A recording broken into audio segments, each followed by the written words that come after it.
Chapter 1807. The flames of the red lotus burned on the body of the flame spirit named Veralorca, dyeing the surroundings a fiery red. Maya didn't seem to be affected by the flames at all. She sat on the shoulder of the flame spirit and looked down at Claire, Fianna, and Alice, licking her lips in excitement. What's wrong? Big sisters? Is this not enough? Faced with Mao Ya's provocation, not to mention Alice, even Fianna bit her lips and struggled to stand up from the ground. Claire also struggled to get up and stared at the flame spirit. Feeling the terrifying divine power and shocking heat from the spirit, her pretty face couldn't help but turn pale. She actually completely controlled that kind of military spirit by herself. There should be a limit, no matter how exaggerated it is, right? The advantage of military spirits was that they had a wide range of uses. It didn't matter how strong the spirit was. As long as one had the aptitude, they could draw out a certain amount of power from the spirit. In other words, military spirits couldn't display their full power. They couldn't transform into spirit equipment like contracted spirits, and their innate power was limited. They could only display a portion of their power. However, this petite girl in front of her could completely display the full power of a military spirit. Moreover, a military spirit like Veralorca, which belonged to the strongest level of tactical spirits, should have at least 10 outstanding witch adepts controlling it successfully, but Maya did it all by herself. This fact made Claire's heart bitterly cold. Even if it's an expert who received special training to control military spirits, isn't it a bit too much to reach this level?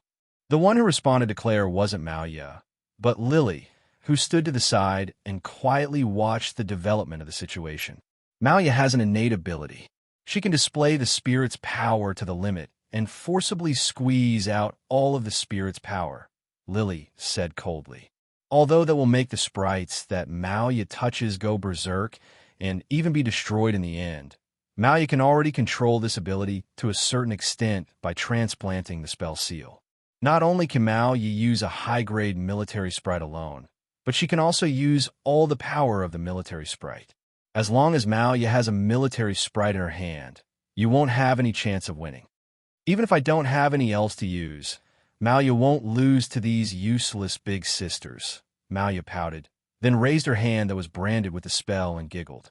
However, when there's an elf that can be used, Maya is the strongest other than my sister. Big sisters, come and try the power of Maya's Fool's Pincer. After speaking, the magic flame spirit with flames burning all over its body immediately raised the whip of flames in its hand.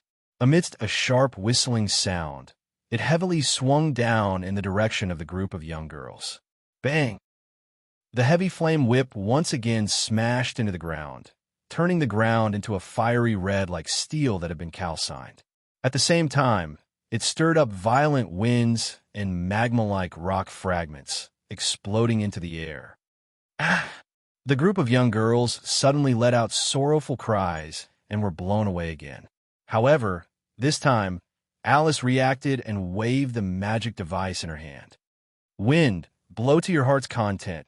A whirlwind suddenly blew along the path of Alice's elven device, sweeping up the group of young ladies. The group of young ladies seemed to be held up by an invisible hand, finally avoiding the fate of rolling on the ground again. Once she steadied herself, Claire threw out the flame whip in her hand. Go, Scarlet! The flame whip that was thrown out ferociously swelled into a ball of flames and turned into a flaming cat. Ga! The flame spirit named Scarlet let out a sharp cry. Like a streak of fiery red light, it streaked across the sky and pounced in the direction of Veraker. However, almost at the same time, the magic flame spirit Veraker let out a terrifying roar. Its entire body seemed to explode, bursting into flames. Boom! A muffled sound rang out as the explosive flame turned into a substantial shockwave, sending Scarlet flying away like a fiery red stream of light. Then, the magic flame spirit's whip of flames once again swung down, burning the atmosphere and causing an ear-piercing sound. At the same time, it smashed fiercely in Claire's direction like a thunderbolt. If she had been hit by that terrifying attack, Claire would have been crushed to pieces in an instant and incinerated by the raging flames, leaving no trace behind. Just as Lily had said, Malia didn't care about any consequences and wouldn't show any mercy. Once she attacked, it would be a fatal attack. Claire, who had returned to her elf form with a magic device, could only look on helplessly as the magic flame whip smashed towards her like a thunderbolt. At this time, Fianna's delicate shout sounded from behind. "Georges!" A flash of light suddenly burst forth in front of Claire, turning into a fully armed, pure, white night elf. It raised the shield in its hands and blocked in front of Claire. Boom! The flame whip, which was capable of burning the earth in a magma, landed heavily on the thick shield, causing a burst of flames. Crack! The terrifying force and impact caused cracks to appear on Georges' shield. Liar! Fianna covered her mouth in disbelief. He actually cracked Geokius' shield with a single blow. It must be known that even when facing the bombardment of Versailles with a large number of spell engravings, Geokius' shield was able to withstand it stably. And now, a single attack from a flame elf Feroka was able to crack Geokius' shield so cleanly? Is this the power of the strongest military elves in the tactical grade? Alice clenched the magic device tightly and clenched her teeth. No, our chances of winning are too low. We can't continue fighting like this. That's right. Claire retreated to Fianna and Alice's side and said in a deep voice, "We can't continue fighting like this. We have to retreat." Unfortunately, Claire, Fianna, and Alice's plan had long been seen through by Lily, who had been quietly watching from the side. "I knew you would definitely choose to retreat. This is a very wise choice, but I've already seen through it." As soon as she finished speaking, several vines suddenly burst out from the ground behind Claire, Fianna, and Alice. Immediately after, the vines twisted and coiled around the three girls like agile pythons. Claire, Fianna, and Alice were all tied up by the vines and pulled up into the air. Damn it, let go of me. The three girls immediately struggled. However, no matter how they struggled, they couldn't break free. The outcome has been decided. Lily walked up. "You're too careless, elf emissary of the Austrian Empire." Lily. Malia was still sitting on the flame elf's shoulder. She frowned and spoke with dissatisfaction. "Who told you to interfere? Isn't it fine as long as you can achieve your goal?" Lily sighed. "If I don't interfere, you'll definitely forget to be merciful and kill him, right? I don't need Lily to interfere with my business." Malia was still dissatisfied, but she didn't say anything else. Forget it. Malia's goal is that big brother anyway. I'm not interested in big sisters. You, Claire, Fianna, and Alice glared at Malia. "All right, let's get back to the main topic." Lily raised her eyes and looked at the group of girls. "You really don't know where Noah Dole is?" "We don't know," Alice answered without any hesitation. "Even if we knew, we wouldn't tell you. Is that so?" Lily nodded without changing her expression. "It's fine. We'll find him." As his words faded, an indifferent voice rang out. "You're looking for me, right?" Chapter 1808. "I'm the one you're looking for, right?" When such a voice rang out and entered the ears of everyone present, the expressions on everyone's faces froze. In the next second, Claire, Fianna, and Alice were pleasantly surprised. Lily's pupils suddenly shrank. As for Malia, after being slightly startled, her eyes suddenly brightened. Soon after, a gorgeous shout resounded. "Magic ice arrow projectile." A barrage of ice arrows suddenly appeared in the air like raindrops, shooting toward Lily's direction. Lily's expression was startled. Without any hesitation, she stomped on the ground and jumped up. Under such circumstances, the ice arrows flew past Lily's original position and accurately landed on the vines binding Claire, Fianna, and Alice. Poochie, poochie, poochie. Along with a series of snapping sounds, the thick vines were directly cut off by the ice arrows.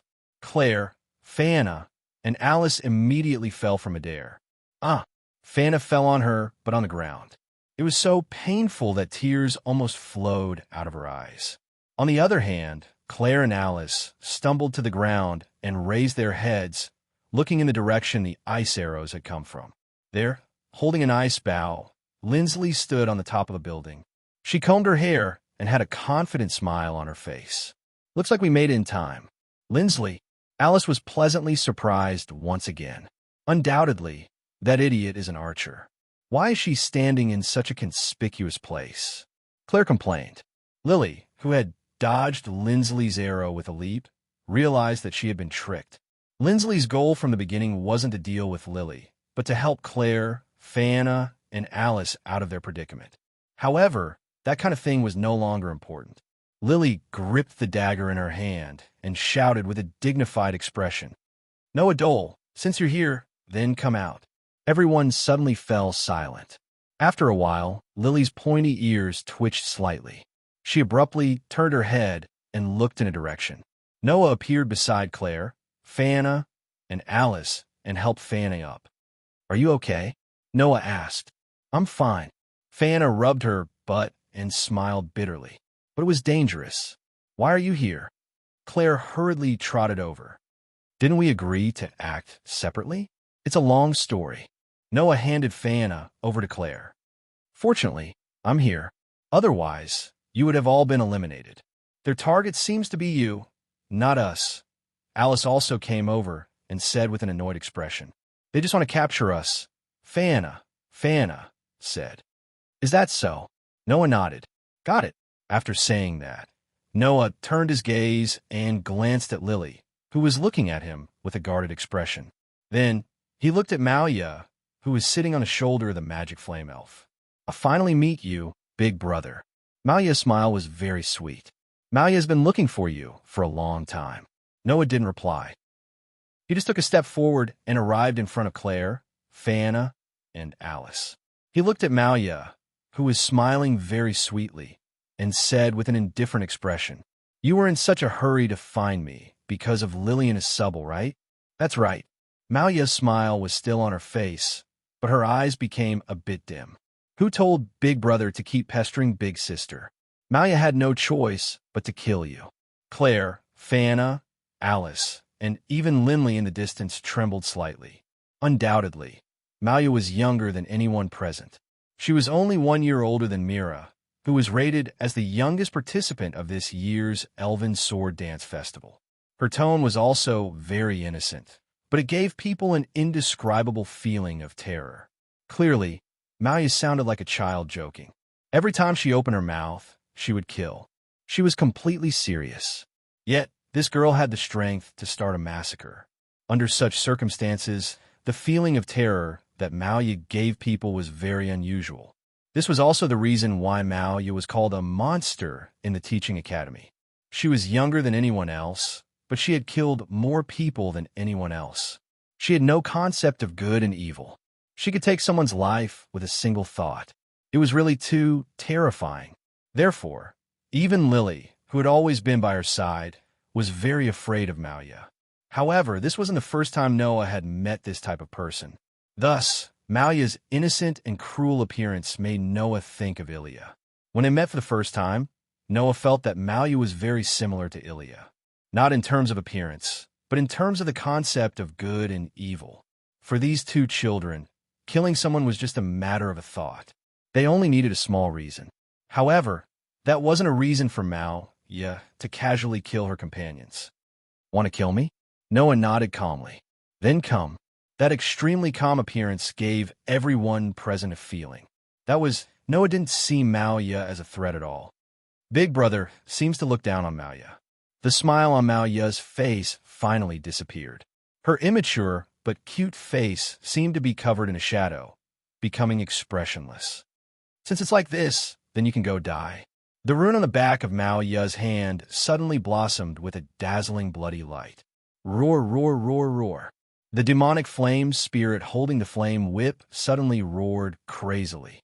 Its whole body erupted with a terrifying divine power and heat. It no longer waved the flame whip in its hand that could burn the earth like before. Instead, like a furious ghost, it madly rushed in the direction of Noah. In an instant, The ground trembled under the demonic flame spirit's stomp. Each step of Verakorka shattered the ground where it landed, blasting a medium-sized pit, and became boiling hot like volcanic magma. In the blink of an eye, the demonic flame spirit violently rushed in front of Noah. It raised an arm, and like a meteor falling from the sky, it heavily blasted in the direction of Noah. Wherever that punch passed, the atmosphere was completely squeezed clean. It shook and created a terrifying sonic boom, causing the temperature to suddenly rise to a shocking level. Compared to the demonic flame spirit, which was the most powerful tactical military spirit, Noah, who was at least 10 times smaller in size, was like a small boat in a storm. His robe fluttered in the wind, and he looked extremely small and fragile. "Be careful!" The 4 girls, Claire, Lindley, Fana, and Alice, exclaimed. However, Noah calmly looked at the huge fist that seemed to be formed from magma and was covered in flames. He gently lifted one of his hands. At this moment, all the divine power flowing in Noah's body turned into magic power. Like electric wires, magic power patterns suddenly climbed up Noah's arm. Roar, roar, roar, roar. The demonic flame spirit once again let out a roar that shook the air and heavily blasted that punch at Noah, who was extremely small compared to it. Undoubtedly, the demonic flame spirit directly rushed up to make a close-range attack with a shockingly destructive flame whip in its hand. His crazed appearance told everyone that he was going crazy. Verakorka had lost control. After all, this demonic flame spirit was very unstable to begin with, which was why it was abandoned. Moreover, Malya's fool's pincer could make the spirit go berserk, so it wasn't strange for Verakorka to completely fall into madness.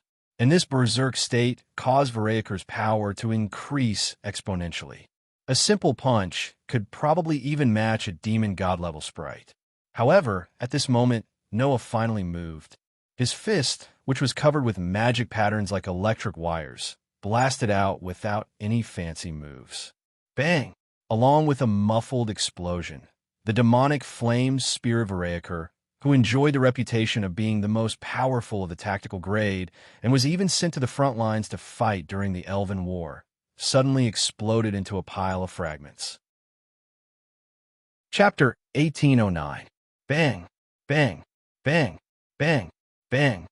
Amidst a resounding boom, the lava-like rocks that made up the demonic flame spirit's body abruptly crashed to the ground. After scorching the ground, the flames on the rocks gradually extinguished, finally turning into pitch-black reefs. Malya, who was sitting on the shoulder of the magic flame elf, directly fell to the ground. The pain didn't make Malya cry out. She didn't even react. Malya sat on the ground in a daze and looked at the pitch-black reefs scattered all over the ground. Her mind was blank as if she had lost her soul. Not to mention Malya. Even Lily's pretty face abruptly changed, and her eyes were filled with shock. Claire, Lindley, Friana, and Alice were also stunned and couldn't react. Out of everyone present, only Noah withdrew his fist. He glanced at Malya, who was sitting on the ground in a daze, and threw out such a sentence. "Are you satisfied now that you've killed it?" "Satisfied? Are you kidding me?" The entire battle didn't even take 3 seconds. In the end, Noah finished off the magic flame elf, which was one of the strongest among the tactical military elves and had been squeezed out of all its power by Malya's the Fool's pincer with a single punch. Noah himself was unscathed, as if he had done something insignificant. How can anyone be satisfied with that? That was an elf that reached the demon god level in an instant when it went berserk. It was finished off with one blow, just like that. Impossible. Impossible. Malya murmured as if she had lost her soul. Malya, gulp. Claire, Lindley, Friana, and Alice couldn't help but swallow a mouthful of saliva, but they still felt thirsty. Finished off a demon god level elf with one blow? Was it even possible for something like that to happen? Unfortunately, Noah didn't seem to realize how shocking his action was. He stepped forward and took out the magic stones from Malya's pocket while she was still in a daze. Buzz! In the next moment, a magic array appeared on the ground beneath Malya. It bloomed with light and covered Maoya. Then, both Maoya and the array disappeared. Moya, who was able to compete with ace elven ambassadors like Leola and Luminaris, left just like that. Noah turned around and looked at Lily while holding the magic stone that he found on Maoya's body. "You're next." Under Noah's gaze, Lily couldn't help but take a few steps back, her eyes filled with fear. Lily, who even Maoya was afraid of, had no chance of winning against Noah, who could finish off Maoya in one blow. This was something that could be imagined, even if one used their knees to think. As expected, Lily bit her lip and whispered, "Even if it's Maoya, it's impossible for her to be a match for this male elf user." Lady Red Lotus was right. Hearing Lily's words clearly, Noah narrowed his eyes. "In other words, you're planning to lure me out even though you know that you can't defeat me?" "That's right." Lily tried her best to speak while facing Noah's gaze. "Since you can fight evenly with Lady Red Lotus in a short battle, then you're not someone that Maoya and I can handle. That's what Lady Red Lotus told me." If that was the case, then it was a little thought-provoking.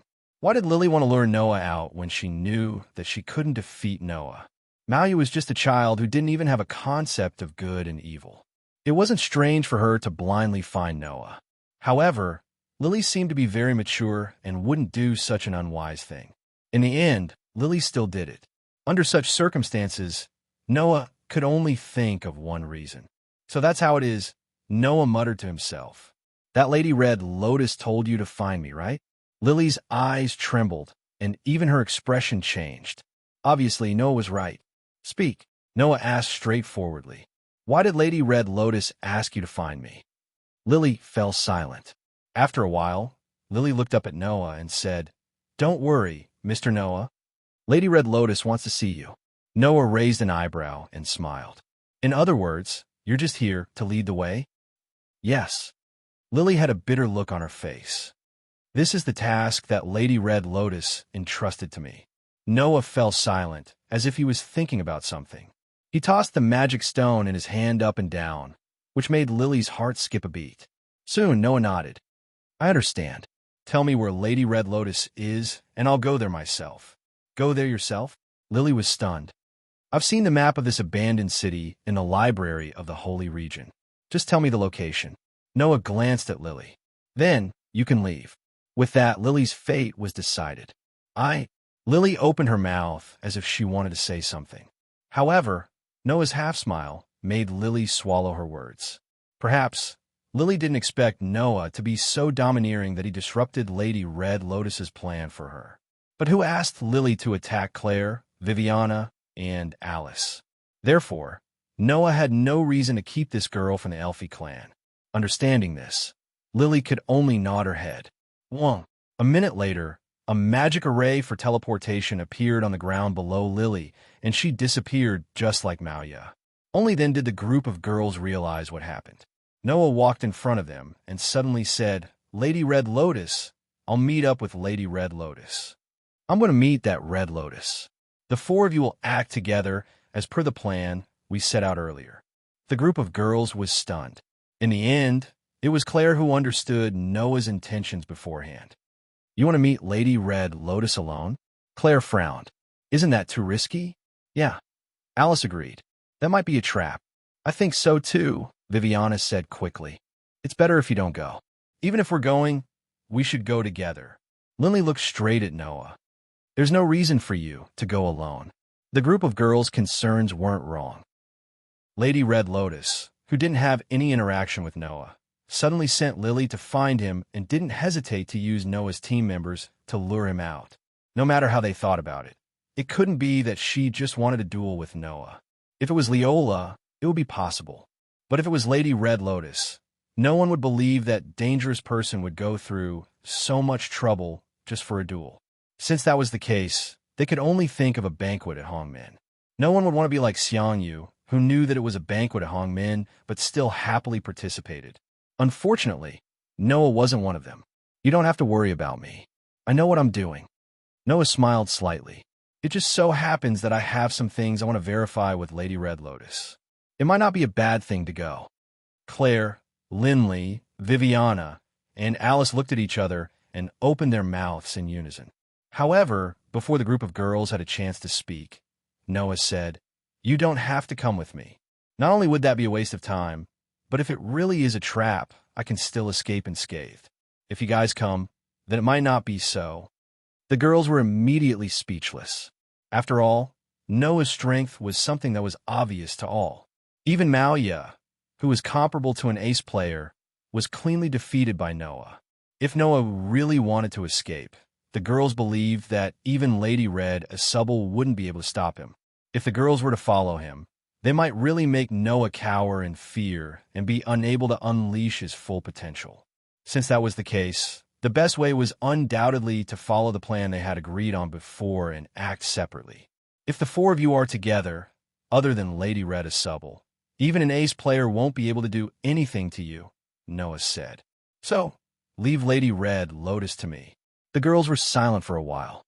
In the end, they could only nod helplessly. Noah smiled slightly and raised his head to look at the sky. In the air, the atmosphere before a storm began to spread. Chapter 18:10.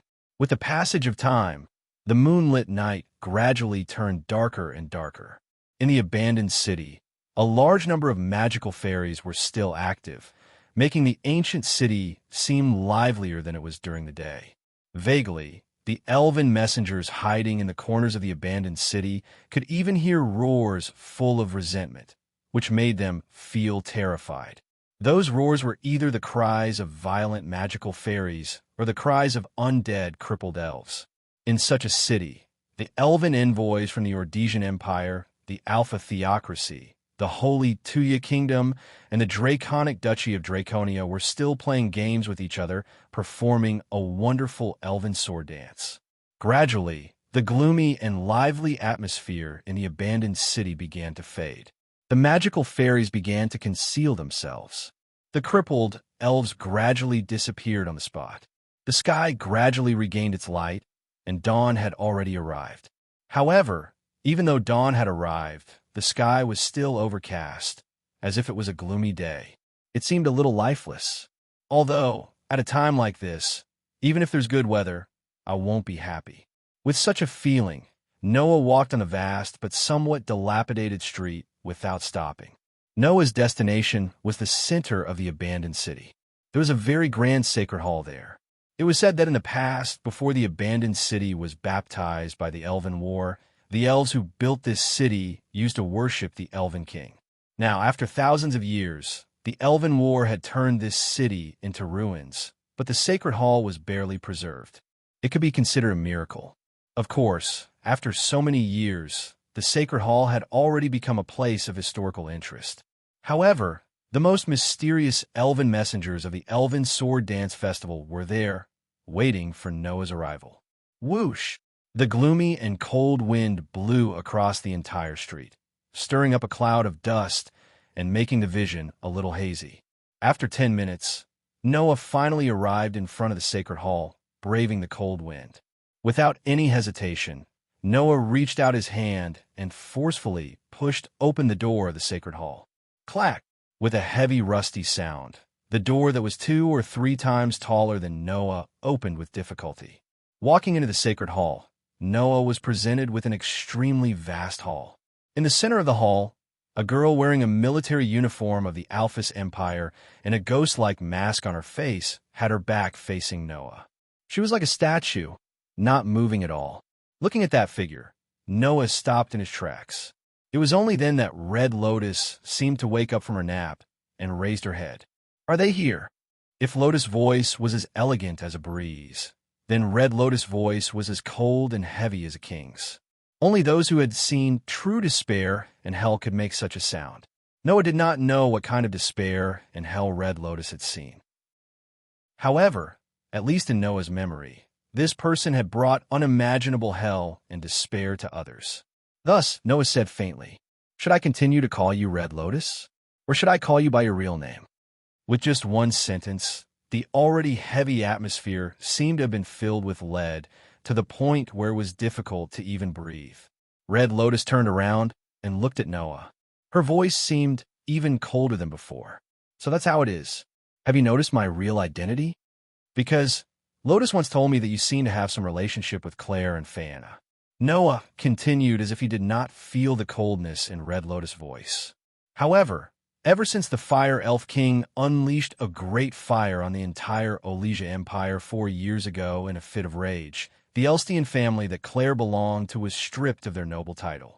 Both her parents were imprisoned, and only Claire remained in the Olesia Elven Academy. However, because she was the younger sister of the Elf Princess of Calamity, everyone looked at her coldly and no longer made friends with her. Therefore, if you are related to Claire, you must have known each other 4 years ago.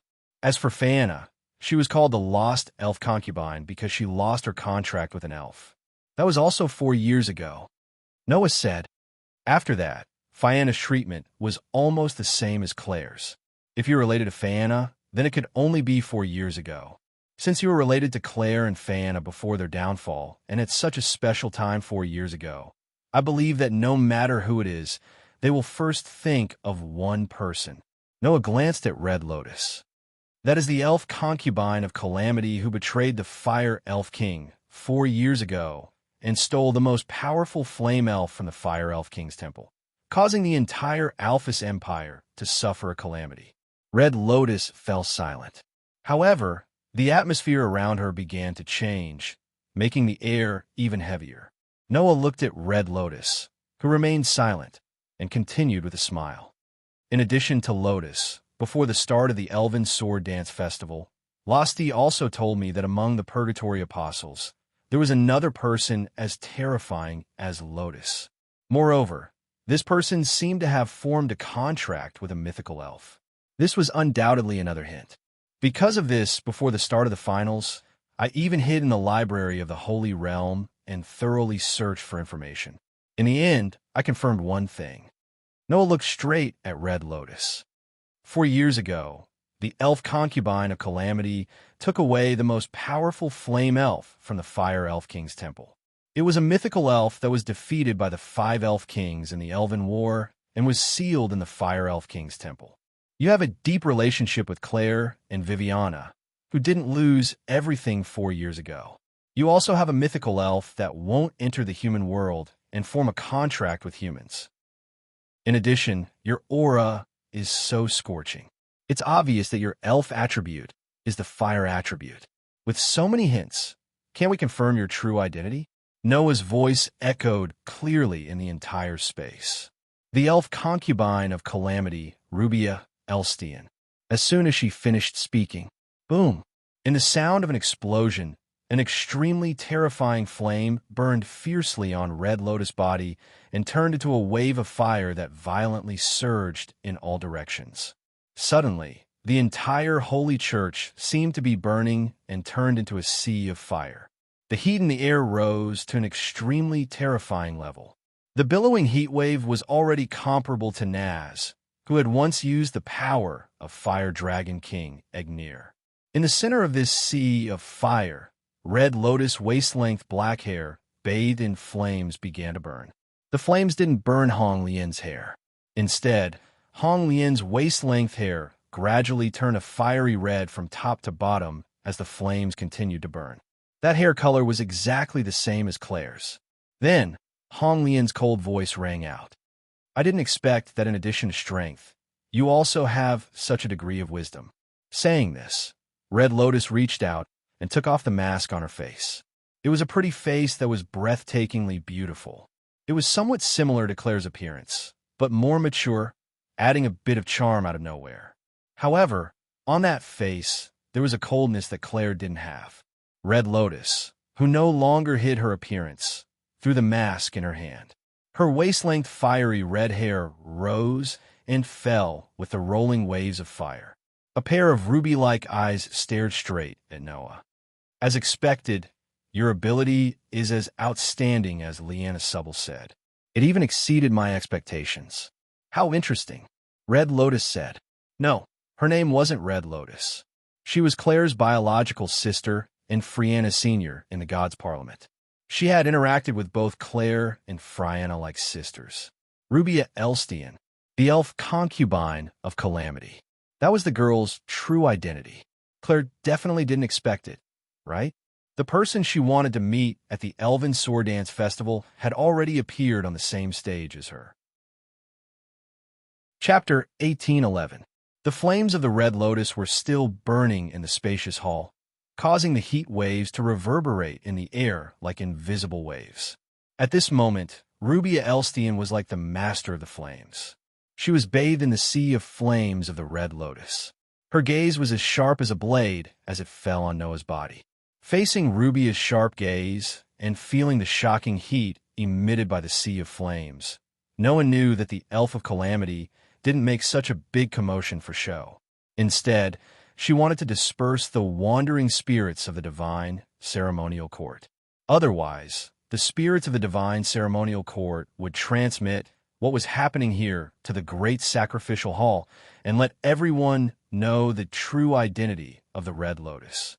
The sudden appearance of the Elf of Calamity and her disguise as she infiltrated the Elven Sword Dance would definitely cause a huge uproar.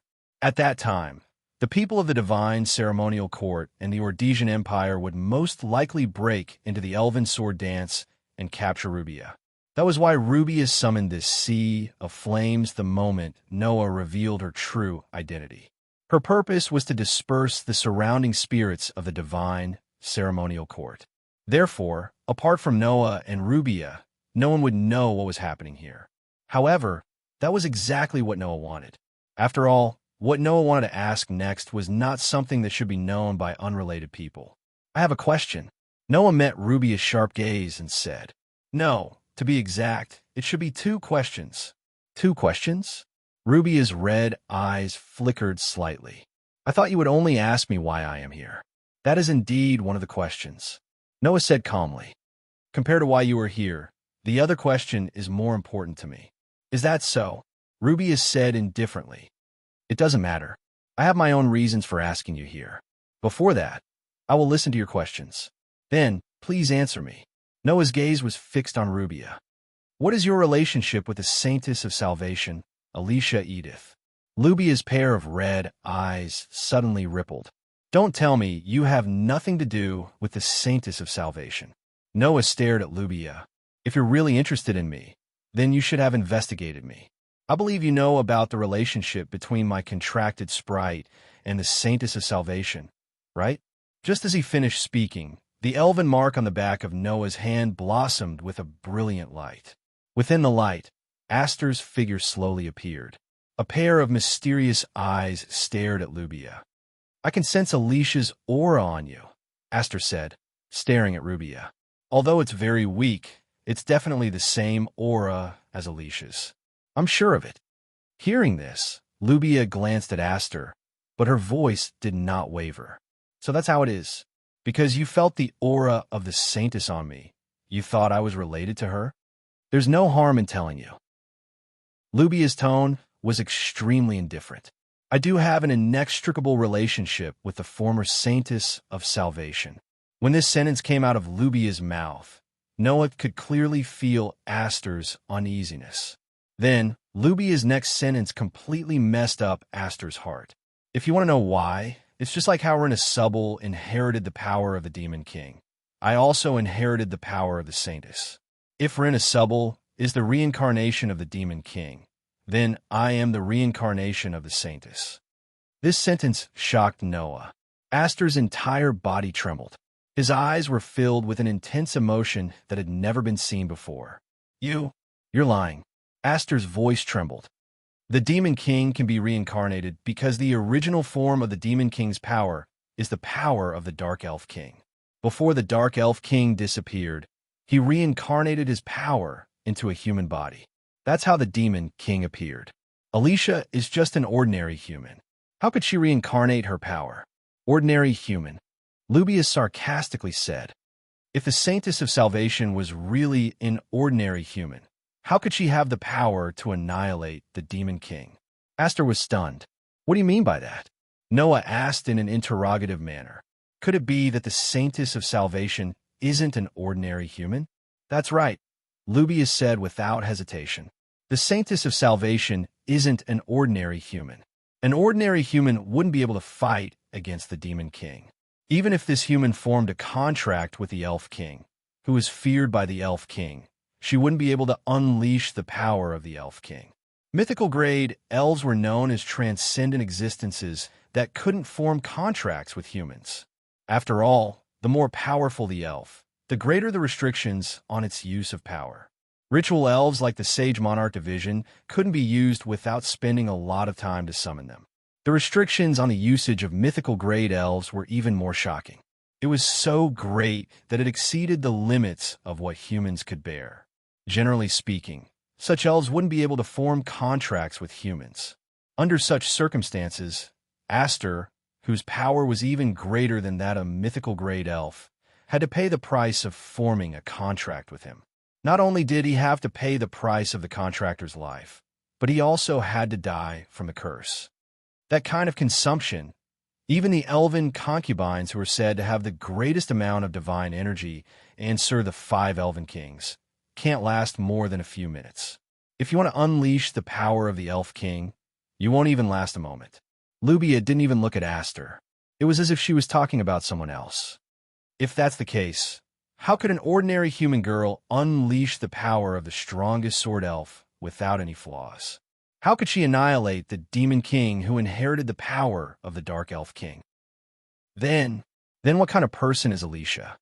Aster had lost his cool. If she's not an ordinary human, then what kind of existence is Alicia? The answer is very simple. The Saintess is the same as the demon king. There's another power residing in her body, Lubia said word by word. No one knows that the Saintess's body is a suppressive force that exists to fight against the demon king. That human girl is merely an antibody created by the 5 elven kings to deal with the demon king. Wah! Noah was shocked. An antibody created by the 5 elven kings? Aster was even more stunned. This kind of performance was impossible to see from Aster in the past. However, Lubia's words really shocked Aster. You're lying. Aster shook his head in disbelief. You're lying. My existence is proof. Lubia looked coldly at Aster and continued without a trace of pity. Just like how the Dark Elf King's power resides in the Demon King's body, the Saintess's body also contains the power of the 5 Elven Kings. When the Demon King appears, the Saintess will awaken. It's because she possesses the power of the 5 Elven Kings that the Saintess can defeat the Demon King, who also possesses the power of the Elven Kings. Therefore, when Lotus inherited the power of the Dark Elf King and became the Demon King, Lubia also inherited the power of the 5 Elven Kings and became the reincarnation of the Saintess. It was because of this that Lubia was able to form a contract with a mythical elf and possess power that was not inferior to Lotus. It's just that I didn't expect the Demon King and the Saintess to be together in this era. It's really ironic. Lubia seemed to have lost interest in continuing her explanation and looked at Noah. What's even more ironic is that other than the Demon King who inherited the power of the Dark Elf King and the Saintess who inherited the power of the 5 Elven Kings, there's actually another Elven envoy who's comparable to the Elven Kings and can perfectly use the Holy Sword. Could it be that your body also possesses someone else's power? After saying this, Lubia shook her head as if she didn't care. Forget it. There'll be plenty of opportunities to investigate this matter in the future. Now, I just need to confirm that you're a very precious fighting force. That's enough. Noah Doria, Lubia said in a loud voice. Fight against this world with me. Chapter 18:12. Go against the world?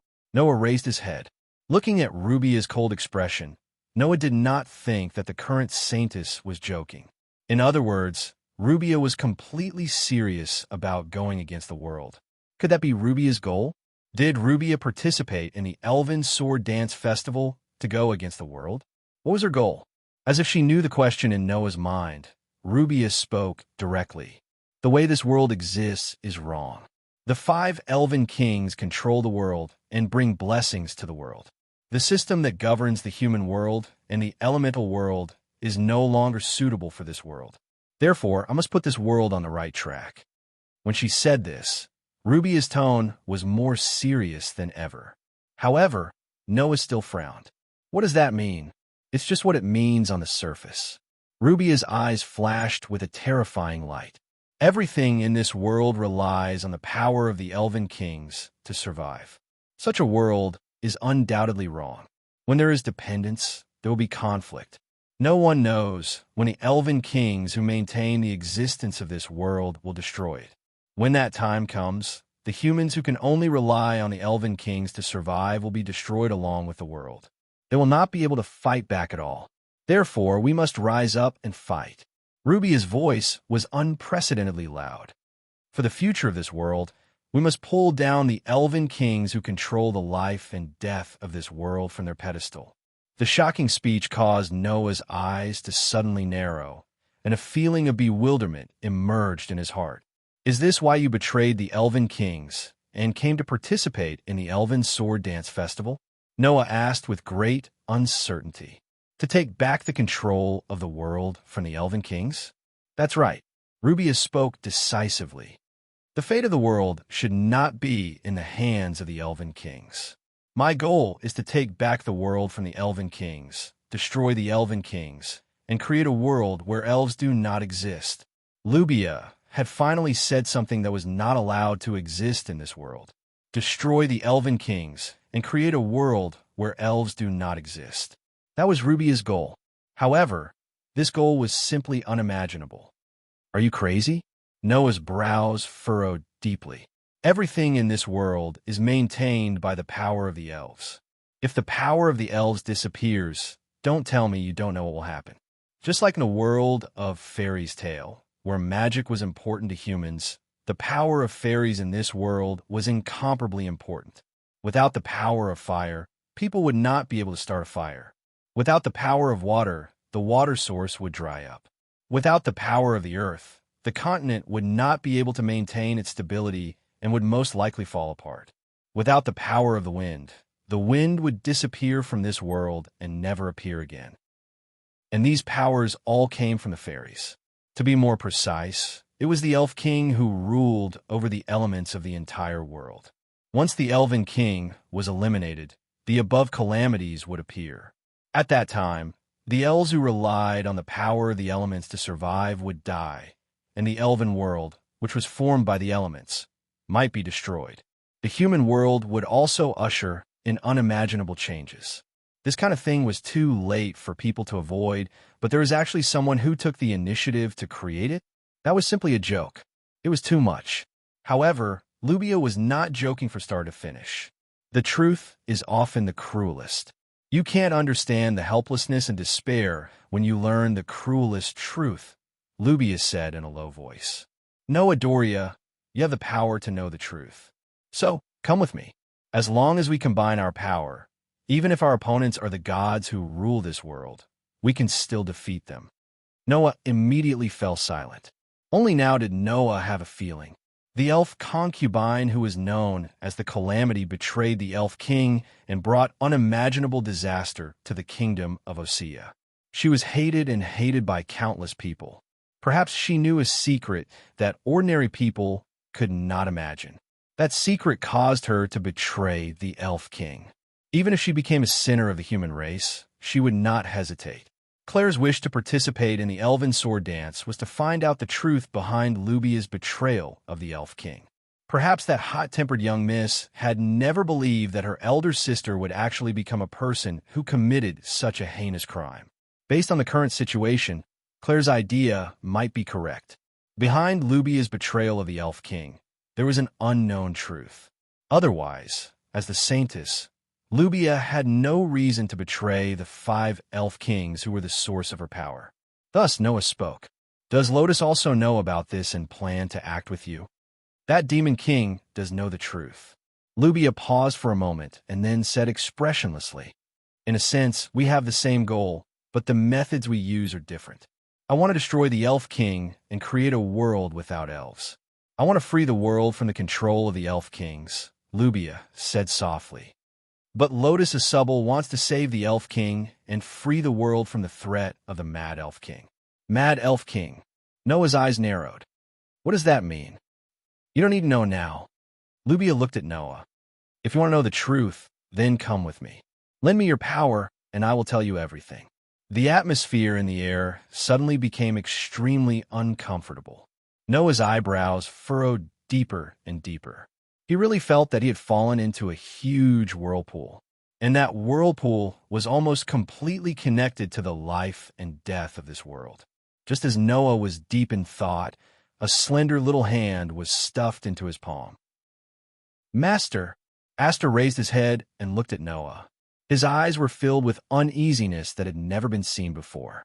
It was not the uneasiness that came from knowing the relationship between Lubia and the Saintess of Salvation. It was the uneasiness of not being able to continue accompanying Noah. If Lubia's goal was to create a world without elves, then Aster would not be allowed to exist.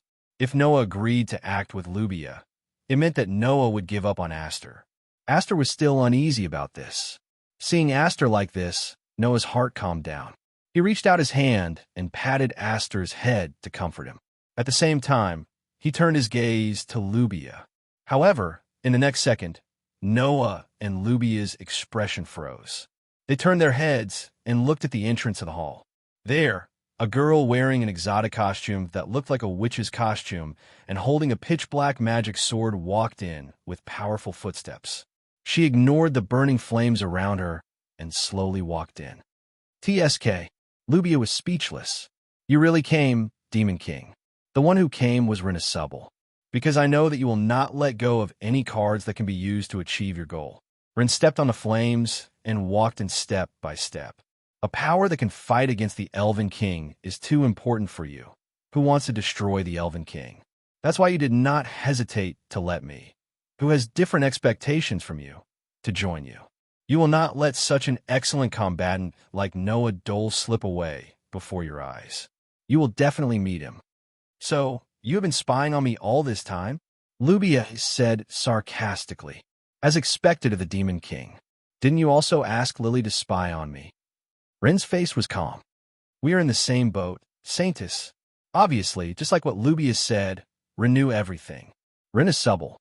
Noah looked at Ren and said, "What do you know?" "What do I know?"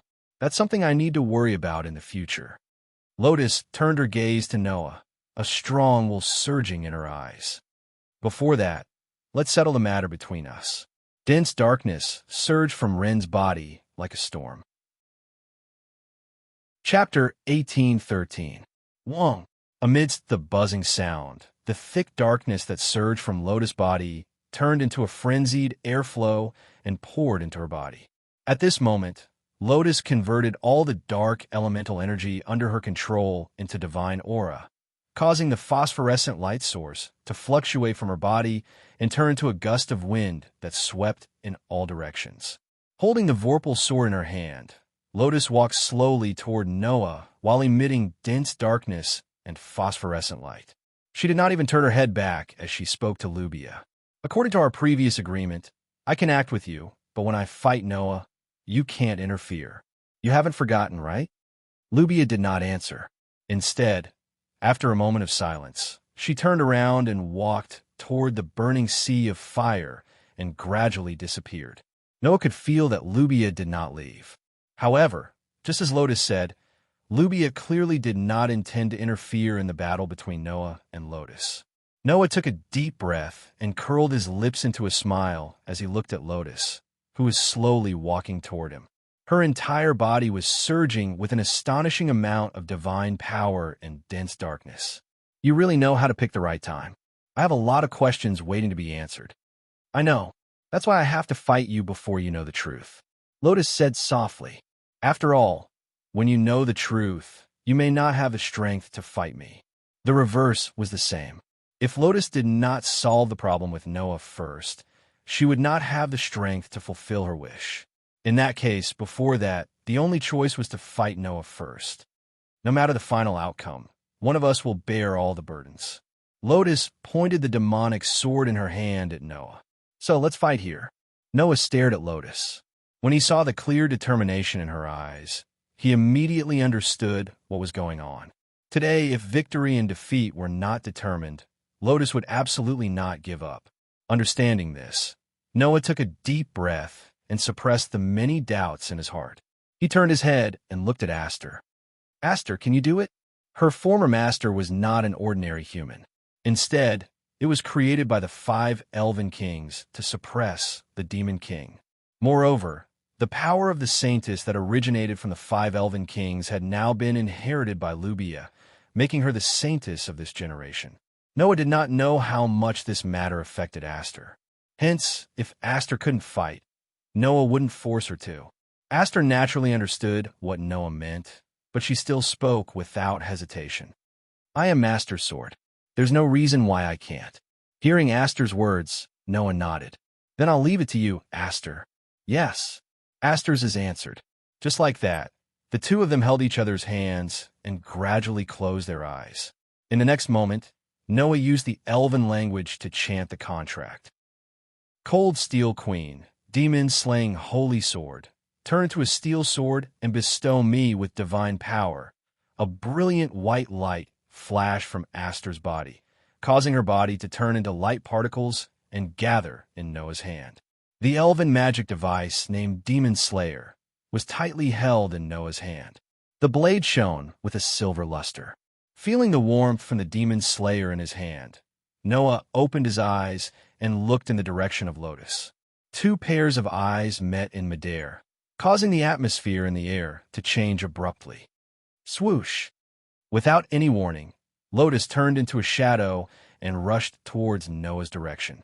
The dense darkness around Lotus' body suddenly poured into the Vorpal sword, causing the pitch-black demonic sword to emit an ominous black light. Just like that, Lotus grabbed the demonic sword that seemed to carry all the darkness in the world. As the demonic sword flickered with an ominous black light, she raised her hand and fiercely stabbed at Noah's chest. She clearly did not use the initial form of the absolute sword technique that could release a lightning-like sudden thrust. However, Lotus' simple thrust caused the demon's sword to transform into a black light. Under the sharp sound of breaking air, it flashed through the air and directly pierced out. Noah's gaze sharpened.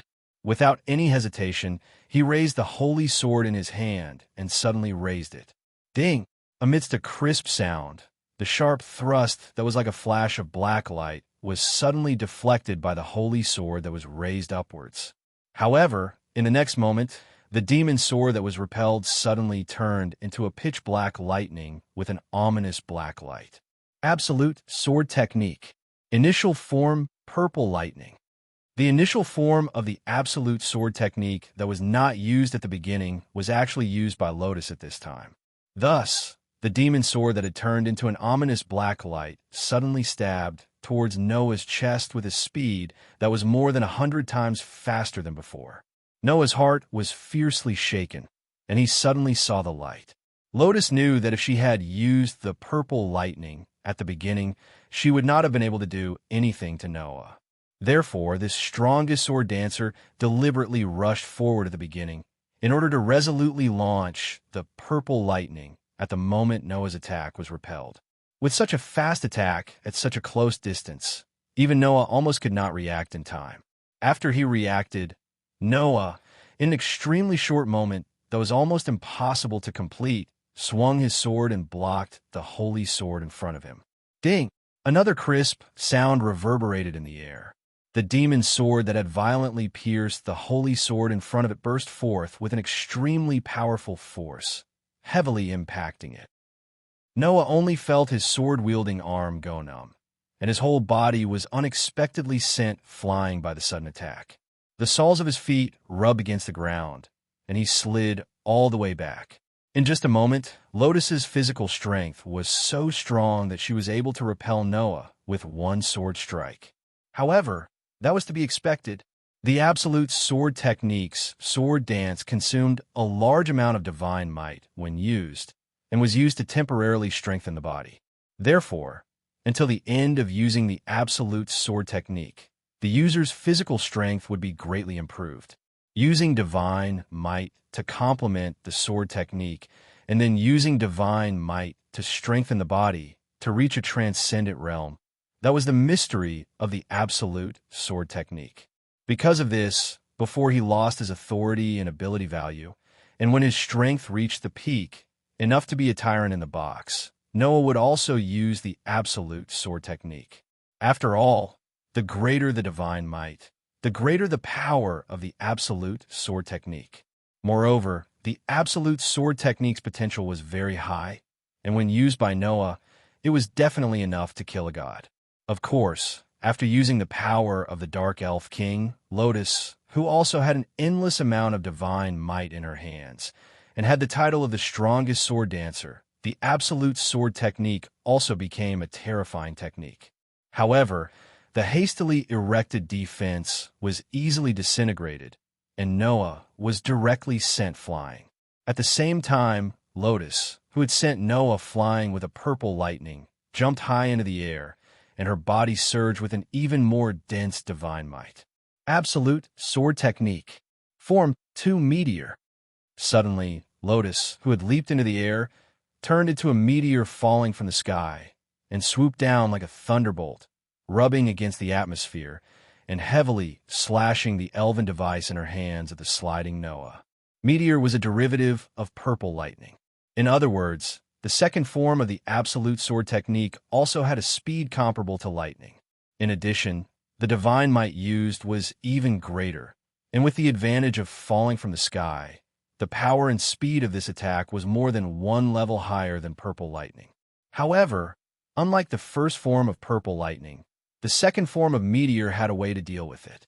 At least, for Noah, who had also mastered the absolute sword technique, that was the case. Clang! A large amount of divine might surged out from Noah's body and flowed into the holy sword in his hands, causing the silver holy sword to emit a dazzling light. Absolute sword technique.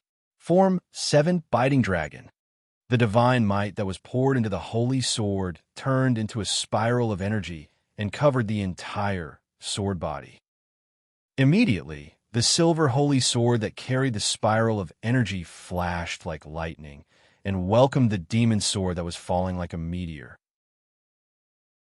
Chapter 1814. Absolute sword technique. Form 2 meteor. Absolute sword technique. Form 7 dragon bite.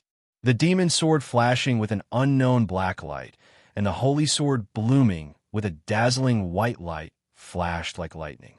On one side was a slash with an astonishing force, like a meteor falling from the sky.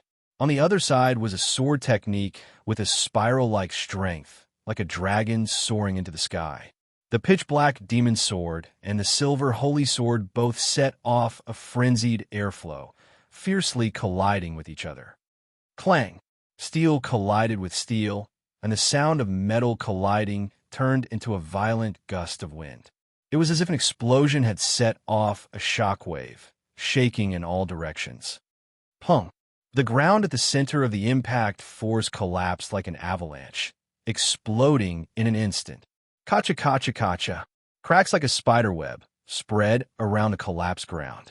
The astonishing strength was like a typhoon, blowing in all directions and extinguishing most of the burning sea of fire. The ceiling began to tremble, scattering dust, as if it could collapse at any time. Under such a collision, Noah and Lotus both flew out from the center of the avalanche-like impact, trying to adjust their bodies. After landing on the ground, the soles of their feet rubbed against the ground, and at the same time the ground cracked. They couldn't stop retreating. In just a moment, the distance between the two was pulled apart by more than a few hundred meters. If it wasn't for the fact that the main hall of the Sacred Hall was really vast, it was afraid that the battle between Noah and Lotus would have already destroyed the building. But even so, the astonishing collision still turned into substantial damage, making the entire main hall of the Sacred Hall as if it was hit by a typhoon and couldn't stop shaking. Under such circumstances, Noah used the strength of his feet, and at the same time the ground was crushed, he finally stabilized his body with difficulty. And Noah's hand, holding the sword, had already begun to tremble.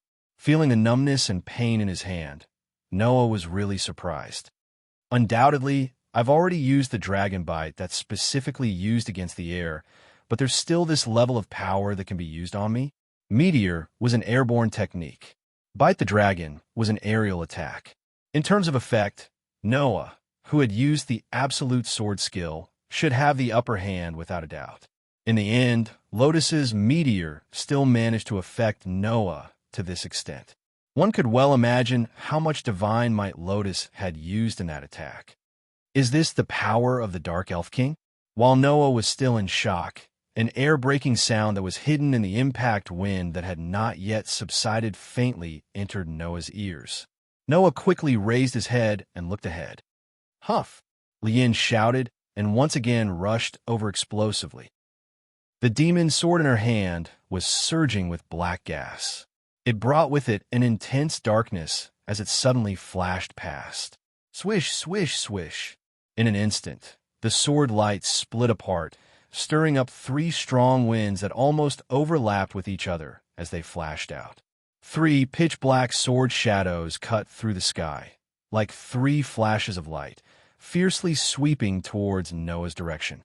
Noah was really surprised, because in this short period of time, Lotus had used the Purple Lightning Absolute Sword skill 3 times in a row. The 3 pitch-black sword flashes directly turned into extremely fast thrusts, almost simultaneously stabbing towards Noah.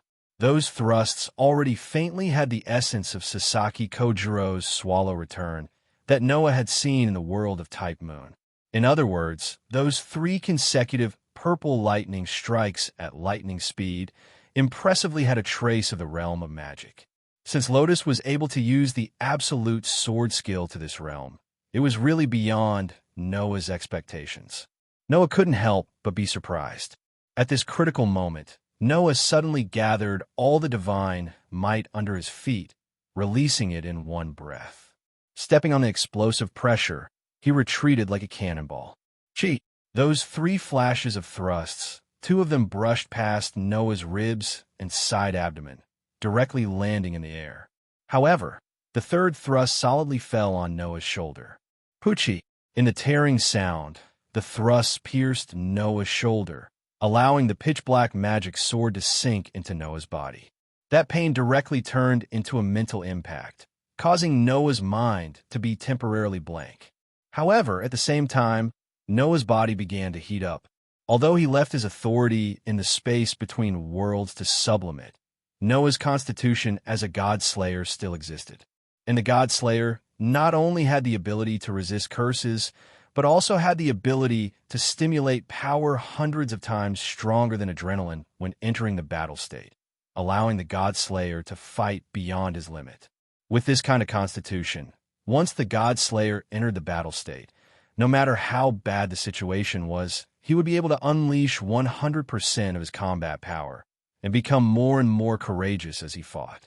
Lotus's amazing sword dance skill had finally stimulated Noah's fighting spirit, and his body fully entered the battle state. Wong! Suddenly, a violent divine might energy surged out from Noah's body, and then poured into the holy sword in his hand, causing the body of the holy sword to ripple like phosphorescent light. Ultimate sword skill. Form 6, Shattered Fawn. The ultimate sword skill that existed only to destroy the opponent's weapon was released in Noah's hand, causing the silver holy sword to turn into a heavy war hammer and heavily slash down at the pitch-black magic sword that had sunk into his shoulder. Lotus's expression immediately changed. With the divine might energy that Noah poured into the holy sword like a torrent, Lotus had reason to believe this ultimate sword skill that specialized in destroying the opponent's weapon was definitely enough to shatter her elven device. Lotus immediately gritted her teeth and poured a large amount of divine might energy into her elven device. Death announcing dark thunder. The pitch-black magic sword that had sunk into Noah's shoulder suddenly burst into a violent electric light. Beep, beep, beep. The pitch-black lightning burst out from the pitch-black magic sword and turned into a black lightning strike, covering Noah's entire body. Dong! With Noah and Lotus as the center, the ground was suddenly blasted apart by the black lightning. Countless gravel and debris were stirred up by the shockwave and shot out in all directions like bullets fired from a gun. If there was someone who understood the strongest sword dancer here, they would definitely be able to recognize this lightning strike. It was a long-range attack that Lotus Asubble often used during the Elven Sword Dance Festival 3 years ago. death announcing dark thunder. After pouring divine might into the magic sword, after the magic sword had transformed it into a dark element lightning strike, and then released it. It was a magic sword skill that belonged to the strongest sword dancer, and could only be released with the help of the magic sword. It was a pity that the nature of this magic sword skill was too close to elven magic. Therefore, in the midst of the lightning strike that was enough to blow up the surrounding area, Noah, who had an incant-like resistance to spells, directly ignored the crazy lightning strike, and the holy sword in his hand, which also had an amazing anti-magic effect, suddenly slashed down. Poochie, the pitch-black lightning was cleanly split by the silver holy sword. What? Lotus was shocked. At this time, the silver holy sword with a dazzling light had already cut through the pitch-black lightning and fell on the magic sword that had sunk into Noah's shoulder. Clang! Along with the sound of halberd, the silver holy sword carried an extremely dazzling light, cutting the pitch-black demon sword in half. Bang! The fragments of the pitch-black magic sword exploded in the air like sparks. The most powerful dark elf's magic equipment, the legendary most powerful sword dancer's magic sword, finally shattered under the slash of the most powerful sword elf, under the power of the most powerful sword elf's ultimate sword skill that specialized in destroying weapons. Lysia!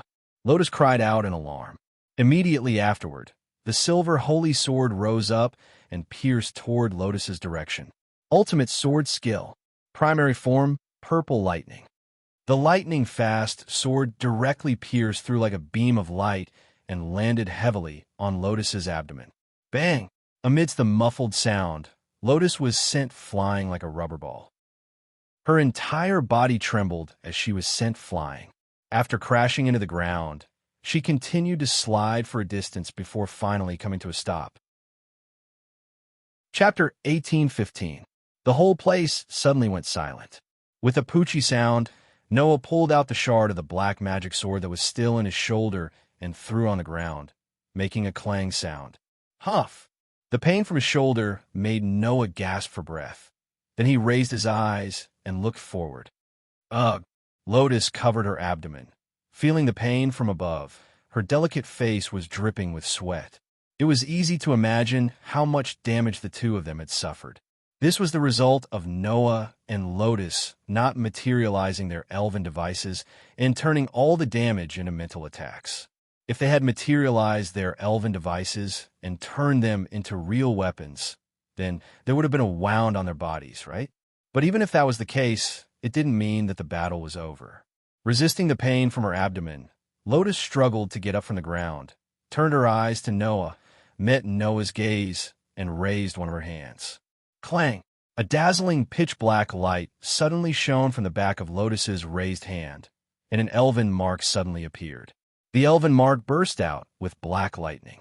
Amidst the pitch-black lightning, the pitch-black devil sword took shape once again. Lotus held it tightly in her hand, and the sword emitted an ominous light. Looking at this scene, Noah secretly said in his heart, "Sure enough, it's not that simple." The elven device wasn't an ordinary weapon, but a tool created by the elves themselves. In other words, as long as the contracted elves weren't destroyed and the elven user's divine power wasn't exhausted, then even if the elven device was destroyed, it could be summoned again. Of course, if the elven device was destroyed, then the contracted elves would consume a lot of energy. If the elves themselves were exhausted, then it was very likely that they would directly disappear. Obviously, as the highest-ranking dark elf, Celestia still had energy left. Therefore, Lotus once again materialized the Vorpal sword, pointed it at Noah, and said, "You're much stronger than I thought." Hearing this, Noah laughed bitterly. Same here. Only at this moment did Noah understand why Lotus was called the strongest sword dancer by others. This young girl's attainments in swordsmanship had already reached an astonishing level. Just like Sasaki Kojiro's swallow return, she was able to use the purple lightning 3 times in a row at the same time. Noah could only avoid the first 2 strikes, but the third strike was impossible to avoid, and he was directly stabbed. From this, it could be seen how superb Ren's sword skills were. At the very least, Lotus's performance had reached a point where even Noah could not help but be surprised. In Noah's opinion, among all the people he had met so far, the one with the highest attainments in swordsmanship was undoubtedly Tony, who had usurped the authority of the god of swords. That battle maniac may be stupid, but the amount of effort he put into his sword skills was not just a little bit. It was to the extent that he could even cut a drop of rain in half. He had comprehended the mind's eye and the mind's sword of tranquility, reaching the realm where no move beats a move. Even Luo Hao, who was said to be unparalleled in martial arts in China, claimed that in terms of swordsmanship alone, Tony was not below her and was enough to stand at the top of the world. This was enough to prove everything. Therefore, of course, Tony's swordsmanship had always occupied the highest position in Noah's heart. However, now, this ranking would probably have to be slightly changed. In terms of swordsmanship alone, Lotus's swordsmanship was not below Tony's. Not to mention, the absolute sword skill was not a simple swordsmanship, but a swordsmanship combined with the energy of Kamui.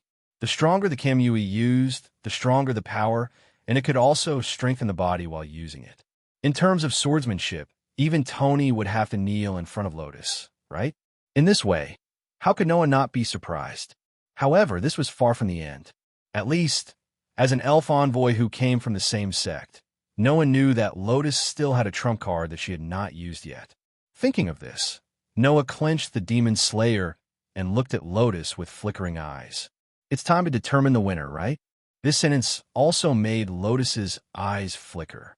After a while, Lotus's eyes became sharp and she said, "That's right. Since my demon sword skill is ineffective against you, and the swordsmanship comes from the same sect as yours, it's not a good idea to continue like this. It's indeed time to determine the winner." Saying this, Lotus slowly poured Kamui energy into the demon sword in her hand, stared at Noah, and said so. "You should know what my biggest trump card is, right?" Lotus's words made Noah whisper, "Ardent Flower Spiral Sword Dance." Ardent Flower Spiral Sword Dance.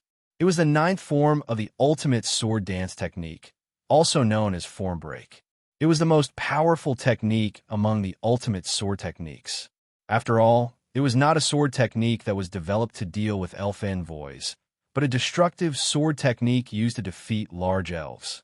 That sword technique could not only strengthen the elf envoy's body to the extreme, but could also be used to suppress demon god envoys. It was because of this sword technique that Grey Vath was known as the strongest elf envoy in the continent. In the past, she had single-handedly suppressed a small country and killed a demon god envoys, becoming a legend. Of course, such a sword technique, in the hands of Lotus, who had the power of the Dark Elf Queen, could kill a mythical-level elf or even the Elf King in one hit, let alone a demon god envoys. Therefore, that was undoubtedly Lotus' trump card. That was originally a 2-blade sword technique, but you and I can use an elf device to recreate it. Lotus stared straight at Noah. "So, I will pour everything I have into the next move, and use this move to determine the winner." After saying that, Lotus took a step forward and tightly held the hilt of her sword with both hands. The tip of the sword drooped down, and her eyes bloomed with unprecedented awe. An extremely dense darkness appeared out of nowhere in the space around Lotus, and like streams of dark air, it poured into Lotus' body, turning into endless divine power, and poured into the demon's sword in her hand. An intense pitch-black light immediately blossomed from the demonic sword. At this moment, Noah's body suddenly tensed up. Immediately, Lotus' body suddenly burst out like a gust of wind and rushed in front of Noah. The divine power gathered on the demon's sword, skyrocketing. Ultimate Sword Dance. Form Breaker Ardent Flower Spiral Sword Dance 36 consecutive slashes. The pitch-black demonic sword turned into streaks of sword light that gushed out like a storm, enveloping Noah's location. Noah seemed to have been pulled into a world of swords, with sword light flashing from all directions. In just a moment, the storm-like continuous sword dance bloomed in front of Noah. Therefore, Noah understood. This move was the real demon sword. Compared to the Ardent Flower Spiral Sword Dance used by Lotus, Sasaki Kojuro's Swallow Return could only admit defeat, because Sasaki Kojuro's Swallow Return could only make 3 slashes at the same time. But Lotus, at this moment, made a total of 36 slashes. So amazing. Unfortunately, Lotus did not know. Although the form Breaker Ardent Flower Spiral Sword Dance was the most powerful move in the Ultimate Sword Dance, it was not the strongest move. Lotus did not learn the true meaning of the Ultimate Sword Dance. Noah, on the other hand, had learned. When he obtained the qualification to participate in the Elven Sword Dance Festival, Gray, who developed the Ultimate Sword Dance, taught him personally. 1. The terrifying divine power rose from Noah's body, turning into a burning flame, and rushed into the air. Clang! Following a crisp clang, the silver holy sword transformed into a streak of light that abruptly slashed through the air, repelling the torrential storm of swords. Then, the enormous divine power that was poured into the demonic sword by Lotus to release the ardent spiraling sword dance was forcefully pulled onto the silver holy sword by an invisible force, causing the silver holy sword to suddenly flash with a shocking white light. Ultimate Sword Dance. Ultimate Form Heaven's Ultimate Flash. The shocking white light turned into a cold flash, and when Lotus's pupils shrunk to the size of a needle, it pierced through the sky and directly penetrated Lotus' body. Chapter 1816. Pucci. The sound of the sharp blade piercing through the body could be clearly heard. The demon's slayer, which had turned into a flash of light, pierced into Lotus' chest without any suspense. It then exited from Lotus' back with a dazzling radiance that could pierce through one's eyes. The unimaginable damage turned into a mental attack, causing Lotus's body to tremble violently. Her mind was in a mess, as if it had been turned upside down. Under such an impact, the Vorpal sword in Lotus's hand slowly slid to the ground. Clang! With a crisp sound, the pitch-black demon sword knocked on the ground and fell there. Cough! Lotus violently coughed, coughing out a trace of blood, causing the corners of her mouth to be stained with blood. The ultimate secret of the absolute sword skill, the most powerful counterattack skill called the Ultimate Heaven Flash, caused a great deal of damage. Under the condition of being transformed into a mental attack, Lotus's lungs constricted due to the severe concussion, squeezing out blood. Such a terrifying attack caused Lotus' body to tremble, and she gradually fell to the ground. Her consciousness had already begun to blur. Her body had completely lost its strength. Lotus could only force herself to maintain the last trace of consciousness and try her best to raise her head and look forward. There, Noah was holding the silver holy sword and was also violently gasping for breath. Of course, Noah was not tired. Ever since he obtained the third perpetual motion machine, Noah's physical strength had become endless, and his body would not feel tired at all. The reason why Noah was violently gasping for breath was completely because of the pain that came from every corner of his body. Don't forget, although the absolute sword skill had endless uses, it also had a side effect. After using it, it would cause a huge burden on the body. In the past, Noah relied on the ability points to ignore the burden of using the absolute sword skill. Now, without the ability points, it was naturally impossible to ignore the burden of the absolute sword skill on the body. However, different absolute sword skills cause different burdens on the body. For example, before the absolute sword skill was broken, Noah relied on the body that he had trained for the past few years to use it without any scruples. But if he used the absolute sword skill, then there was no way to not bear the burden of the absolute sword skill. And the absolute sword skill's ultimate form caused more burdens on the body than the absolute sword skill. After using the absolute sword skill's ultimate form, although Noah's body was not to the point where he could not move, there was pain all over his body, causing him to involuntarily start to frown and gasp for breath. Looking at Noah in this state, Lotus squeezed out a voice with difficulty. What is that?" Hearing this, Noah heard. While panting, he lowered his eyes and looked at Lotus, who was in front of him. After a moment of silence, he spoke. That is the ultimate profound meaning of the absolute sword skill, ultimate heavenly flash. Profound, Lotus said in disbelief. Isn't the ultimate form of the absolute sword skill ardent flower spiral sword dance? At first I thought so too, until later Grey Vaz told me that the ultimate form of the absolute sword skill is not the ultimate destructive sword skill like ardent flower spiral sword dance, but a counterattack skill that will definitely kill. Noah stared at Lotus and said, to be able to completely absorb the power of the opponent's move and then combine it with one's own power to form the strongest attack, that is the true ultimate form of the absolute sword skill. Is that so? Lotus was speechless and smiled bitterly. So, Grey Vaz was hiding such an ultimate form? It's not that Grey Vaz didn't want to teach you, but the use of the absolute sword skill will put a burden on the body. You should be very clear about this. Noah raised one of his hands. That hand was twitching. The broken form of ardent flower spiral sword dance will already put a huge burden on the body, so you haven't used it yet, let alone the ultimate form of absolute sword skill. With the strength of your body 3 years ago, you wouldn't be able to withstand that move, so Grey Vaz didn't plan to teach it to you.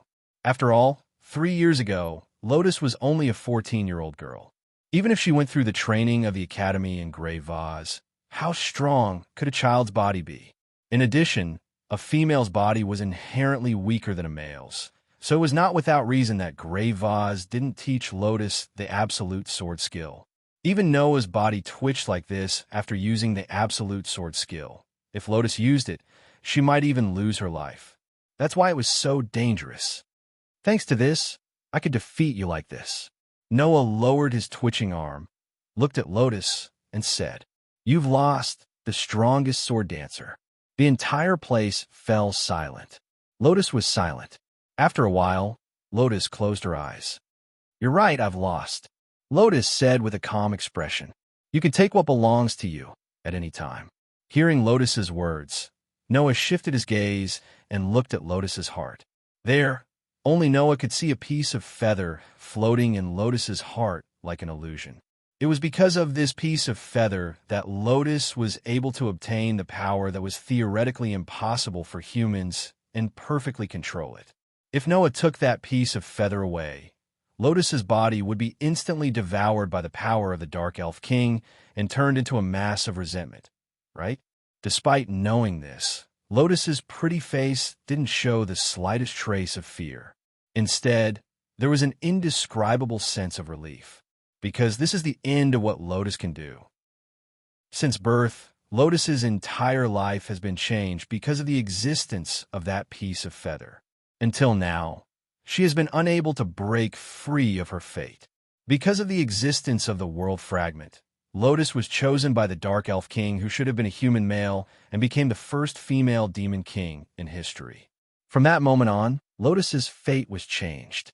Because of the power of the Dark Elf King, Lotus was abandoned by her parents. Because of the power of the Dark Elf King, Lotus was trained as a tool by the Teaching Institute. Similarly, because of the power of the Dark Elf King, Lotus was forced to become the Demon King. She may become the enemy of the 5 Elf Kings, and even become the center of a dispute comparable to the ancient Elven War. At that time, who knows how many people will suffer because of this? Lotus has no way to change all of this.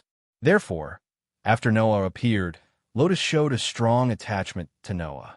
Lotus once said this to Noah: "Since you took the liberty of lodging in my body and changed my life and fate, then, if you want to leave, you have to ask for my permission." This is the will that Lotus wants to express. Since life is destined from the beginning, the result must be decided by oneself. In the face of an unchangeable fate, Lotus chose what she wanted to do the most. That is, to do her best to prove herself. Thinking of this, Noah looked at Lotus, who was quietly closing her eyes, and opened his mouth. However, just as Noah was about to say something, a pitch-black lightning suddenly cut through the space and shot in the direction of Noah. Noah almost reflexively raised his arm and forced his body, which was still in pain, to suddenly swing his sword. Bang! The pitch-black lightning was suddenly hit by the silver holy sword and exploded like sparks, turning into pitch-black electric current, scattering to the surroundings. The sudden movement made Lotus open her eyes. In the next second, a figure with a black feather appeared in front of Lotus. "I won't let you touch Lotus." Celestia opened her arms and stood in front of Lotus. Her dusk-like eyes stared intently at Noah, and a resolute look appeared in her eyes. "Only if you kill me." "Lysia?" Lotus stood up in surprise. "You don't talk." Lysia did not turn her head. Only Noah could see the sad expression on her face. "If you wanted to get out of the way, then don't talk. I won't listen even if you say it." Lysia. For the first time, Lotus's eyes wavered. Her expression became extremely complicated. Lysia, who did not see Lotus's expression, stared at Noah. She pointed a finger at him, and pitch-black electric light flashed on her white arm. "I know, without Lotus, I am absolutely no match for you." Lysia looked straight at Noah. "But if you want to attack Lotus, then you have to kill me first." Lysia's whole body began to flash with pitch-black electric light. Chapter 18:17. Beep, beep, beep. Amidst the chaotic sound of electric shocks, Lysia's entire body was surging with intense black electric light, rendering the figure of the dark elf who stood at the highest position in her dark dress to look like the goddess of darkness who controlled lightning. She was extremely beautiful and heroic. However, in Noah's eyes, Celestia's power was just a bluff. As long as she lightly waved her sword, she would be able to cut the black lightning and the dark goddess into two halves. That was not a metaphor. Although Celestia was the dark elf of the highest rank, compared to an existence like Noah, it was really just a matter of time. Even if he lost his authority, sovereignty, and ability value, with the unlimited energy from the third perpetual motion machine and the elven device that was comparable to the Elven King's power, Noah's power could still reach 4 digits. He was on the same level as the Elven Kings who ruled this world like gods. Compared to Noah, the power of the highest-ranked Dark Elf was like a joke that could be wiped out in the blink of an eye. Even if Celestia was created by the Dark Elf King and had the will of the Dark Elf King and was responsible for guiding the existence of the Demon King, it was still the same. Presumably, Celestia was also very clear about this. No matter what, facing someone who could defeat Lotus who had the power of the Dark Elf King, it was absolutely impossible for her to win. However, even if this was the case, it was not a reason for Celestia to obediently watch Lotus be dealt with by Noah. Noah was also very clear about this. If he really wanted to take away the world fragment from Lotus, Celestia would definitely resist with all her might. In the end, if he did not kill Celestia, he would not be able to take away the world fragment from Lotus. Looking at the stubbornness in Celestia's eyes, Noah sighed. "Enough. Put away your hostility. I don't intend to take away the world fragment from Lotus's body now."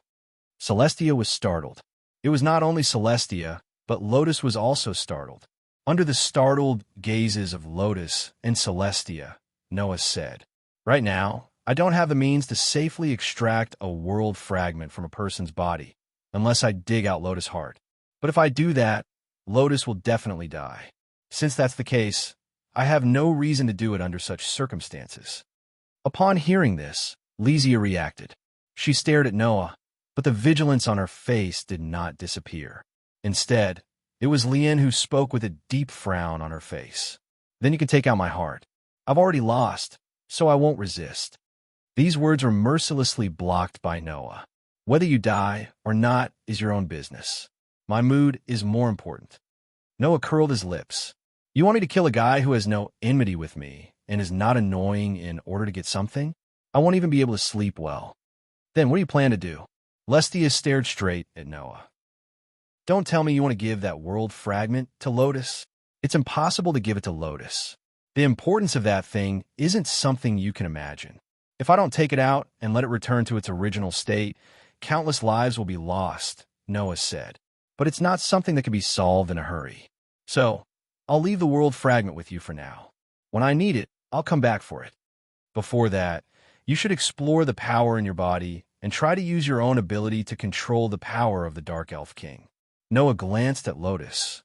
"Even if you don't mind being devoured by the power of the Dark Elf King, you should think carefully about who will be sad for you if you die." Lotus had nothing more to say. On the other hand, Celestia relaxed. She turned around, squatted down, and helped Lotus up. Looking at this scene, Noah lifted his head and shifted his gaze in another direction, looking at a corner of the sea of fire that was slowly burning around him. The show is over. It's about time for you to come out, right? As his voice fell, the sea of fire in front of him seemed to have expanded a little and burned even more fiercely. Then, the elf of calamity slowly walked out of the sea of fire. She glanced at Lotus, who was supported by Celestia, then at Noah, and her cold voice echoed. Since you're done with your task, you should give me an answer. I'll say it one more time. Lubia extended her hand toward Noah and Lotus. Lend me your power and fight against this world with me. Hearing this, Noah slightly frowned. Not only me, but you're also invited? Noah looked at Lotus and asked, Aren't you in cahoots? We're just working together. We're not in cahoots. Lotus shook her head. What I want is the same as her, but the methods we use are different. This was not the first time Noah heard this sentence. Luby Elstian also said that her goal is to destroy the Elf King, but you want to save the Elf King. Moreover, you want to save the Elf King who has gone mad. Noah continued to ask. Then what's going on? Lotus immediately lowered her head and fell silent. Even Lubia just quietly looked at Noah without saying a word. In the end, it was Celestia who was silent for a while and suddenly spoke.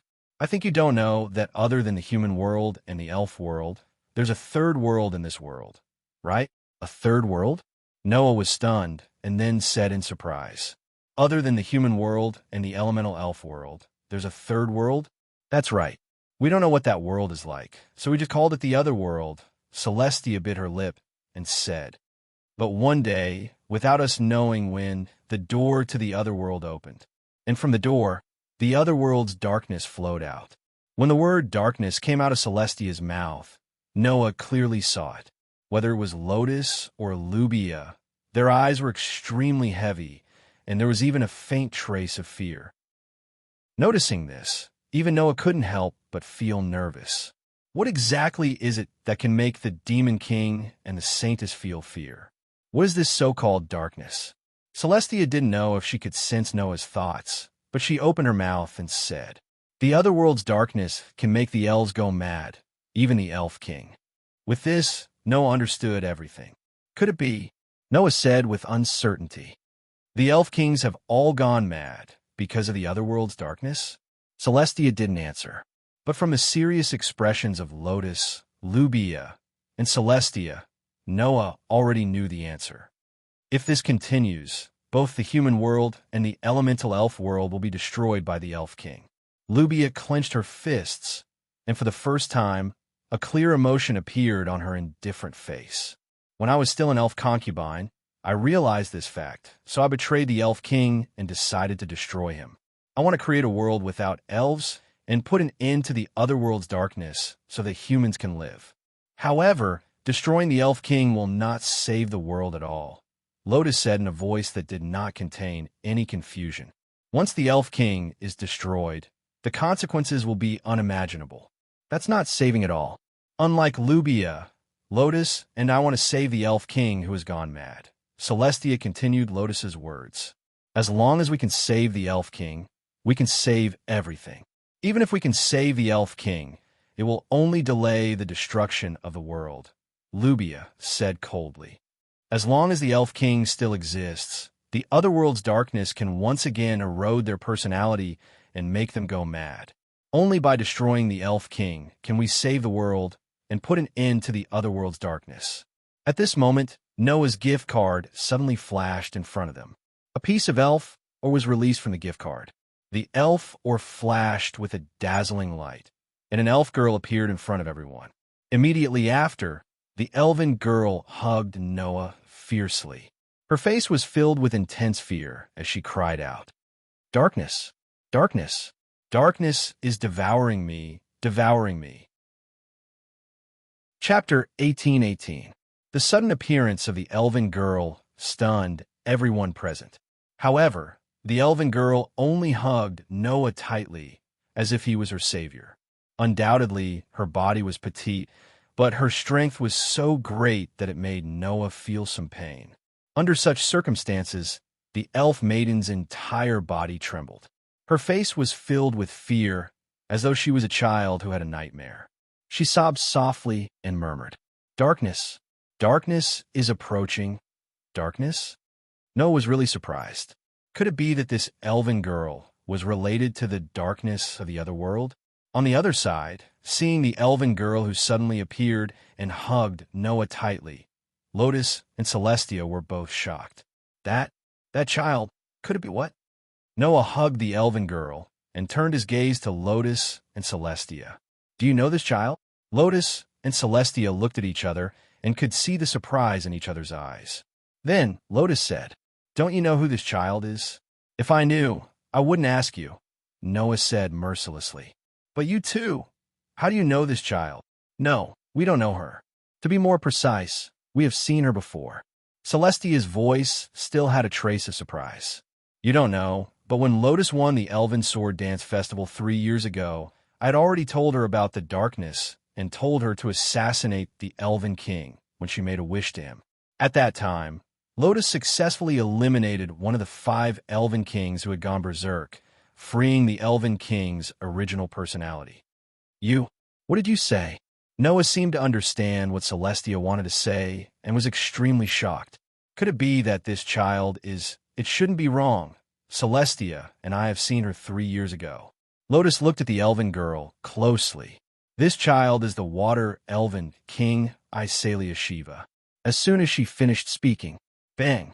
An abnormally violent flame suddenly ignited and turned into a huge fireball, shooting in the direction of Noah. No, the target of the fireball was not Noah, but the trembling elven maiden who was hugging Noah tightly. The huge fireball was like a burning meteorite. Its size was comparable to a huge rock that could crush a human body, and it carried a shocking amount of heat. While the surrounding area was dyed a fiery red, it swept towards the elven girl. Once hit by such a huge fireball, not to mention a person, even a dragon would be burned to ashes, right? With the elven girl's current powerless body, there was no way she could withstand that level of attack. Once he was hit, he would die. Clang! Just as the huge meteor-like fireball was about to land on the elven girl's body, the elven magic equipment, named Demon Slayer, let out a crisp sword cry and turned into a ray of sword light, slashing through the huge fireball. Slash! Like a human body being cut open, the fireball was cut in half by the holy sword, which had absolute magic resistance, and dissipated with a tearing sound. Noah, who had cut the huge fireball in half, raised his head and looked at Lubia with an unpleasant expression. The attack just now was released by Lubia. Immediately, Noah took a deep breath and looked at Lubia coldly. "What are you doing?" Noah didn't get an explanation from Lubia for his question. "I didn't expect to see the Water Elven King here. This is great." Lubia's pair of flame-like red eyes were fixed on the elven girl, and her voice was unprecedentedly cold. "Although there seems to be a problem, this is a good opportunity." Suddenly, a scorching aura was continuously fluctuating from Lubia's body. Sensing the terrifying aura, Lotus and Lestia both reacted. "Lubia." Lotus turned her gaze to Lubia, but her expression became quite serious. "Do you want to destroy the Water Elven King here?" "That's right." Lubia stepped on the scorching flames and began to walk towards Noah and the elven girl. "I won't miss such a rare opportunity. Lotus Asubble, you better not get in my way. I don't want to lose the precious battle force that can fight against the Elven King." Not only did Lotus not listen to Lubia's words, but she also took a step forward. However, her body, which had been hit by the ultimate sky flash, had not fully recovered. Lotus's body went limp, and she directly knelt on the ground. "Ren." Lestia hurriedly supported Ren. "Don't force yourself. Although it's only a mental injury, your body has not recovered yet." Lotus immediately bit her lips and showed an unwilling expression. She could only watch as Lubia walked towards the elven girl. The elven girl, on the other hand, still did not seem to feel any danger. She hugged Noah tightly and murmured with a face full of fear, "Darkness, darkness Due to the loss of her memories and power, the elven girl did not remember her identity. However, when she learned about the existence of darkness from Lotus, Lubia, and Lestia, it seemed to have stimulated the elven girl's past memories and awakened the deepest fear in her heart. Noah knew that the elven girl, whose memories had been stimulated, had completely lost her calm at this moment. This could be felt from the way the other party hugged him tightly and trembled all the time. Thus, Noah whispered to the elven girl, "I'm sorry, you should rest first." After that, Noah reached out a hand and pressed hard on the elven girl's neck. Ugh! The elven girl immediately groaned. Her body went limp and her eyes closed as she fainted. Noah hugged the elven girl's petite body and took out the elven ore once again. A ray of light flashed from the elven ore and enveloped the elven girl. The elven girl turned into light particles and was slowly absorbed by the elven ore. Then, Noah took out the gift card and stored the elven ore before letting the card disappear into the air. Seeing this, Lubia finally stopped and turned her red eyes towards Noah. "Do you intend to obstruct me?" Noah did not answer. Instead, he met Lubia's gaze and said indifferently, "Have you asked if I agree to you taking people from me, or even killing them? That is a threat to the world." Lubia said coldly, "Do you want to see the world destroyed by the Elven Kings? That is not a threat to the world, but a threat to humans." Noah smirked. "You talk about the world, and you talk about saving the world. If killing people could save the world, I would have become a man-killer fiend long ago." Saying this, Noah looked at Lubia without any emotion in his deep, dark eyes. "Who do you think you are to talk about the future of the world in front of me?" Lubia did not say anything else. However, the eyes of the elven girl of Calamity were filled with murderous intent as she looked at Noah. "If that is the case, then disappear from my sight." As soon as she finished speaking, a violent flame rose from Lubia's body and shot into the air like a pillar of fire. The pillars of fire gradually twisted in midair and gradually transformed into huge fireballs. They were like miniature suns suspended in the air. "I won't show you any mercy, Noah Dole." Lubia's voice echoed in the air. "Let me see what kind of power you can bring out to fight the Saintess after fighting the Demon King." Following Lubia's voice, the huge fireballs in the air suddenly trembled and turned into cannonballs. Like a meteor shower, they shot towards Noah's direction. His vision was filled with the color of the flames. His skin was sweating under the shocking heat. Noah stared at the flame barrage that descended like a meteor shower, and a terrifying light flashed in his eyes. Chapter 18-19. The scorching flames seemed to be able to incinerate the space around them. With an astonishing amount of heat, they turned into huge fireballs. Like miniature suns falling from the sky, they violently fell from the sky and violently shot towards Noah. Noah's pitch-black eyes had long been dyed a fiery red by the luster of the flames. They looked like intoxicating gems. Facing the flames that could instantly incinerate the surrounding area, Noah's expression did not waver at all. He only took a deep breath of scorching hot air, and his body surged with an enormous amount of divine might. In the next second, Noah actually ignored the huge fireballs falling from the sky. With a loud thud, he violently shot towards Lubia's direction like a bullet. "Do you plan to take me down directly?" Lubia calmly asked. "Do you think it'll be so easy?" While saying this, Lubia raised one of her hands. As if she was forming some kind of hand seal, her fingers constantly drew in the air. Suddenly, the huge fireballs falling from the sky paused and abruptly changed their direction. As if they had eyes, they madly fell towards Noah, who was rushing towards Lubia. In the blink of an eye, the first huge fireball arrived above Noah's head and mercilessly smashed down. "Be careful!" Lotus and Restia almost subconsciously cried out in alarm. However, before Lotus and Restia could say anything, Noah abruptly dodged to the side without any warning. Bang! The scorching, huge fireball crashed onto the ground and exploded like a heavy meteorite. A surging wave of fire turned into a surging explosion of flames, shaking the ground that had been blasted open. It was mixed with a shocking shockwave, exploding in all directions. Scorched smoke rose from the ground that was covered by the wave of fire. The place that was hit by the fireball turned into a small volcanic crater. There were even flames rising from it. Noah acted as if he did not feel anything. His pair of eyes did not fluctuate in the slightest. His body violently dashed forward while constantly crossing paths. During this time, one after another, huge fireballs fell from the sky one after another. Bang, bang, bang, bang, bang, bang. Amidst a series of continuous explosions, huge fireballs fell from the sky and struck the ground one after another. Intense flames exploded, causing the scorching waves of fire to surge in all directions like a roaring torrent. Although its power was astonishing, it was useless if it missed. Noah dodged the falling fireballs with extreme precision. His body flickered like a phantom as he dodged the falling fireballs one after another. Instead of retreating, he charged forward like a thunderbolt towards Lubia's direction.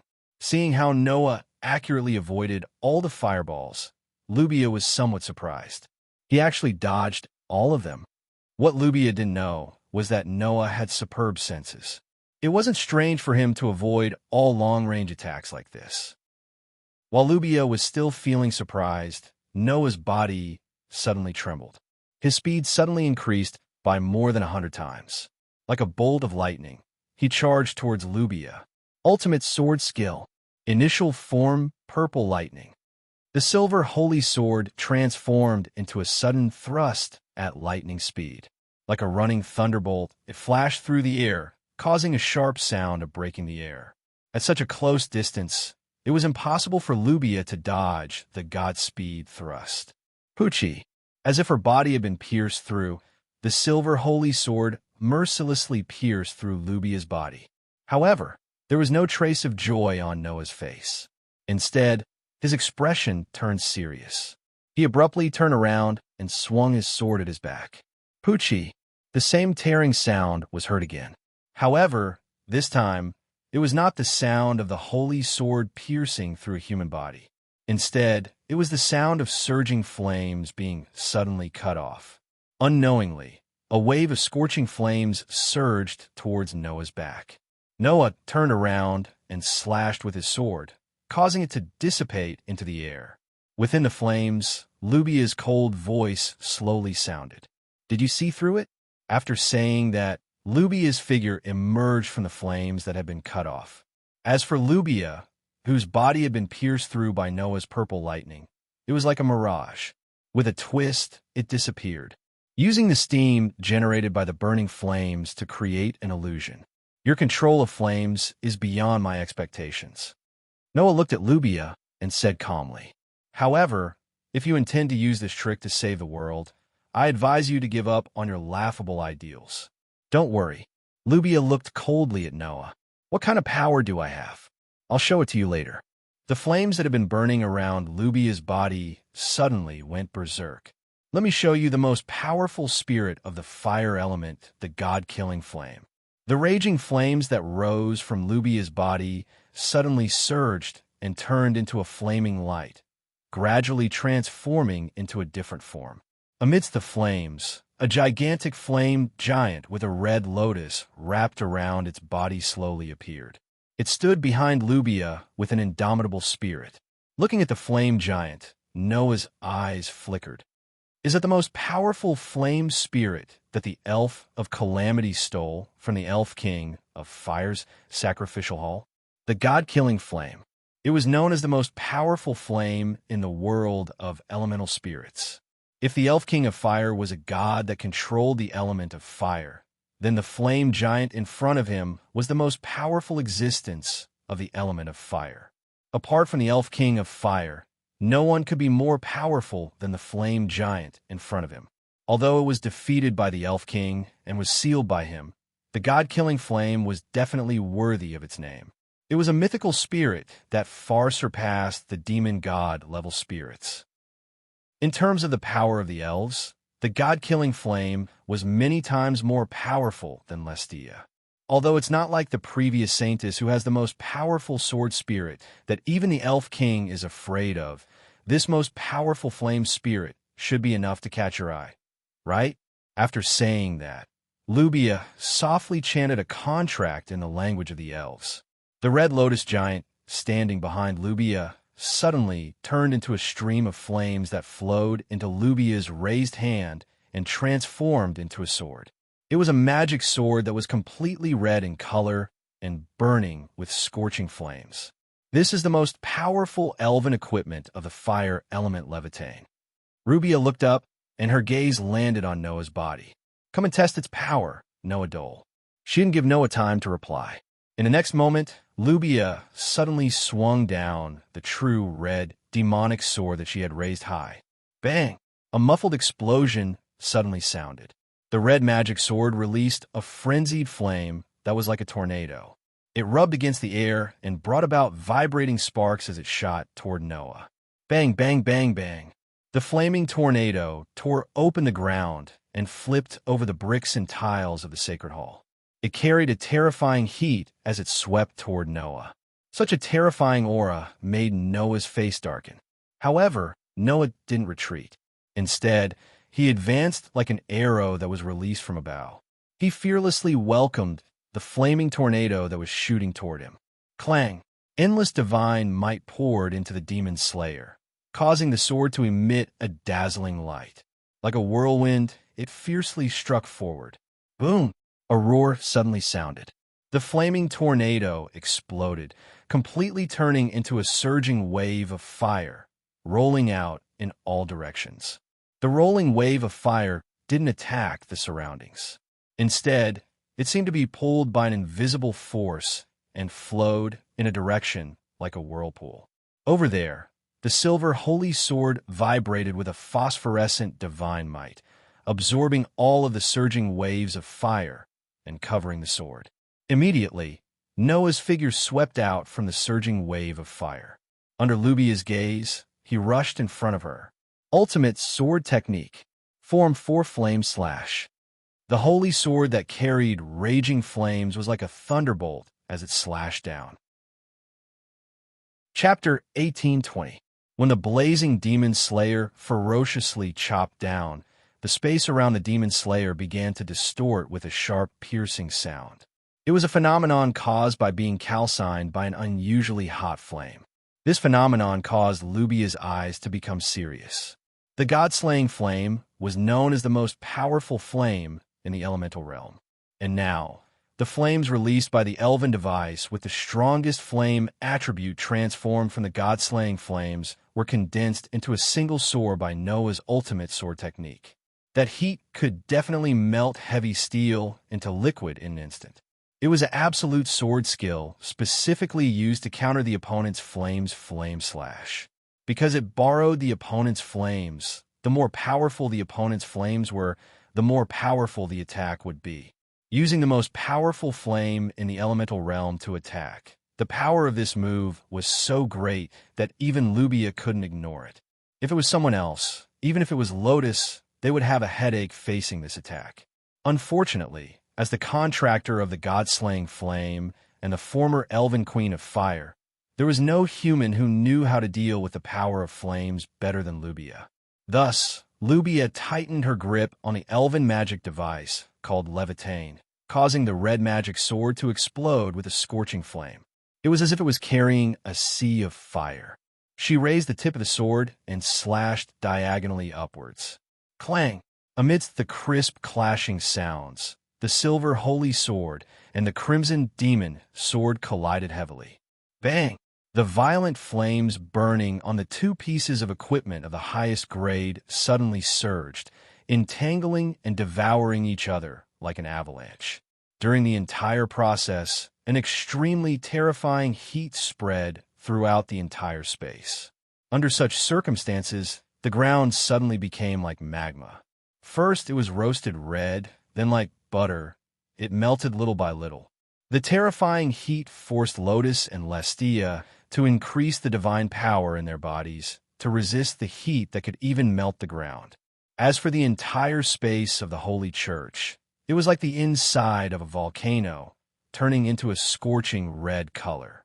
With such heat and such a scene, it was as if one was really inside a volcano. At the center of the volcano, two figures were chasing each other. Clang! With a sword hum, the silver holy sword slashed out like moonlight. Swish! With a whistling sound, the true red demon sword suddenly flashed. The silver holy sword and the red demon sword were like two sword lights, continuously slashing towards each other. Clang, clang, clang, clang, clang. The crisp sound of steel colliding with steel resounded throughout the entire volcano-like space, turning into waves of sound waves that reverberated. The cold sword light kept crisscrossing.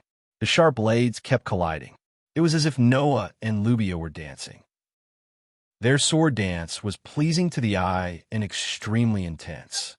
The clashing sounds of their swords colliding with each other shook the entire space. It was unimaginably intense. That pleasing and extremely high-end sword dance was enough to make anyone intoxicated by it. Even Lotus, who was known as the strongest sword dancer, was the same. Only those with extremely high attainments in sword dance would be able to clearly see this intense attack and defense, right? In Lotus's eyes, there was nothing she could find wrong with this sword dance. Noah, who was holding the silver holy sword, was constantly attacking. As he moved forward, he made the fairy device slash out like a whirlwind. Lubia, who was holding the red demon sword, was constantly retreating. Her footsteps were hurried, and she seemed to be floating, constantly deflecting the whirlwind-like slashes. It is obvious that Noah has been on the offensive while Lubia has been on the defensive. Even so, the sword dance between the two was unimaginably intense. Neither of them was at a disadvantage. Pah! Footsteps sounded on the ground almost at the same time. Whoosh! Their figures were constantly dodging like phantoms. Clang, clang, clang, clang, clang. The sound of the silver holy sword and the crimson demon sword clashing against each other reverberated in the air. Sparks flew in all directions from the clash between the sword and the silver holy sword. It was like a song, extremely pleasing to the ears. In the end, after a dozen rounds, the two fairy devices did not touch each other's bodies. In the entire process of the intense battle, the distance between the two was never more than 1 meter. Noah and Lubia continued to exchange blows under such circumstances. They performed an incredibly intense sword dance, making the atmosphere in the entire space more and more tense. Of course, no one knew how surprised Noah was. Is this girl really the former fire fairy G? It was no wonder that Noah had such a thought. It should be noted that Witch G of the Divine Rights Institute, whose goal was to serve the King of Elves, was very noble, and her attainments in the sacred music of ceremonies were extremely high. However, when it came to the sword dance, she didn't put any effort into it. Her fighting ability was almost the same as an ordinary person's. For example, Fianna almost always let Geokius perform on his own during the battle. She even let him focus on defense, while she could only give simple orders. Her combat ability could be said to be the weakest among all the contestants in the Elven Sword Dance Festival. As a former Fairy G, Lubia should have never been trained as a fairy envoy. She should not be so good at sword dance. However, at this moment, Lubia was actually able to fight Noah to a standstill. That was not normal at all. Could it be that after betraying the Fire Fairy King, Lubia began to train as a fairy envoy? Could it be that she was able to fight against Noah after 4 years? But Lubia was not Lotus. Lotus's talent in sword dance was unimaginably high. For years ago, after escaping from the academy, Lotus learned the ultimate sword skill from Gray and Vath for a year. 3 years ago, she dominated the Fairy Sword Dance Festival and won the title of the strongest sword dancer. This was enough to show Lotus's talent in sword dance. With such talent, after 3 years of training, even Noah had to admit that Lotus's sword skill was comparable to Tony, who was known as the King of Swords. This showed how talented Lotus was in sword dance. And this was because Lotus had been trained in the academy since she was young and had laid a solid foundation. That was why she could cultivate the ultimate sword skill to such a level after 4 years of training. But Lubia was only raised as a Fairy G since she was young. She did not receive any proper training as a fairy envoy. How could she train the sword dance to such a level in just 4 years? Or did Lubia have a better talent than Lotus? Noah would rather die than believe such a thing. In such a world where humans were generally not very strong, it was already something to be proud of to have the strongest sword dancer. If there was another one, even Noah would not be willing to believe it. So, Noah had a guess. I see. Not only did you inherit the power of the Saintess, but you also inherited the Saintess' sword skill? Hearing this sentence clearly, Lubia's eyes flashed. Did you notice? Lubia very calmly deflected the silver, holy swords one by one. She waved her sword and spoke. The Saintess is an antibody that corresponds to the Demon King. The stronger the Demon King is, the stronger the Saintess will be. When the Demon King, Lotus Asubble, fully awakens, my power will be raised to the peak. I am very lucky. In addition to the power of the Saintess, now that the Demon King has fully awakened, I have also inherited the Saintess sword skill. Lubia suddenly stopped retreating. So, in terms of power, I am not weaker than the Demon King. In terms of sword skill, I am not weaker than the strongest sword dancer. In addition, the power of my god-slaying flame is far stronger than the dark elf of the Demon King. My power is stronger than Lotus Asubble. After saying that, Nubia raised the red magic sword high up in the air and heavily chopped down at Noah with the power to split mountains and rivers. Clang! In the sound of a bell, Noah, who had blocked Lubia's attack with his silver holy sword, was sent flying by the powerful force. His feet rubbed against the ground as he slid backward. Chapter 1821. The highest level of sword dance had come to an end. A heavy silence pervaded the space. Noah tightened his grip on the holy sword. His hand was slightly numb, and he looked at Lubia with a solemn expression.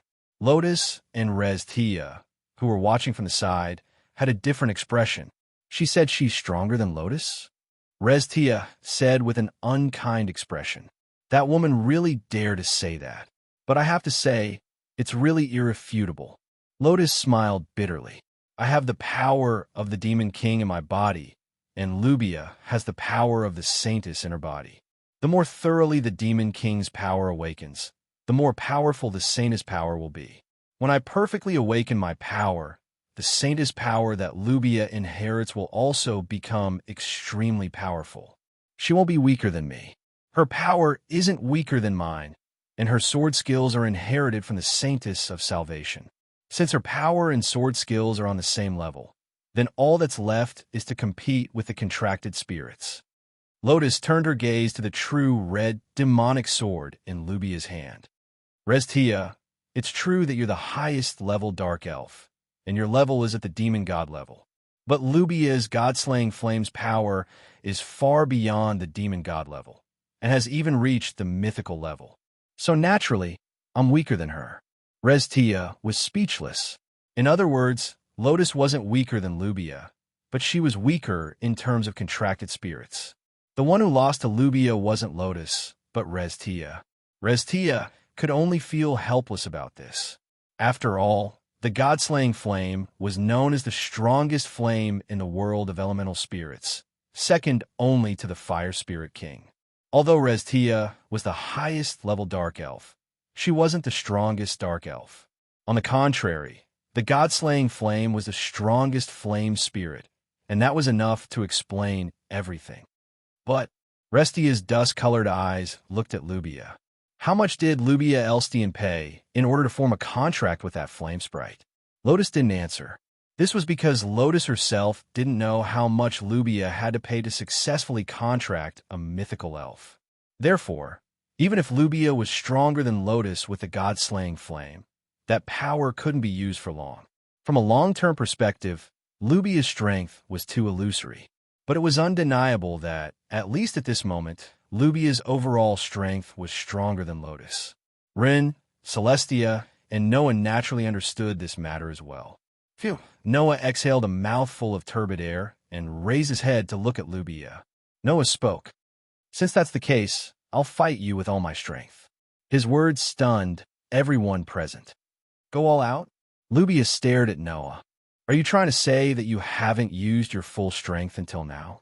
No. In the battle with Lotus, I have already used my full strength, Noah said indifferently. So, instead of saying that I haven't used my full strength, it would be better to say that, just like the sky extinguishing flash, I still have a trump card that none of you know about.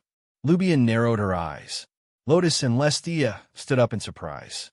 Under such circumstances, Noah closed his eyes and chanted softly. Divine starlight, lightning of salvation, wisdom of the goddess, indestructible steel sword, appear in my hand. The elven mark on the back of Noah's hand burst out with a dazzling light. It was not the unique silver light of the holy sword. It was the most dazzling light in the world, a platinum light. Amidst the light, a platinum-colored divine blade slowly appeared in one of Noah's hands. Clang! The platinum divine sword shone with a dazzling light. The light filled every corner of the surrounding space, causing the surrounding sea of fire to be reflected in a platinum color. The dazzling light made Lubia, Lotus, and Lestia squint their eyes slightly, their eyes filled with astonishment. A second elven?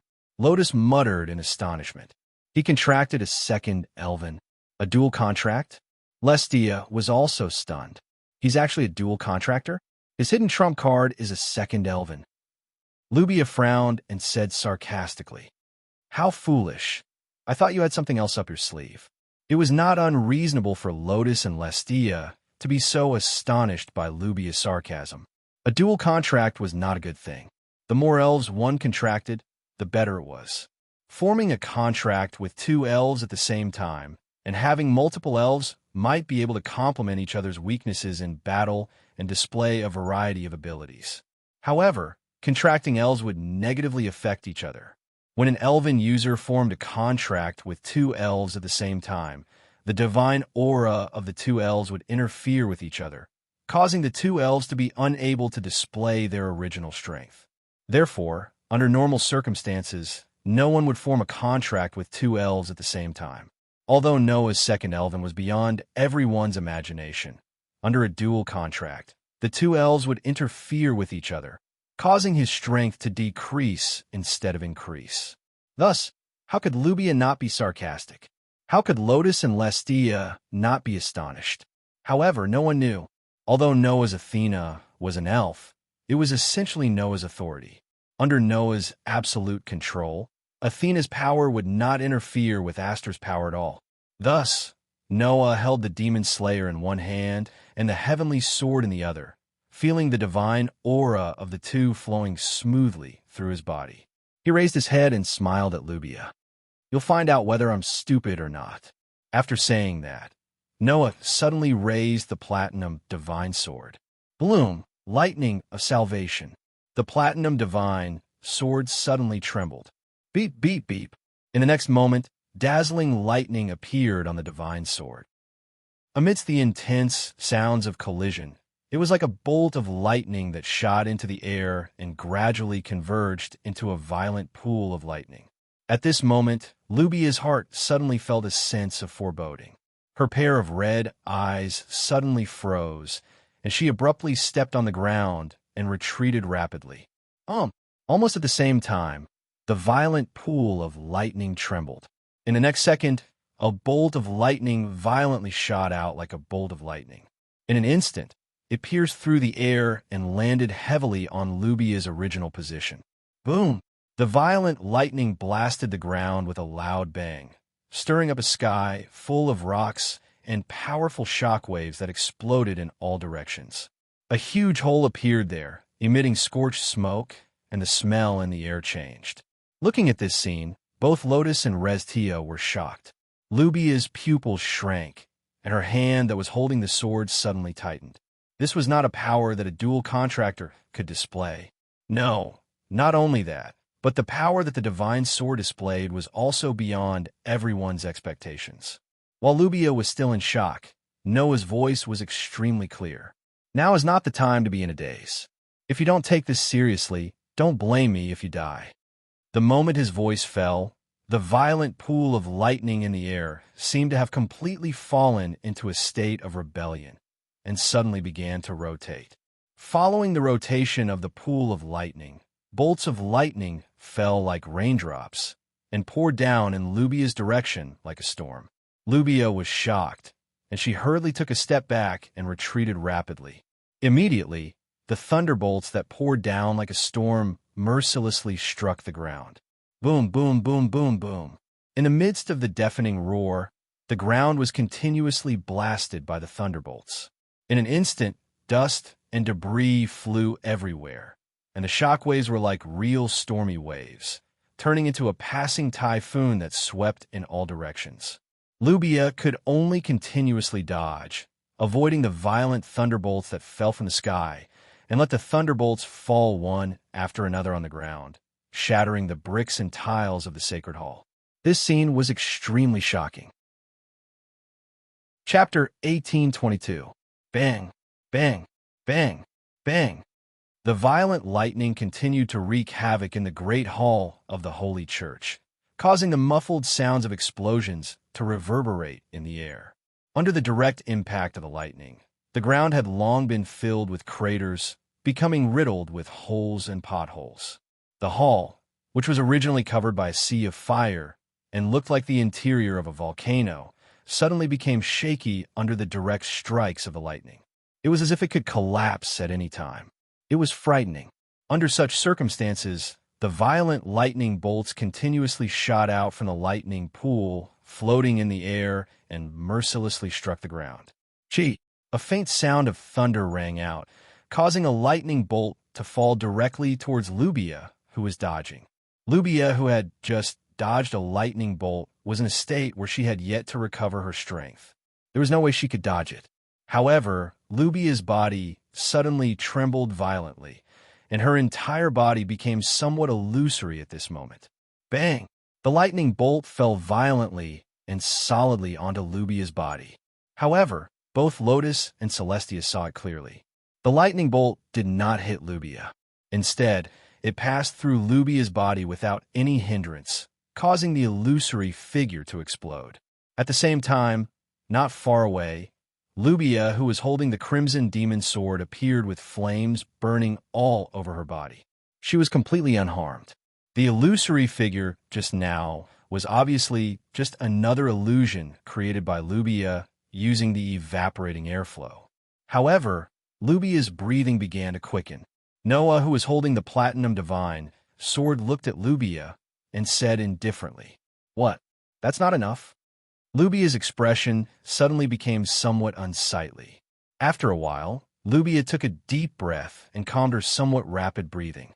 She looked at the heavenly sword in Noah's hand and the demon slayer in his other hand and said in a deep voice, "I didn't expect you to be able to perfectly control two elves."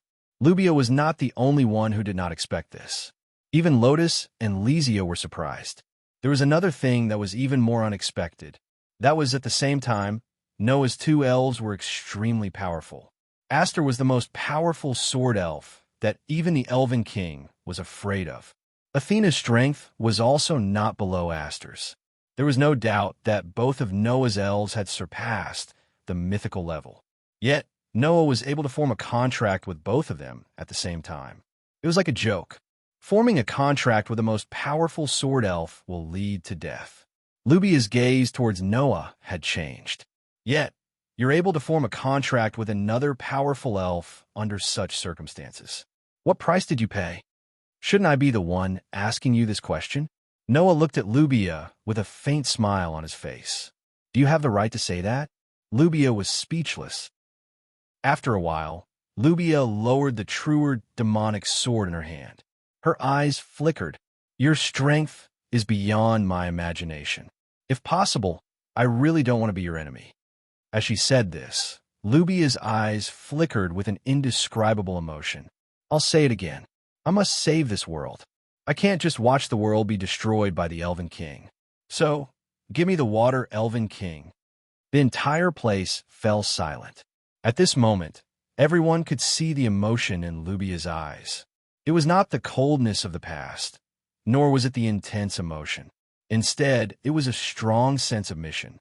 This girl had already made saving the world her mission. Since the day she discovered that the Elven King had been corrupted by the otherworld darkness, this girl had been yearning for salvation. Unfortunately, Lubia's wish was undoubtedly wrong. "I won't agree to it," Noah said calmly. "No matter what, when there is a sacrifice, it can no longer be counted as salvation. You, who takes sacrifice for granted, will never be able to save this world." Lubia's eyes flickered violently. At this moment, there was a slight wavering in Lubia's eyes. However, that trace of hesitation immediately disappeared after a second. Hoping for salvation without sacrifice is the most naive thinking. As she said those words, violent flames rose from Lubia's body and turned into a sea of fire that instantly lit up the entire Holy Church's sacrificial hall. "I won't pray that there won't be a sacrifice. I will only minimize the sacrifice. Even wars between countries can't avoid sacrifice. You want to fight against the world and expect a perfect ending? You're so naive that it's laughable." As if in response to the anger and unwillingness in Lubia's words, the flames that lit up the entire Holy Church's sacrificial hall rose with the wind and turned into a monstrous wave of fire. "If you want to protect everything, then try and defeat me." As soon as she finished speaking, the monstrous wave of fire suddenly trembled and surged toward Noah's direction. Suddenly, wherever the wave of fire passed, the space was distorted by the shocking heat, and even the air began to evaporate.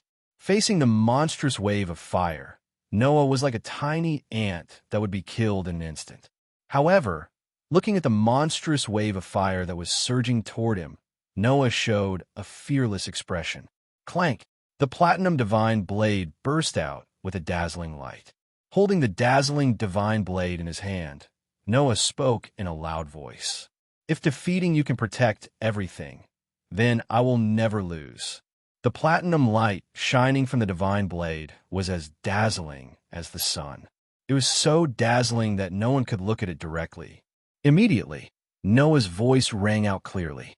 "Bloom, O light of salvation." The dazzling light turned into a dazzling flash.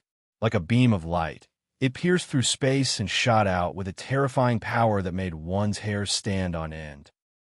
It directly faced the monstrous wave of fire that was surging toward him. Kaboom!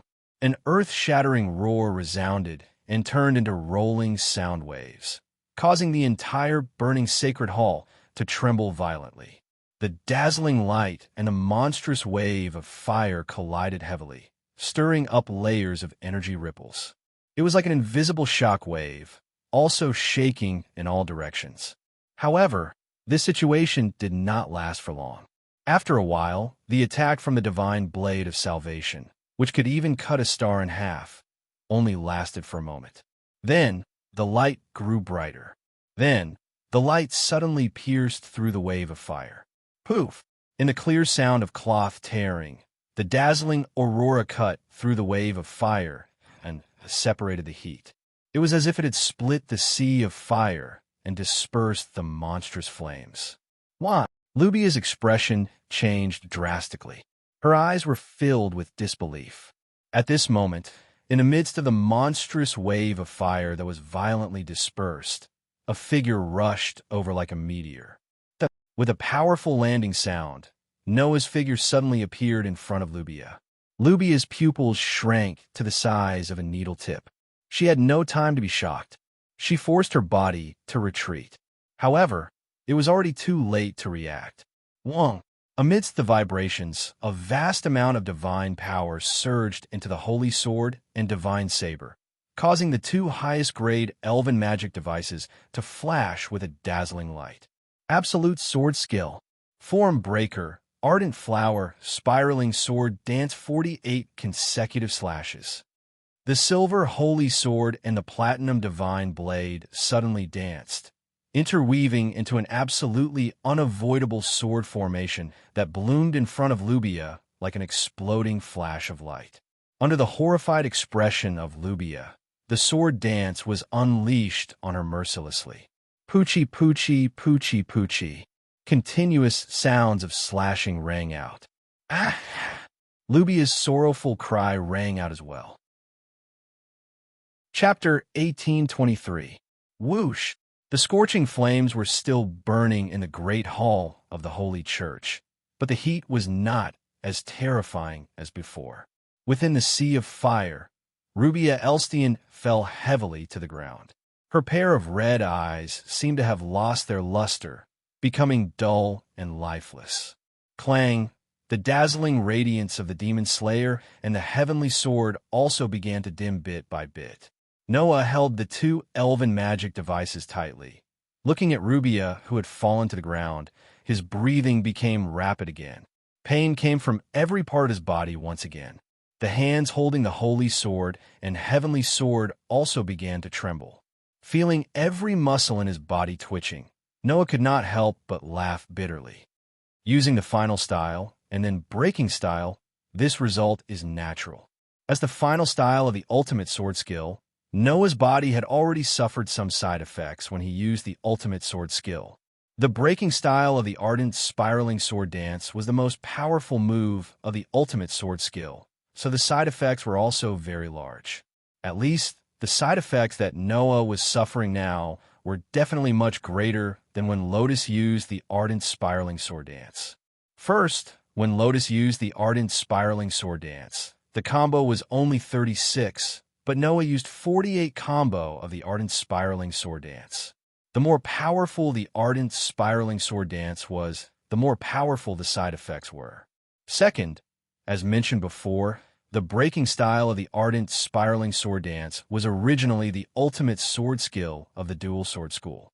Even if Noah and Lotus could use one weapon to use the ardent spiraling sword dance, the power of the ardent spiraling sword dance was definitely not as strong as when they used two weapons. Now, Noah used two weapons and used the complete version of the ardent spiraling sword dance. Not only did the power of the ardent spiraling sword dance increase, the side effects on the body also increased.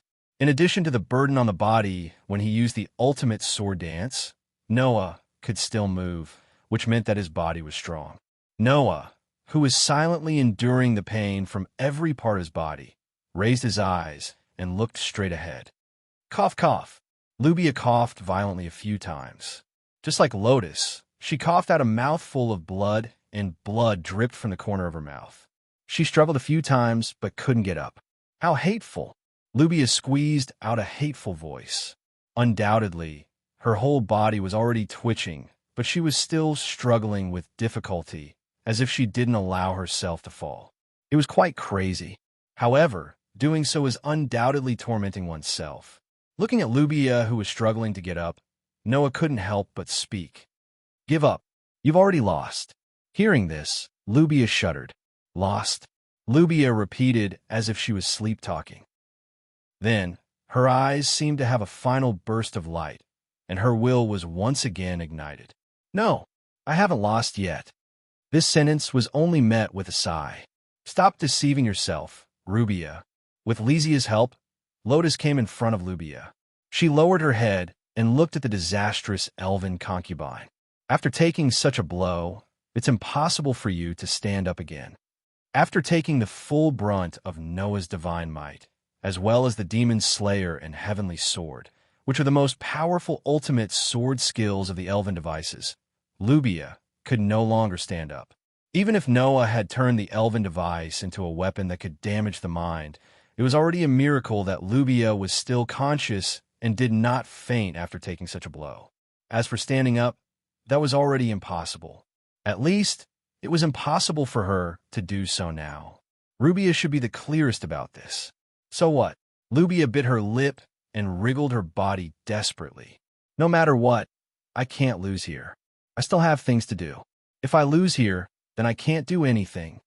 Although she kept saying that she was stronger than Lotus, Lubia knew that the reason she had such power was because she was the reincarnation of the Saintess.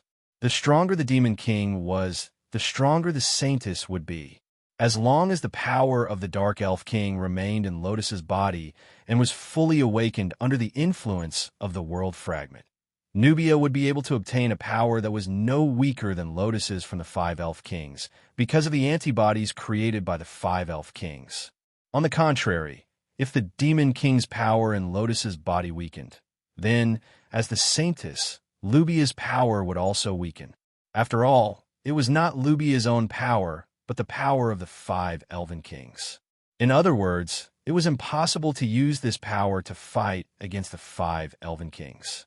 Therefore, Lubia could only think of using Lotus and Noah to make these two fight for her. Unfortunately, both Noah and Lotus did not agree with Lubia's idea. If that's the case, at least now that the Water Elf King is in trouble, I can use this power to destroy them, even if it's just one of them. Lubia raised her head with difficulty and looked at Noah and Lotus with eyes full of hatred. "Why do you have to stop me?" Under those words, full of hatred, the divine power fluctuating from Lubia's body began to become violent. Ugh! Lubia suddenly covered her heart and let out a painful groan. Seeing this, Lotus and Lestia were slightly surprised. Noah was also surprised. What's wrong?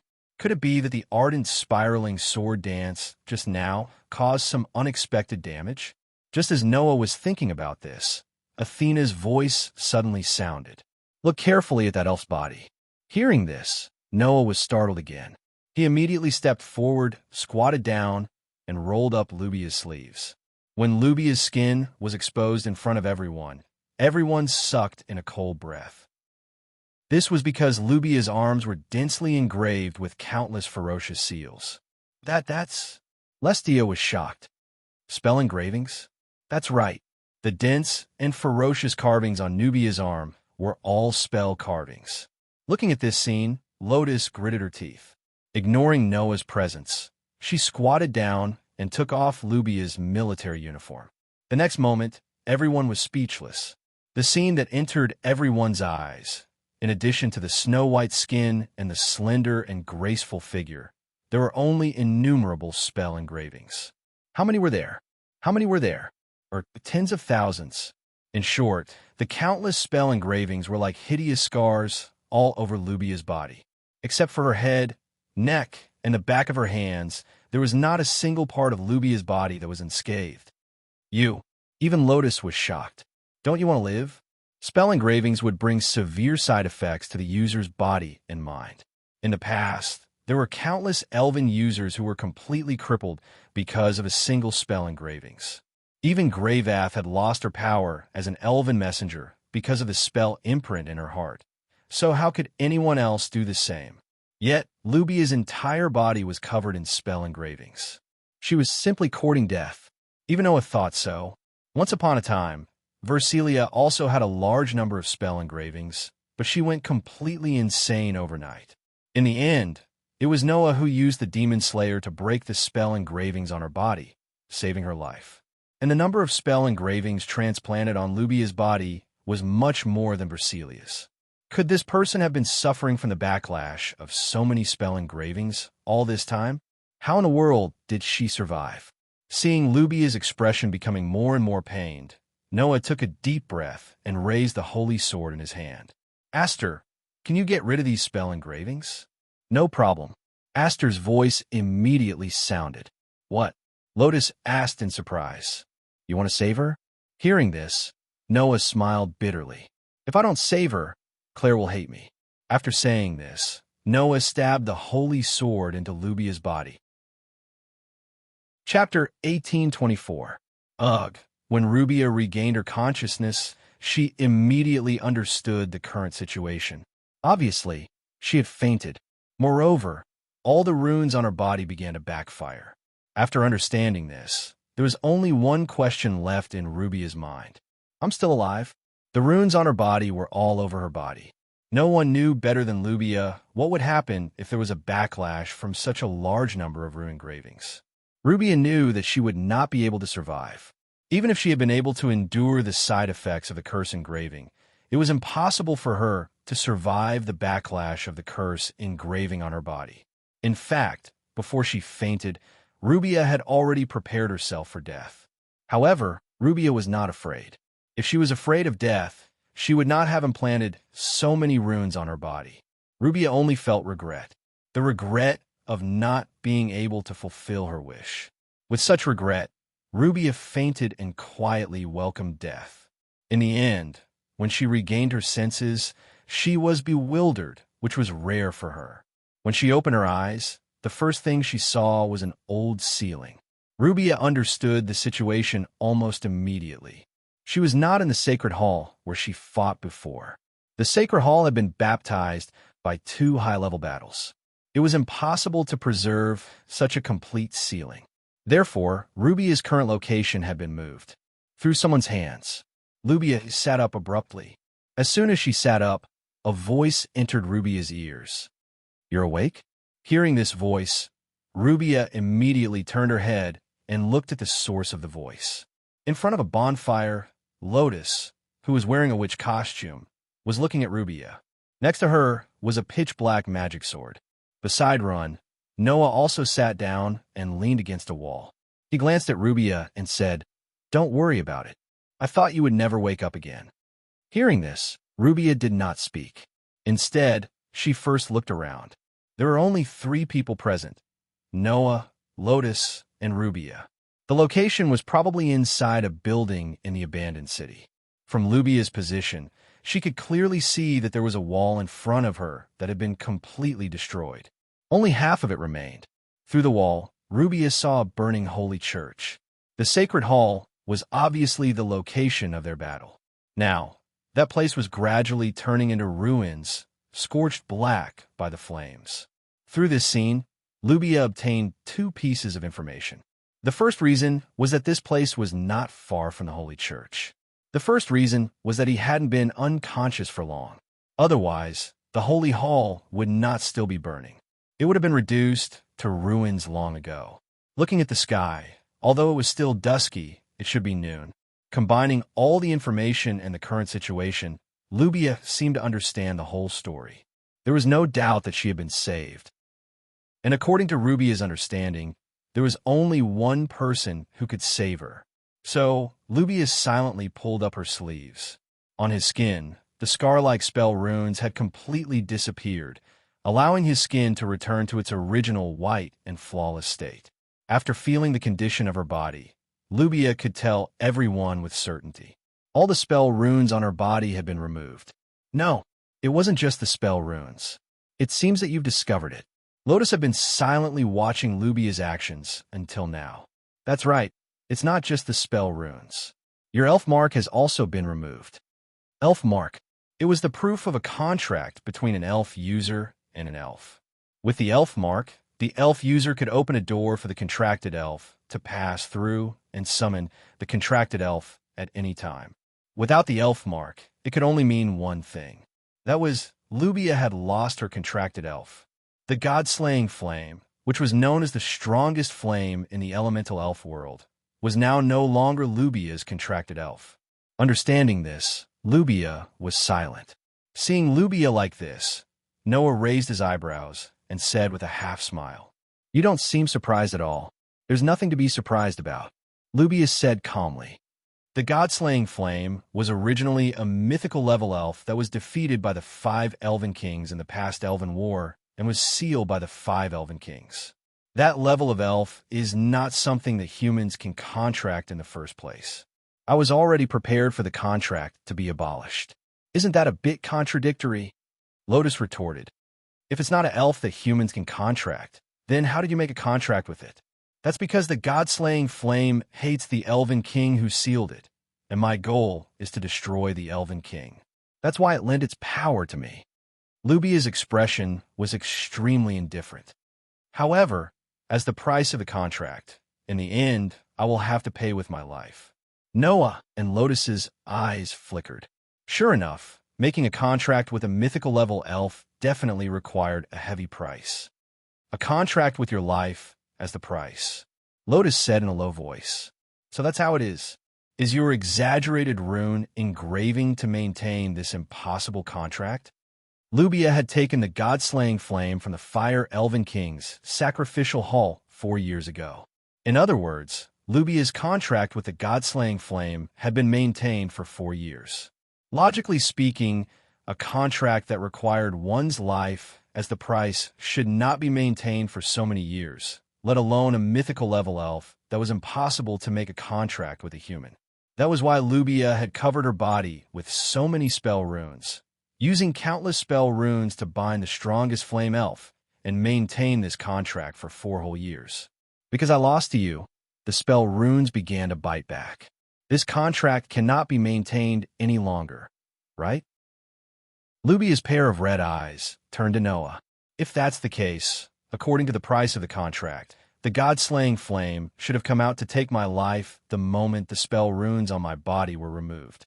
But Lubia was still unharmed. What was this all about? Noah could see Lubia's confusion. However, Noah pursed his lips and said, "Don't worry about it. Although my body is not in good condition after 2 battles, and Lotus was seriously injured by me, you don't think that a mythical level elf can successfully kill someone from our hands, do you?" Mythical level elves were almost invincible to humans, but to Noah and Lotus, they were not very strong opponents. Even if their bodies were not in good condition, when the god-slaying flame intended to take Lubia's life, Noah and Lotus still took action. The result was obvious. The strongest flame elf, known as the strongest flame elf in the elemental elf world, was defeated by Noah and Lotus. Thus, the elf ran away with its tail between its legs. At this point, Lubia's life was saved. Lubia fell silent. After a while, Lubia said self-deprecatingly, "I didn't expect that in the end, I would be saved by the 2 of you. Fate is really interesting. There's nothing strange about it, right?" Lotus said faintly, "Our ideals are different, but our ultimate goal is to save the world from the hands of the crazy elf king. There's no reason for me to leave you in the lurch. I'm not that kind." Noah shrugged. "I just don't want to see my teammate cry because of her sister's death." Needless to say, Lubia knew who Noah's teammate was. She did not know if it was because she was reborn or because she lost her contract with the elf and lost to Noah. But Lubia's heart was no longer as cold as before. Instead, she had become a little soft. Under such circumstances, Lubia could not help but speak. "Is Claire okay?" Noah did not expect Lubia to ask such a question. However, this question caused Noah to cast his gaze on Lubia. Soon after, he bluntly said, "Don't worry, Lubia. As the younger sister of the elf maiden of Calamity, do you think Claire will be fine?" Lubia was speechless. Chapter 1825. Lubia's betrayal to the Fire Elf King caused the Elstian family's title to be stripped and their territory confiscated.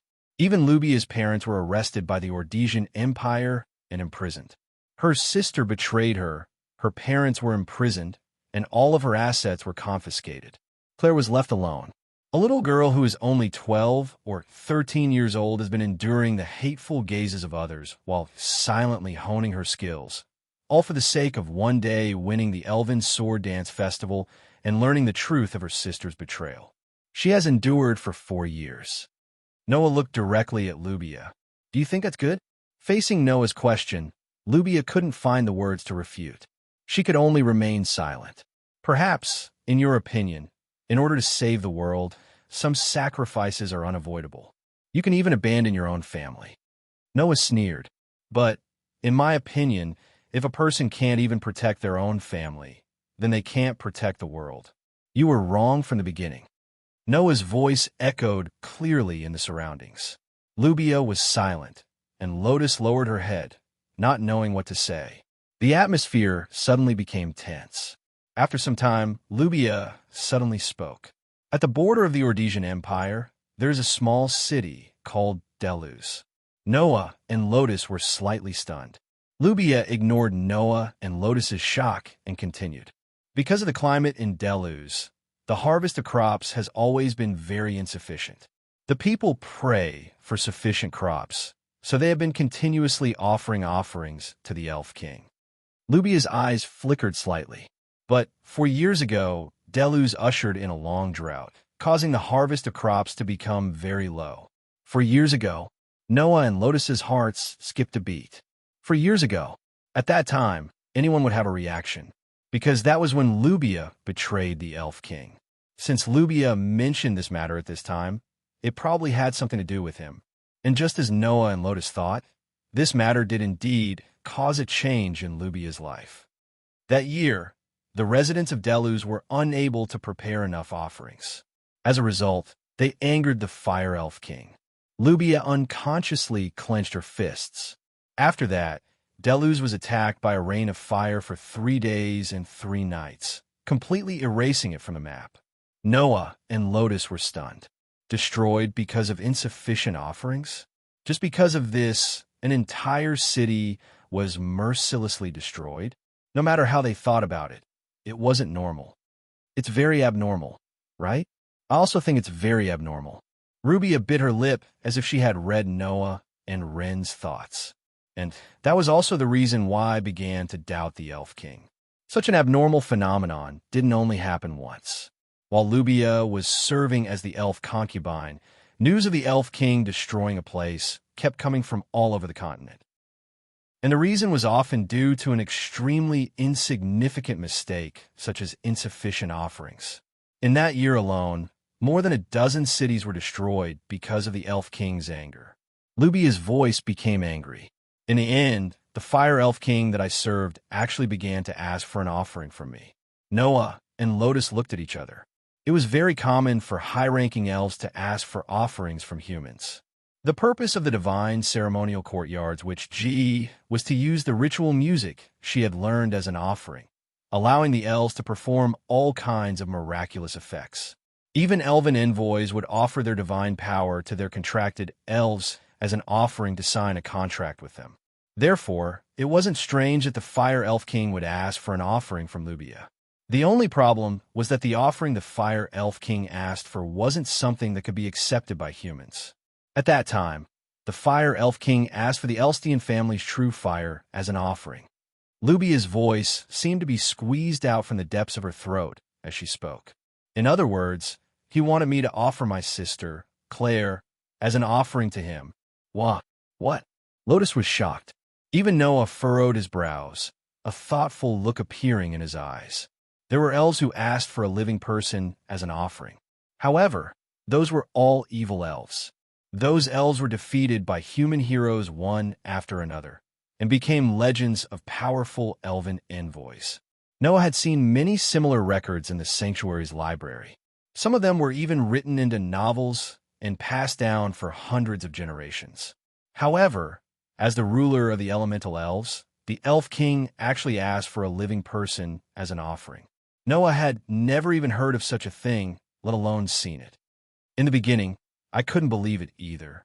In order to make the Elf King withdraw his request, I continuously prayed to the Fire Elf King, performing ritual music every day until I lost consciousness and fell to the ground, incessantly praying for the Elf King's forgiveness. Lubia's face was full of bitterness. In the end, not only did the Elven King not accept my pleas, he even gave me an oracle. He told me that if I didn't offer him a sacrifice, he would continue to rain calamities on the same level as Deluz. In other words, if I didn't offer Claire as an offering, the Elf King would rain down his wrath on the Audisia Empire. This wasn't just anger, it was anger and threats. So I despaired. Lubia raised her head and looked at Noah and Lotus. In the end, I could only make up my mind to personally meet the Elf King in the Temple of True Sacrifice.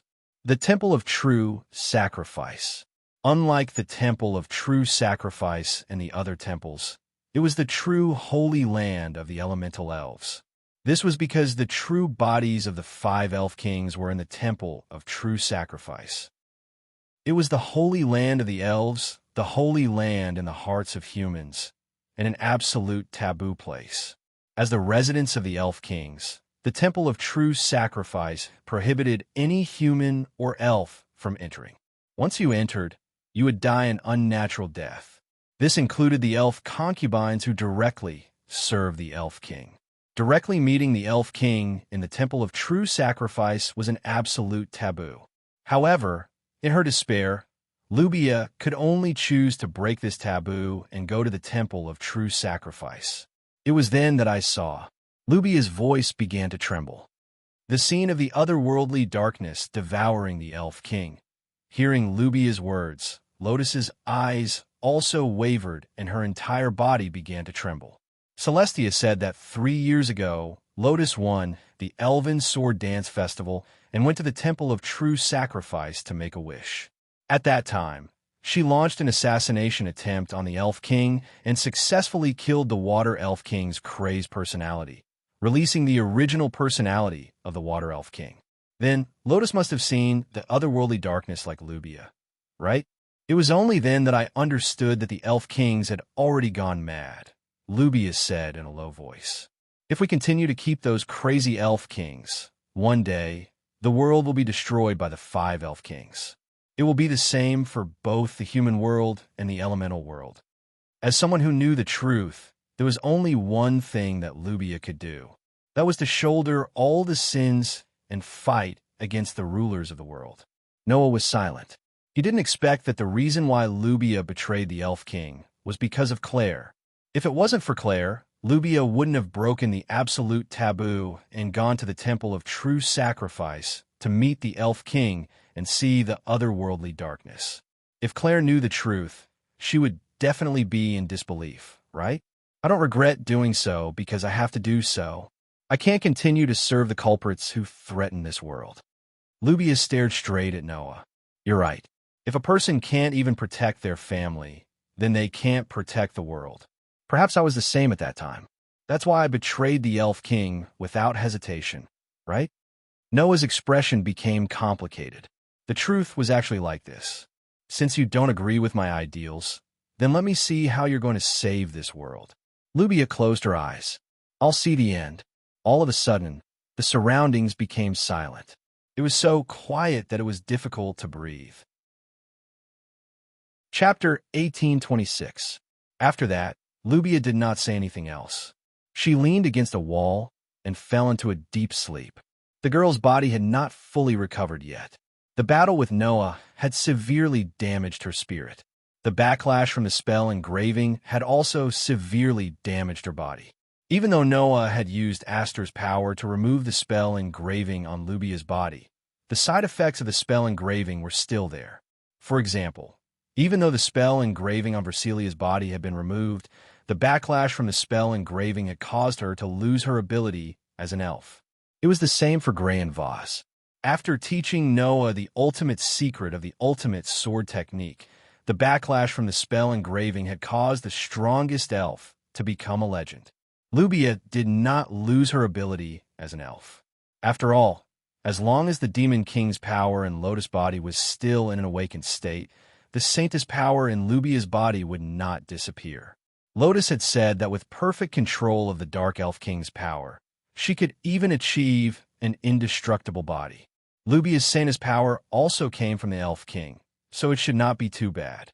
Therefore, under the protection of the Saintess' power, Lubia did not lose her ability as an elf. However, Lubia's body had not fully recovered and needed some time to rest. The girl did not mind that Noah and Lotus were beside her and fell into a deep sleep. Noah was also not worried that this troublesome elf would cause any trouble after she recovered. Even if Lubia's Saintess' power was still there, it would not be too difficult to deal with her after losing her contract with an elf. At least, that was the case for Noah. Therefore, Noah did not bother with Lubia and let her rest. The bonfire was still burning, and the branches inside were crackling. Noah and Lotus looked at the bonfire in front of them and fell into their own world. After an unknown amount of time, Lotus finally spoke. What are you going to do? If these words were said by someone else, they would definitely feel quite puzzled and confused, right? However, no one knew what Lotus was talking about. Nubia seems to have given up on destroying the Elven King. In that case, I can also prepare to free the Elven King without any scruples, so that the Elven King can be freed from his madness. Lotus looked at Noah. What about you? What are you going to do? Noah pondered for a moment and asked, 3 years ago, how did you assassinate the Elf King and free the Water Elf King? The Hall of Sacrifice where the Elf King resided was an absolute forbidden area. No one was allowed to enter. The only exception was the winner of the Elven Sword Dance Festival. The winner of the Elven Sword Dance Festival could enter the Hall of True Sacrifice and make their wish in front of the 5 Elven Kings. For this reason, after Lotus learned about the existence of the otherworld darkness from Lysia, she entered the altar hall as the winner of the Elven Sword Dance Festival and assassinated the Elven King. However, even if Lotus had the power of the Dark Elf King, it would still be very difficult for her to assassinate the 5 Elf Kings. It was a very simple algorithm. Lotus was alone. There were 5 Elf Kings on the other side. Even if the Dark Elf King was stronger than the other Elf Kings, it would still be impossible for him to fight against 5 Elf Kings alone. Otherwise, the Dark Elf King would not have been defeated during the Elven War and chose to reincarnate. Based on this, Lotus should not have used a direct attack, but some other method. Noah felt that it was necessary for him to understand this. Lotus did not expect Noah to suddenly ask such a question. After hesitating for a while, she replied, "I found the opportunity to assassinate the Elf King by making a wish." Making a wish? Noah was stunned. After hesitating for a while, he said with uncertainty, "Are you referring to the wish that you can make to the Elf King when you win the Elven Sword Dance Festival? You can assassinate the Elf King with that? Isn't that strange? Don't be surprised. I did use the wish to obtain the opportunity to assassinate the Elf King." Lotus said, "You must think that the wish of the winner of the Elven Sword Dance Festival was granted by the Elf King, right?" "Why?" Noah asked. "Isn't that the case? The miracle of the Elven King's servant. The power that can grant wishes is not released by the Elven King himself. Instead, it is similar to a ritual, a system. After it is set up, it will begin to operate," Lotus explained. "Therefore, when the winner of the Elven Sword Dance Festival makes a wish to the 5 Elf Kings in the Hall of Sacrifice, the miracle will do its best to grant the wish." Hearing this, Noah more or less understood what Lotus was trying to say. In other words, when the winner of the Elven Sword Dance Festival makes a wish in front of the Elf King, the miracle system will immediately operate, ignoring the Elf King who set up the ritual and grant the wish itself? That's right. Lotus nodded. Even if the wish is not beneficial to the Elf King, the miracle will immediately operate and bind the Elf Kings who are the executors of the miracle. Is this the so-called self-enmeshing? It was this miracle system that gave Lotus the opportunity to assassinate the Elf King. That day, I only made one wish in the Hall of Sacrifice. Lotus looked straight at Noah. That is the death of the Elf King. I believe that no one has ever made such a wish before. Perhaps even the Elf Kings who set up the miracle system did not expect that one day someone would use this miracle to make such a wish. But if this wish can really be granted, then you don't have to worry about the Mad Elf King destroying the world, and you don't have to assassinate the Water Elf King yourself. Noah noticed the key point. After you made the wish, you should have realized that something impossible would happen, right? Yes. Lotus sighed. After all, the miracle power is a system used by the 5 Elf Kings to grant wishes on their behalf. It will not destroy the Elf King, who is the executor. Therefore, even if you make such a wish, it will not be granted. However, before it is determined that the wish is invalid, the miracle power will still work. Lotus said, during this period of time, this power would bind the Elf King, making him unable to move. I took advantage of this opportunity to assassinate the Water Elf King, destroying the crazed personality of the Water Elf King and releasing the original personality of the Water Elf King. If this is the case, then as long as there is a certain degree of power, perhaps even an ordinary elf envoy can successfully assassinate the Elf King. However, the Elf King being bound does not mean that the otherworld darkness will be bound. Lotus said solemnly, during the assassination of the Elven King, the otherworldly darkness would definitely appear. At that time, I also experienced its terror. 3 years ago, if I hadn't been able to use the power of the Dark Elven King, I would have definitely been swallowed by the otherworldly darkness. According to Lotus's description, 3 years ago, after the assassination of the Water Elf King was successful, a large amount of the otherworld darkness gushed out from the Water Elf King's body. At that time, if Lotus had not been able to use the power of the Dark Elf King to forcibly break out of the encirclement, and if Restia had not used the teleportation magic to leave the Hall of Truth at the critical moment, The consequences would have been unimaginable. After that, I originally wanted to return to Gray and Vaz's place to continue honing my sword dance skills. When the time was right, I would find an opportunity to free the other elf kings. But before that, I met Lubia. Lotus glanced at Lubia's direction. After knowing that Lubia betrayed the elf king because she knew the truth about his madness, I accepted her invitation and acted with her. For the past 3 years, I have been hiding in the Alpha Empire. Then, Lotus learned about Noah's appearance and followed the guidance of the World Fragment. She left the Alpha Empire and found Noah. Noah also knew what happened after that. So, if you want to use the same method as me to free the Mad Elf King, then I only have one thing to say to you. Lotus stared at Noah and said word by word, "Be careful of the otherworld darkness. Don't let your elves come into contact with the darkness.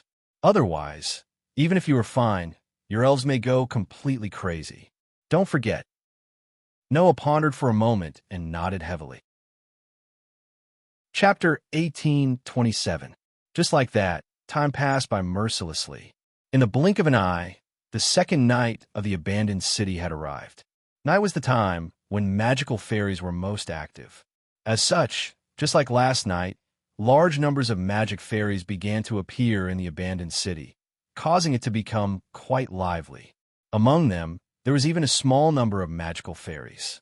Magical fairies had a very special brain structure to begin with, and were thought to be absolutely impossible to contract and communicate with. The only people who could contract and communicate with magical fairies were people like Gray and Vaz, who had the potential to become magical fairies.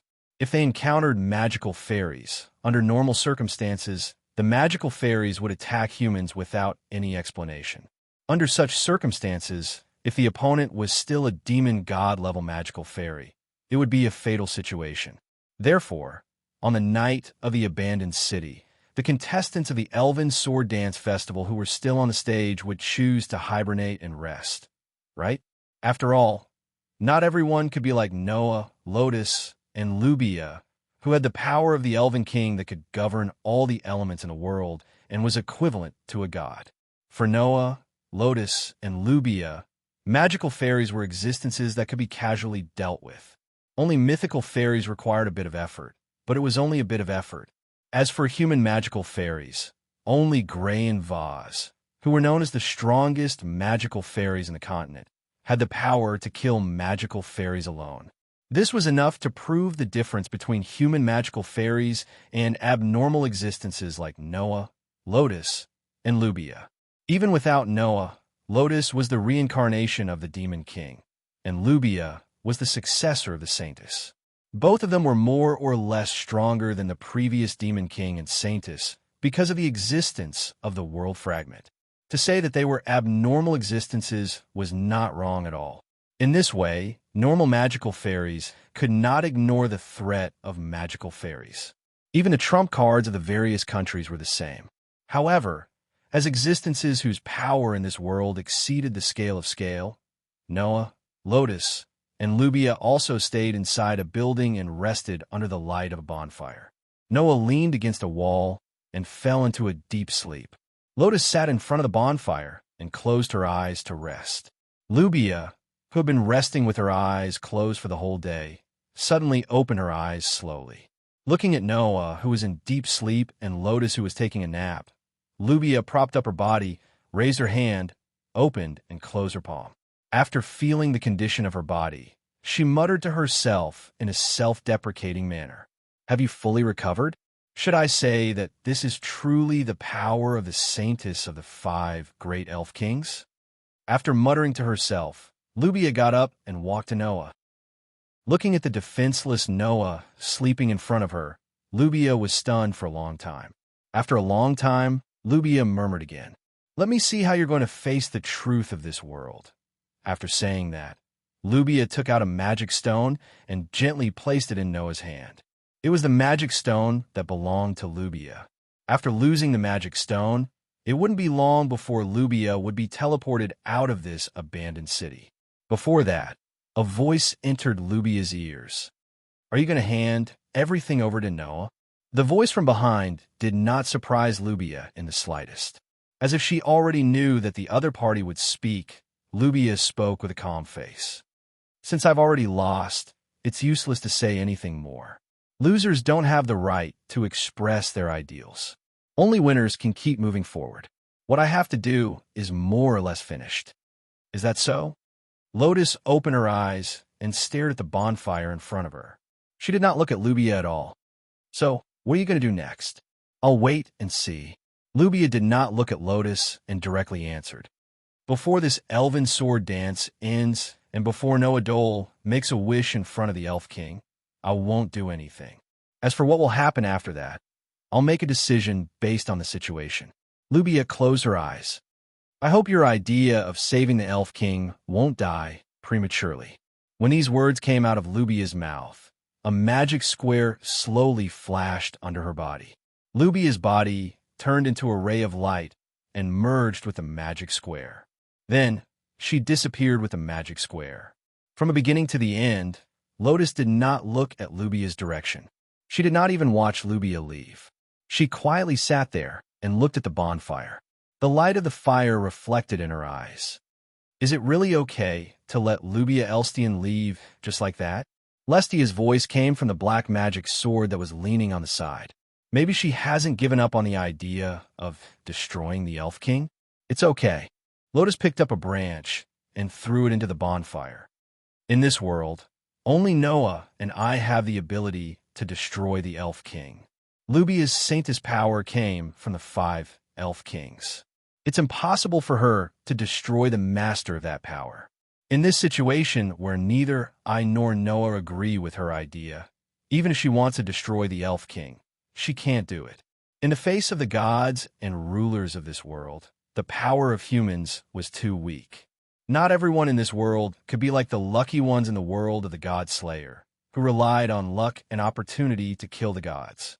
The reason why Lotus could surpass the limits of humans was because of the power of the Dark Elf King.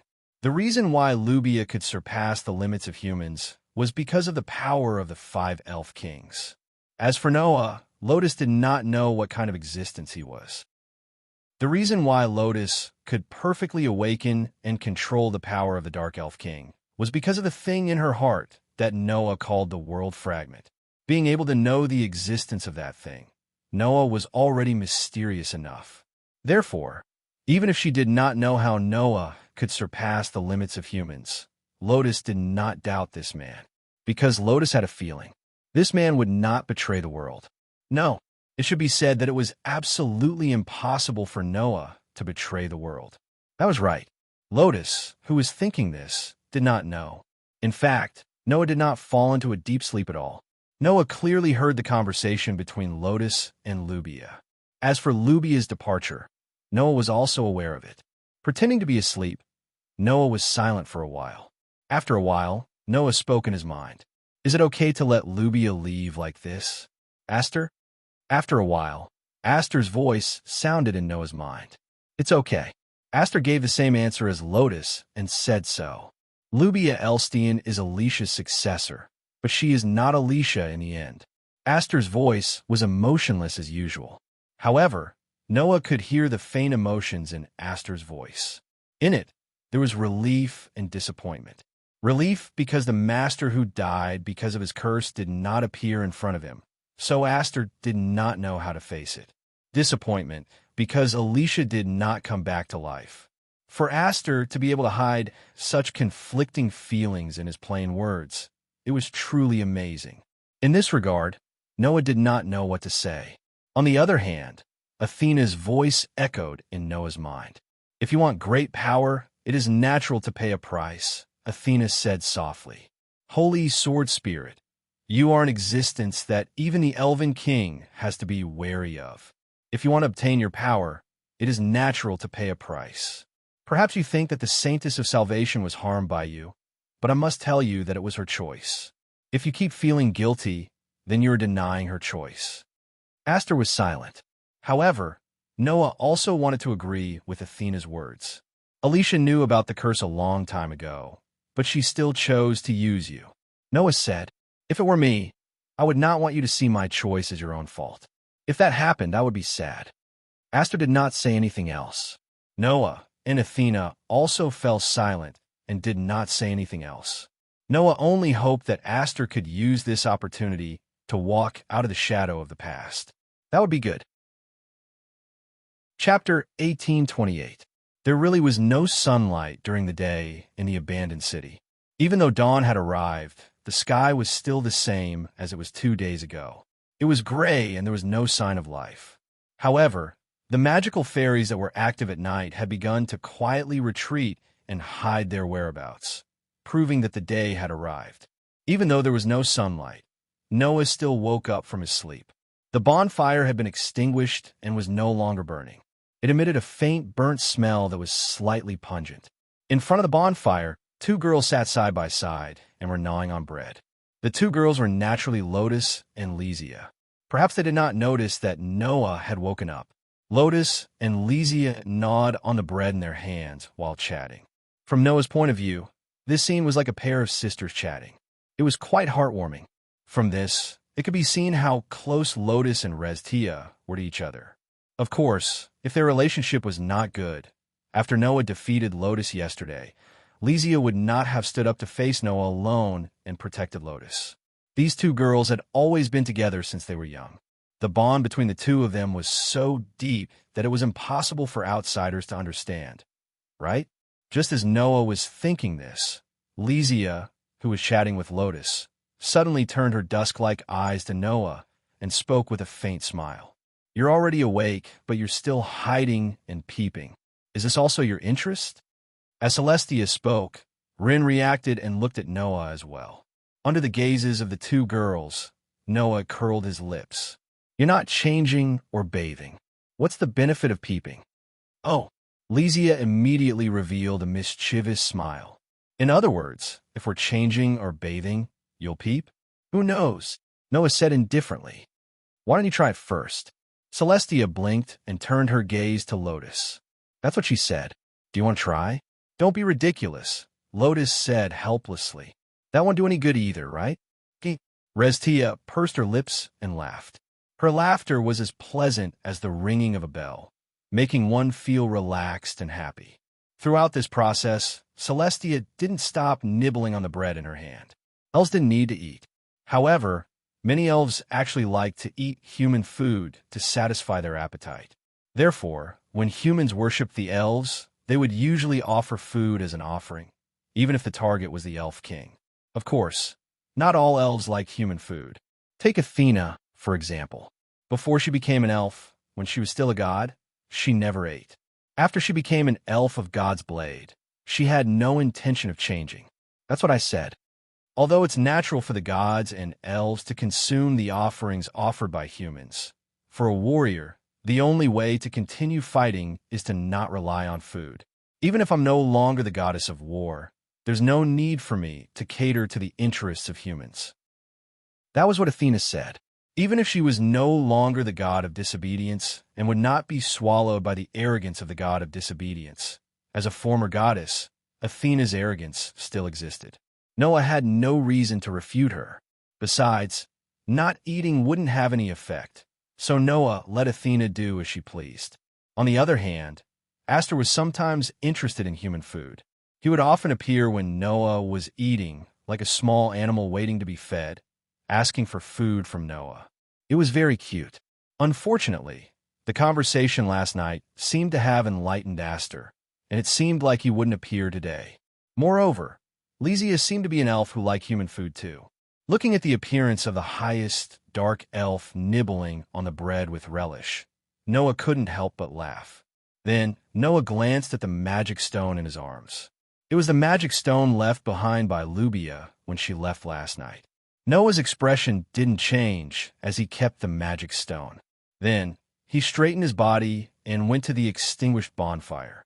He took out a piece of pancake from his gift card and ate his breakfast.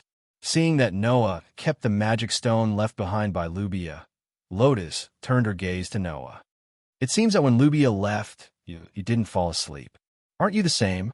Noah said casually. Moreover, instead of saying that you didn't fall asleep, you should say that you already knew that the Elf of Calamity would do this, right? Lubia's thinking has always been very extreme. When she knew that the Elf King had gone mad, she wanted to destroy them. After she lost to you, she felt that she didn't have the right to express her ideals and left directly. Lotus laughed bitterly. But if that's the case, I can be sure that Lubia won't think about destroying the Elf King anymore. What about you? Noah asked directly. Are you still thinking about saving the Elf King? That's what I'm thinking. Lotus nodded slowly. The Elf King is also a victim. We don't have a reason to destroy them because of this. My plan is to end the matter between you and me during the Elven Sword Dance Festival and win the festival. Just like 3 years ago, I will release a few more Elf Kings as the winner of the Elven Sword Dance Festival. Will you be able to release all the Elf Kings with this method of yours? Noah said in a doubtful tone. 3 years ago, you only released 1 Elf King. Even if you do it again, you can only release 1 or 2 Elf Kings at most. Are you planning to release the rest of the Elf Kings during the next Elven Sword Dance Festival? Is that even possible? The time of the Elven Sword Dance Festival was not fixed. Whenever the Elf Kings wanted to hold the Elven Sword Dance Festival, they would inform their elf concubines through the oracle and let them announce the edict. In the past 30 years, the Elven Sword Dance Festival had only been held 3 times. 3 years ago, 15 years ago, and 24 years ago. Then, who knew when the next Elven Sword Dance Festival would be held? Moreover, the Elven Sword Dance Festival could only be attended by elf envoys below the age of 20. Lotus was already 17 years old. It was unknown if she would be able to participate in the next Elven Sword Dance Festival. Therefore, it was unrealistic to use this method to release all the Elf Kings. Lotus naturally understood this point. Therefore, Lotus spoke with a serious expression. My initial plan was to release the remaining 3 Elf Kings at once. Although it was a little difficult, it was not impossible. 3 pillars? Noah was stunned. You released 1 Elf King 3 years ago. There should be 4 Elf Kings left, right? However, that was what Lien said. No, there are only 3 Elf Kings left. Lotus's expression became serious. 3 years ago, I only saw 4 Elf Kings in the Hall of Sacrifice. The Holy Elf King's seat in the center was empty. Empty. Noah was shocked. The Holy Elf King's seat was empty? Why? Don't ask me why. I don't know either. Lotus said directly. Even Rubia and Restia don't know why. How would I know? Hearing this, Noah looked at Restia. Restia nodded her head, confirming Lotus's words. Noah's brows immediately furrowed. It was another piece of unexpected news. No matter what, we should first release the remaining 3 Elf Kings in the Hall of Sacrifice. That was my previous plan. Lotus sighed. But now that I have lost to you, I can no longer win the Elven Sword Dance Festival. Hearing this, Restia raised her eyebrows and opened her mouth as if she wanted to say something.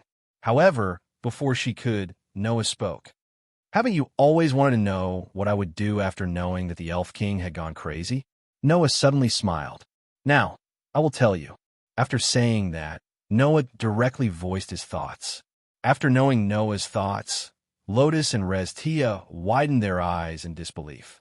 However, at the same time, the 2 girls' hearts burned with passion. If what Noah said was true, then all their problems would be solved. Chapter 1829. Bang! Accompanied by a heavy muffled sound, a figure suddenly flew out from a street in the abandoned city and smashed heavily onto the ground.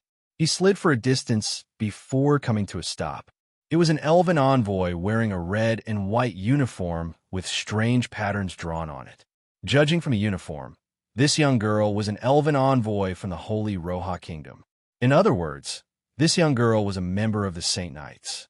As an elven envoy from a kingdom on the same scale as the Holy Roha Kingdom, and being able to represent the Holy Roha Kingdom in the finals of the Elven Sword Dance Festival, this young girl's strength was unimaginable. However, at this moment, this elven envoy was knocked to the ground without any ability to retaliate. The intense pain from her body made her groan. Damn it.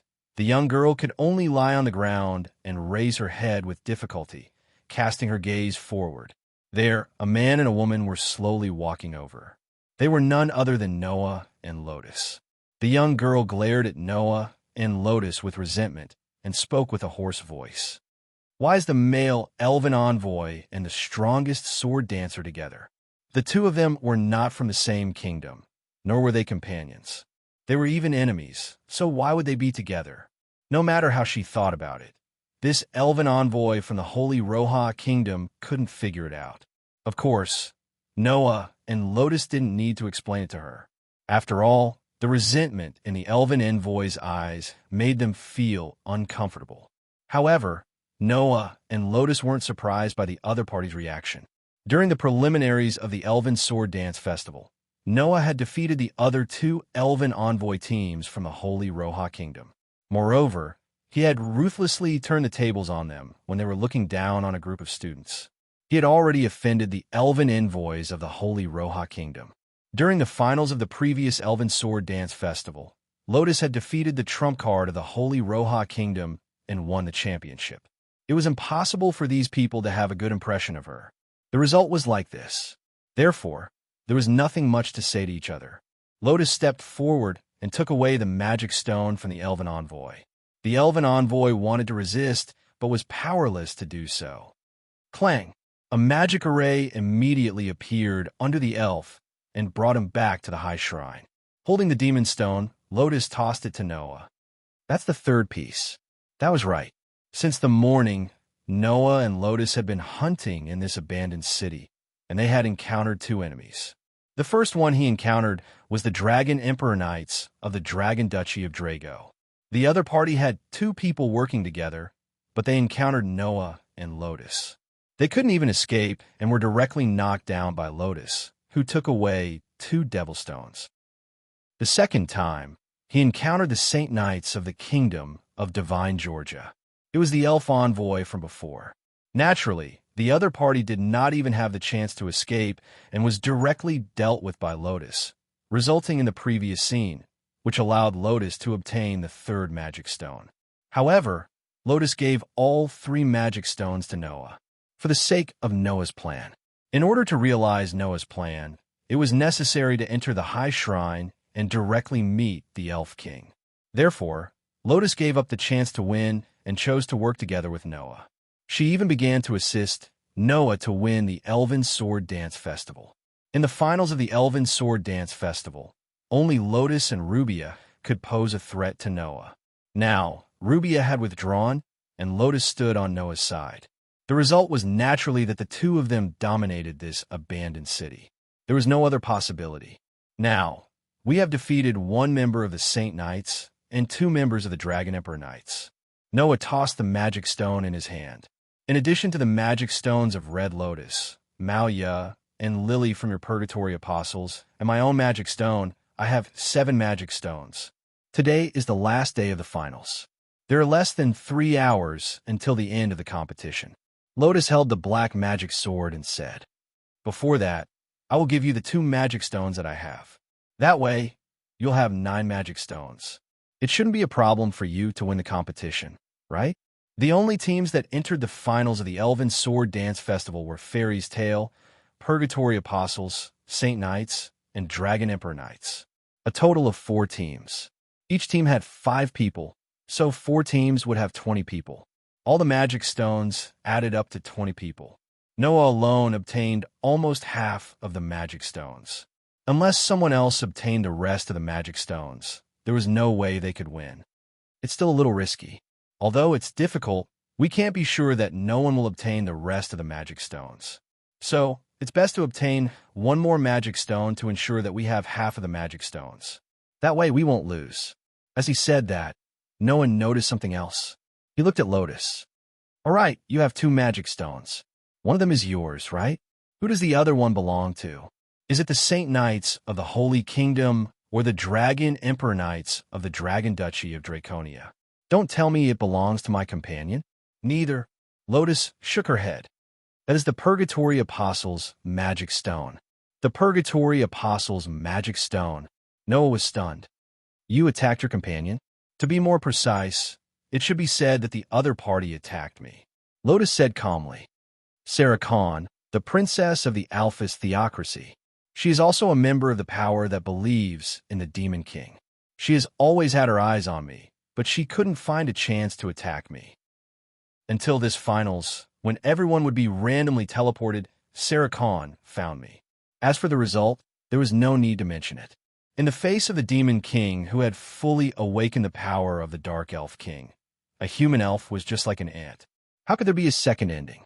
Noah was not familiar with Sarah Khan, but he faintly remembered that at the beginning of the preliminaries, when he found the Purgatory Apostle, she looked at him with a scheming and insidious gaze. That gaze made Noah very unhappy. So at that time, Noah conveniently got rid of her. Since Noah could easily get rid of Sarah Khan, if Lotus wanted to deal with Sarah Khan, it would be just a matter of convenience.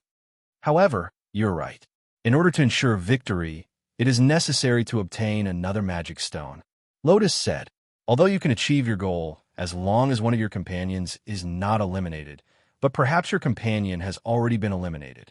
You can't rely too much on this kind of uncertain thing. Noah nodded. At this time, Noah and Lotus' heart slightly moved. They turned their heads and looked in a certain direction.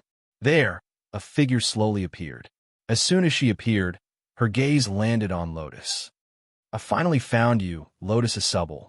Hearing these words and seeing the full appearance of the other party, Lotus' eyes flickered as she softly said the other party's name.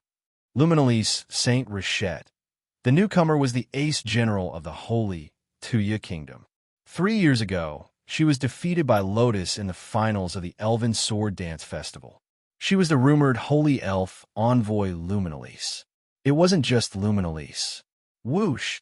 Almost at the same time, a gust of wind rose in the sky. A pitch-black dragon flew over, flapping its wings as it hovered above everyone, looking down at them from above. On the back of the giant black dragon, the ace general of the Dragon Duchy of Doragonia looked down at the 3 people below with a joyful smile on her delicate face. It seems that I came at the right time. Indeed, I came at the right time. Noah Doragonia, Lotus Asubble, Rayla Lancaster, Luminalis Saint Richette. On the last day of the finals of the Elven Sword Dance Festival, less than 3 hours before the end of the competition, on a street in the center of the abandoned city, the ace generals of the 4 teams representing the 4 countries gathered together. Chapter 1830. Whoosh! Strong winds howled on the streets, stirring up a large amount of sand and dust. The entire space seemed to be a little blurry. Noah, Lotus, Leola, and Luminaris observed each other from a distance. Noah and Lotus even looked at each other and saw the helplessness in each other's eyes. I didn't expect to meet Leola on the last day. Noah shrugged. That lass has been watching me. She'll probably find me later, right? I'm in the same situation as you. Luminaris will probably find me too. Lotus smiled, but she came at the right time. With Leola and Luminalis magic stones, Noah would have a total of 11 magic stones.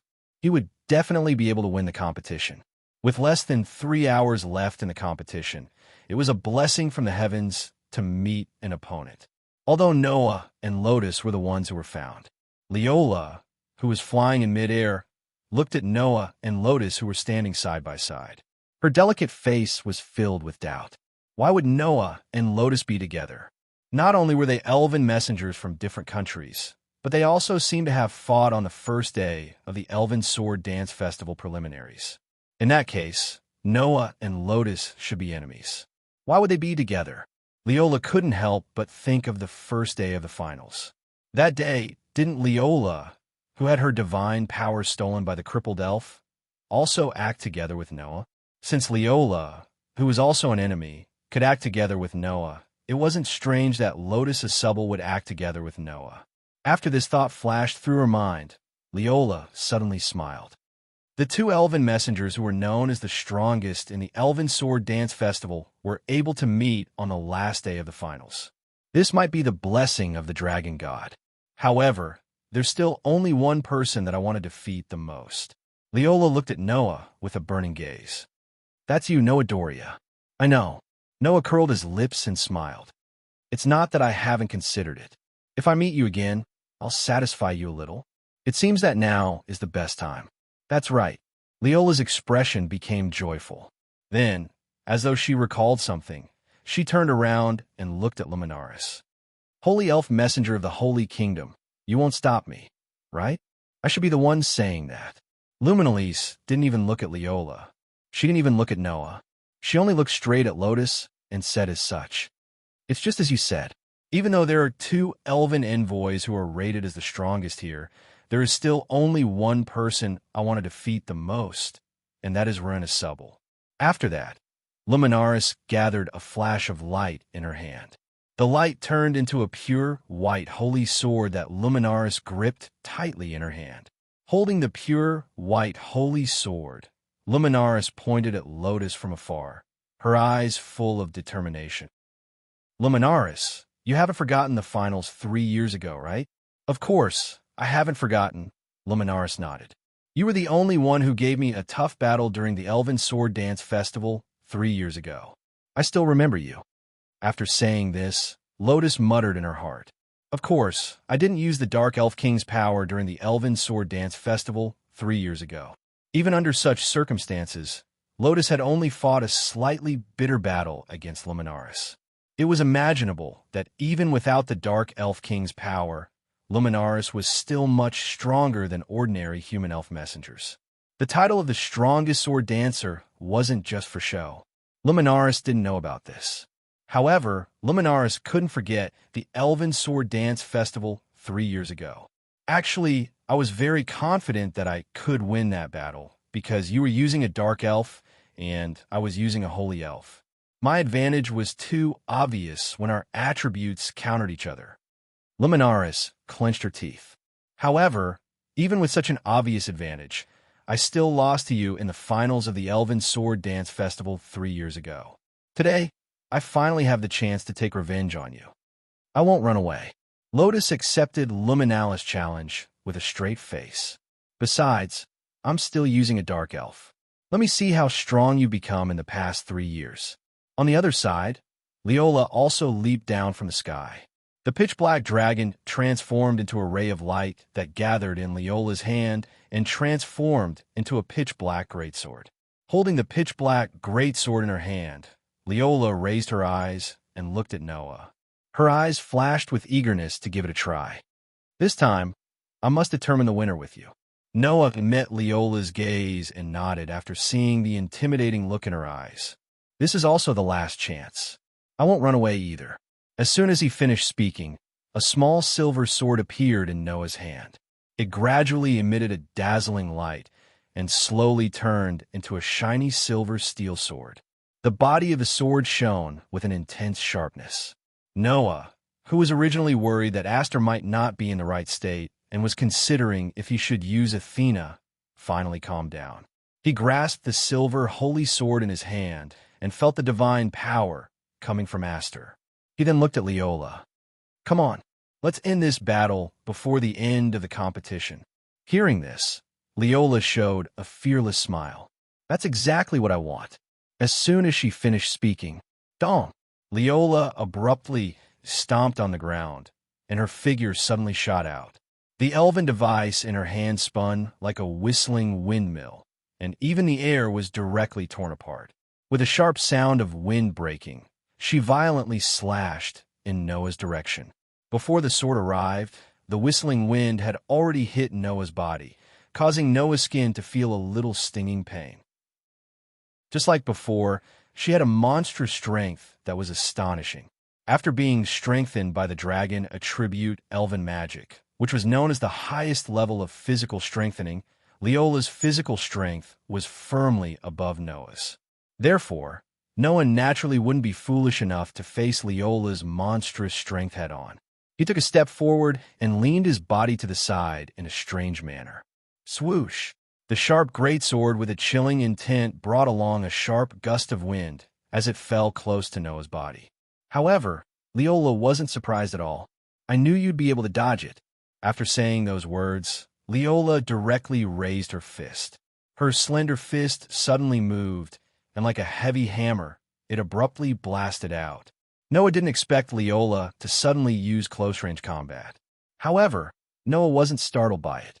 He took another step forward and leaned his body to the side again, allowing Leola's fist to graze his chest. Immediately after, Noah also raised his hand that wasn't holding a sword and suddenly pressed down on Leola's fist that had missed its target. He pulled Leola's body fiercely and directly rammed his shoulder into hers. Bang! A muffled sound was heard. Ugh! Leola let out a muffled groan and abruptly retreated a dozen steps. She clutched her chest with a dejected look on her face. Sure enough, I guessed it right. Noah smiled faintly. In order to strengthen your strength to the limit, you relax the strengthening of your defensive power. After all, no matter how much you strengthen your defensive power, it's impossible to block the holy sword that killed the Demon King with your body, right? Leola took a deep breath and pointed her pitch-black greatsword at Noah. If that's the case, I'll use all of my divine might to strengthen my strength. As long as I can hit you, I'll be able to cause considerable damage. A wise choice. Noah looked straight at Leola and chuckled. However, it's useless if I can't hit you. Then I'll think of a way to hit you. Leola's eyes burned with scorching battle intent once again. The wyverns of Dalagonia will go all out even when hunting lions. Moreover, you're not a lion but a demon god. If that's the case, I'll give everything I have and fight you to the end. Seeing the astonishing battle intent burning in Leola's eyes, Noah withdrew the relaxed smile on his face. Then come at me. Chapter 1831. Hiya! She dashed forward.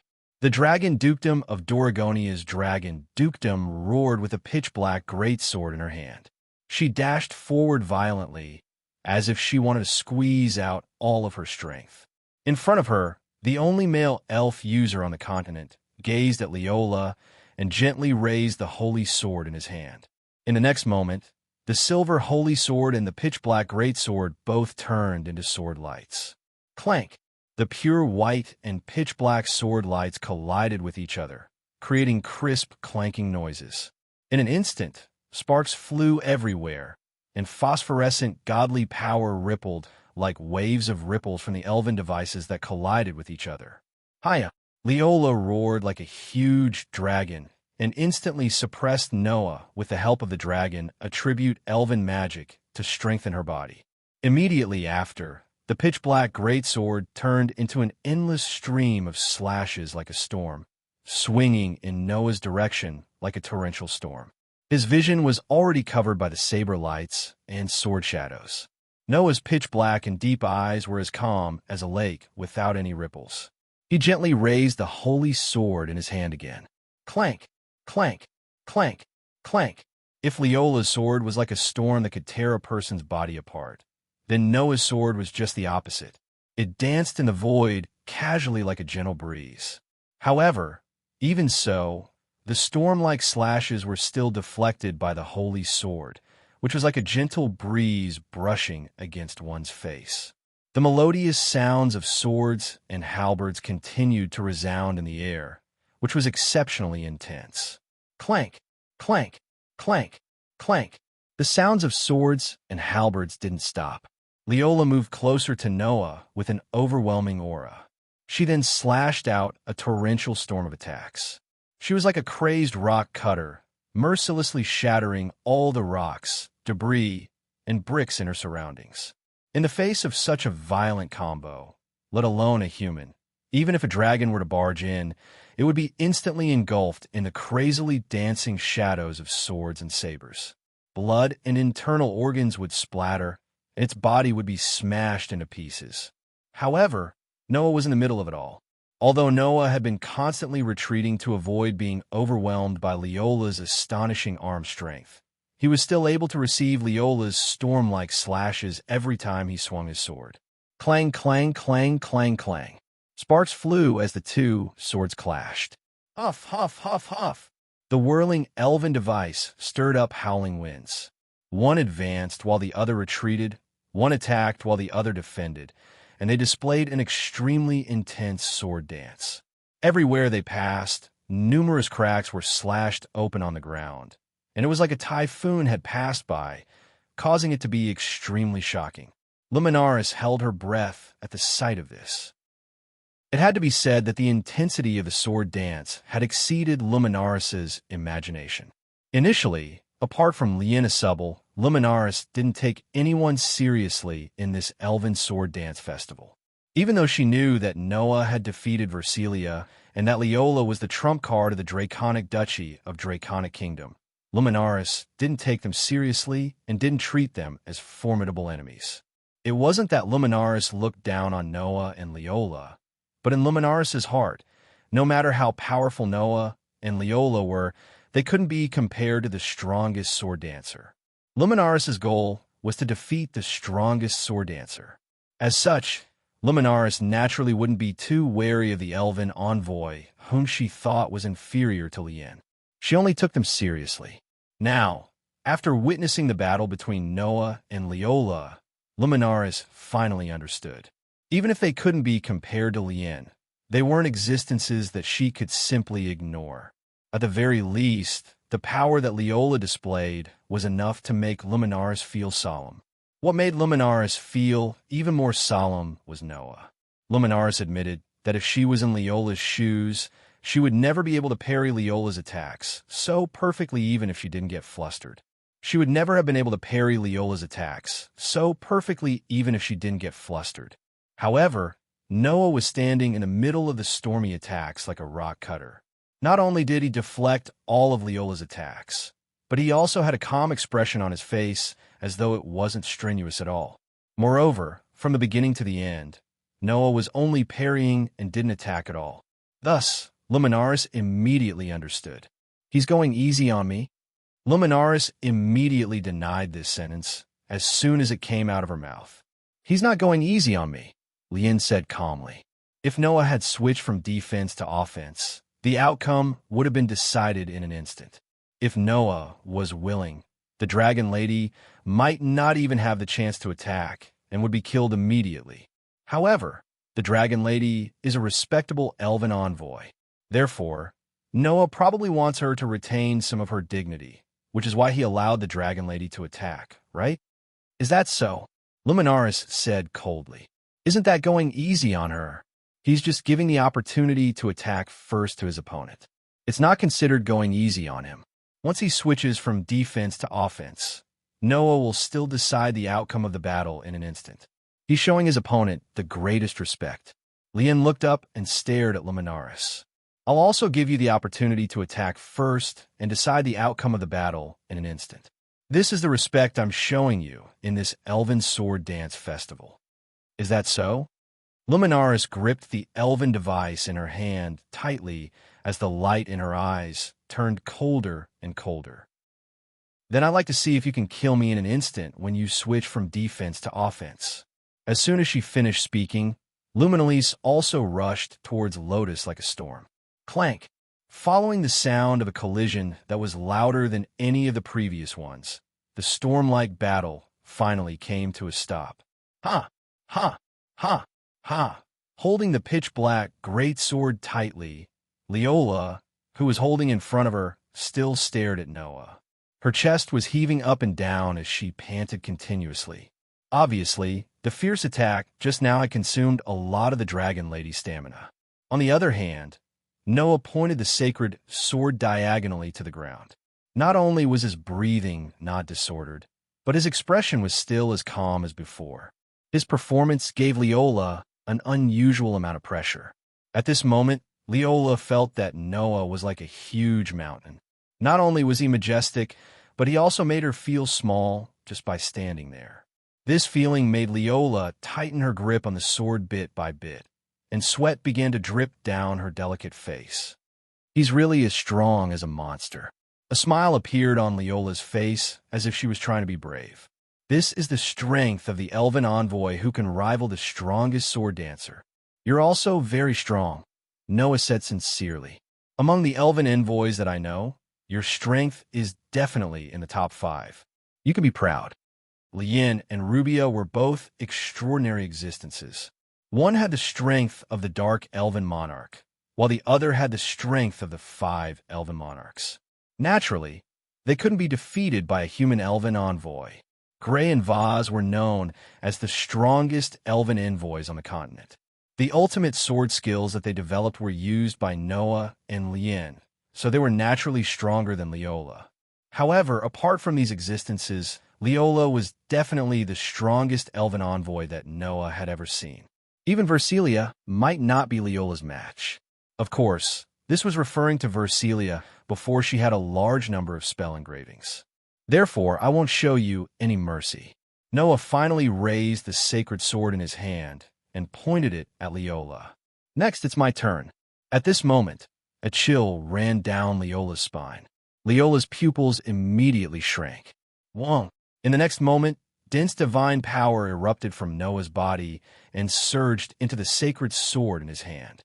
In the faint sound of the air being torn apart, the godly speed thrust transformed into a lightning-like attack and flashed in the air. Ultimate sword skill. Primary form, purple lightning. The silver sacred sword was like a thunderbolt, and in less than a second, it arrived in front of Leola. Poochie!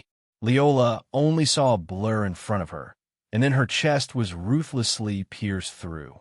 Intense pain mercilessly assaulted Leola's spiritual sea. Chapter 1832. The battle ended in an instant.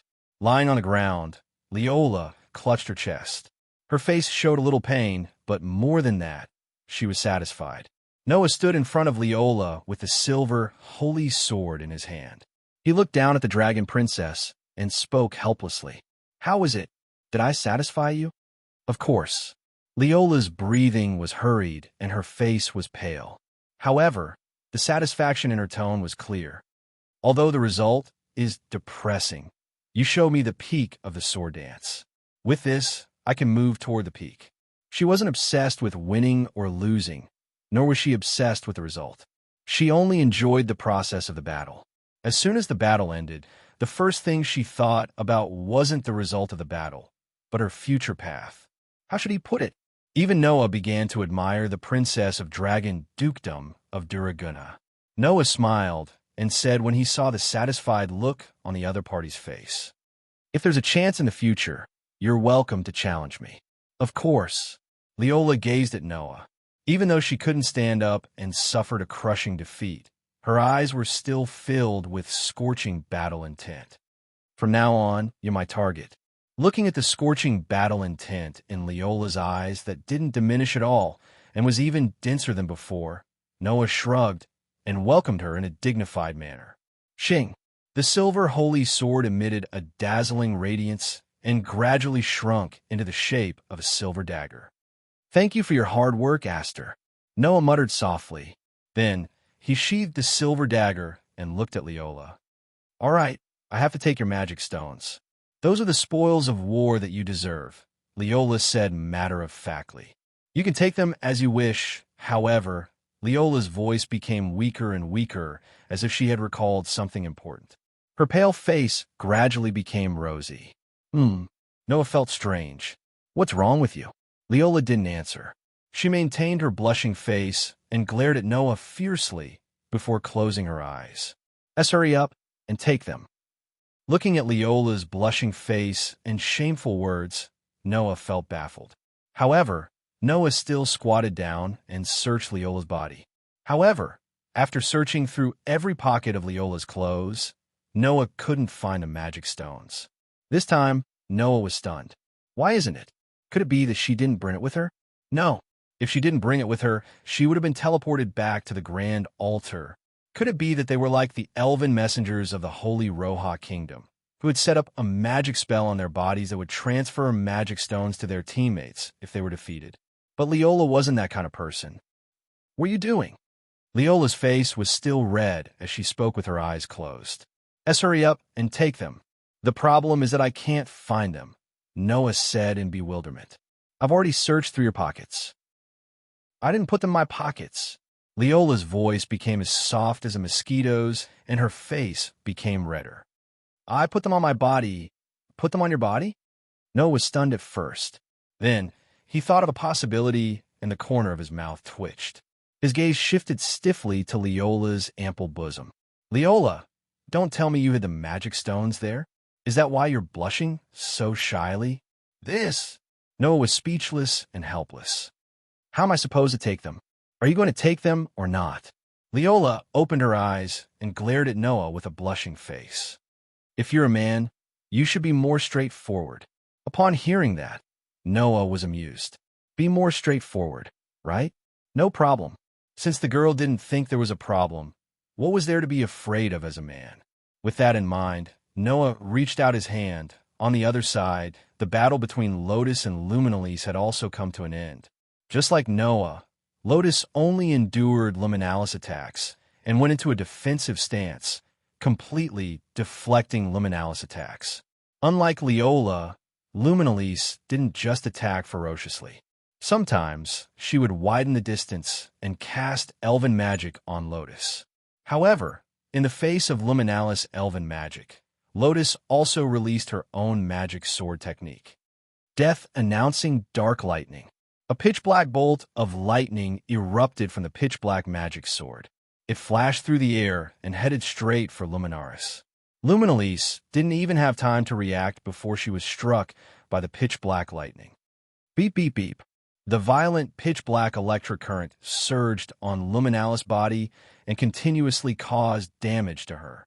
Oh! Luminalis couldn't help but let out a sorrowful cry. When the pitch-black electric current dissipated from Luminalis' body, she fell to the ground with smoke rising from her body. The winner was revealed just like that. Damn it. Luminalis struggled a few times, but couldn't stand up from the ground. She couldn't help but have a regretful expression on her face. Undoubtedly, I have an absolute advantage in terms of attributes, but I actually lost so miserably 3 years ago. Even though Lotus had won against Luminalis due to the fact that their attributes were against each other, it was still a tough battle. 3 years later, Luminalis was no longer able to give Lotus a hard fight. She was defeated by Lotus in one hit. The gap between them wasn't small. However, that was natural. 3 years ago, Lotus only learned the ultimate sword skill under Gray and Vartha's guidance for a year. As a result, she dominated the Elven Sword Dance Festival and obtained the title of the strongest sword dancer. Now, after 3 years, under continuous training, Lotus's sword dance technique had already reached a level that shocked even Noah. It was far from what it was 3 years ago. Therefore, even without using the power of the Dark Elf King, Lotus could still defeat Luminalis in one strike. Moreover, it was under the condition that their attributes counter each other. Even without the power of the Dark Elf King, Lotus' strength was already much stronger than the rest of the elves. It was estimated that even if Gray and Varth recovered the strength that they had when they were the strongest elves in the continent, they wouldn't be able to defeat Lotus, who didn't use the power of the Dark Elf King. Naturally, Luminalis wouldn't be able to defeat Lotus either. You're already very strong, Lotus said to Luminalis. However, I'm stronger than you. After saying that, Lotus squatted down and snatched the magic stone away from Luminalis, who was extremely unwilling to accept the outcome. Buzz! After a while, a teleportation magic array flashed under Luminalis and disappeared on the spot with her. Buzz! Almost at the same time, not far away, another magic array flashed into existence, letting out a clear and audible trembling sound. Lotus looked over and saw Leola being teleported back to the grand shrine by the magic array with a flushed face and disappeared into the air. As for Noah, he was holding a magic stone in his hand with an awkward expression, as if the magic stone was hot. Under such circumstances, even the atmosphere in the air had become a little strange, causing Lotus to frown and approach. What's wrong? No, nothing. Noah coughed dryly as if he had done something shameful. He pretended to be calm and put away the slightly warm magic stone in his hand. Is it over on your side? It's over. Lotus looked at Noah suspiciously and then gave the 3 magic stones to Noah. With this, you have 11 magic stones. Winning the championship is no longer a problem. Noah took the 3 magic stones from Lotus's hand and turned to look at her.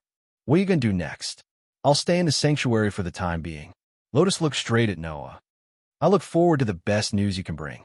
After saying that, a teleportation magic array suddenly flashed under Lotus and turned into a burst of light particles and disappeared on the spot. Noah quietly watched Lotus leave. After a while, he raised his head and looked at the sky.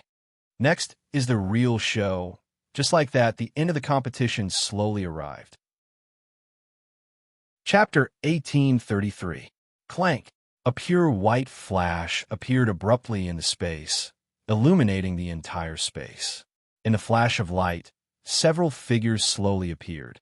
Together with the magic array, they were directly teleported into this room. Noah felt that his vision suddenly turned pure white, and then he appeared in this room. Taking a closer look, he found that this was a rather grand and luxurious room. How is it? Are we back? Seems like we're back. We should be back, right?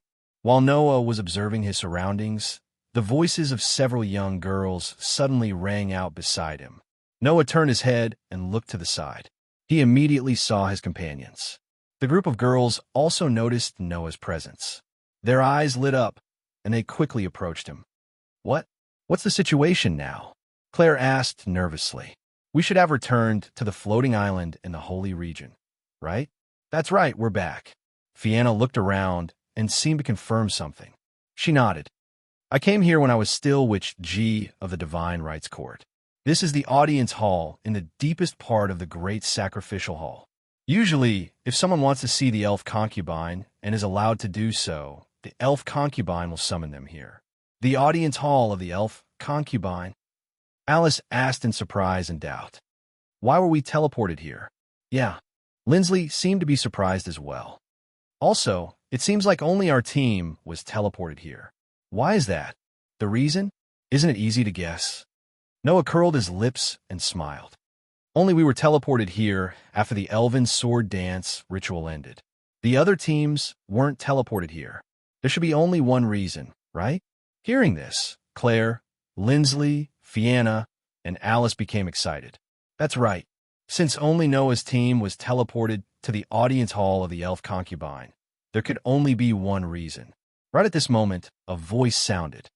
Just as everyone thought, the only people who will be teleported here are the winners of the Elven Sword Dance Festival.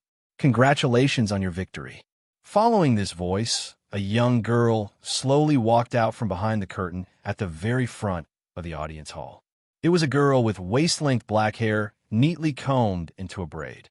The young girl was wearing a bright red ceremonial dress. She seemed to be only 14 or 15 years old, but there was an indescribable majesty and nobility about her.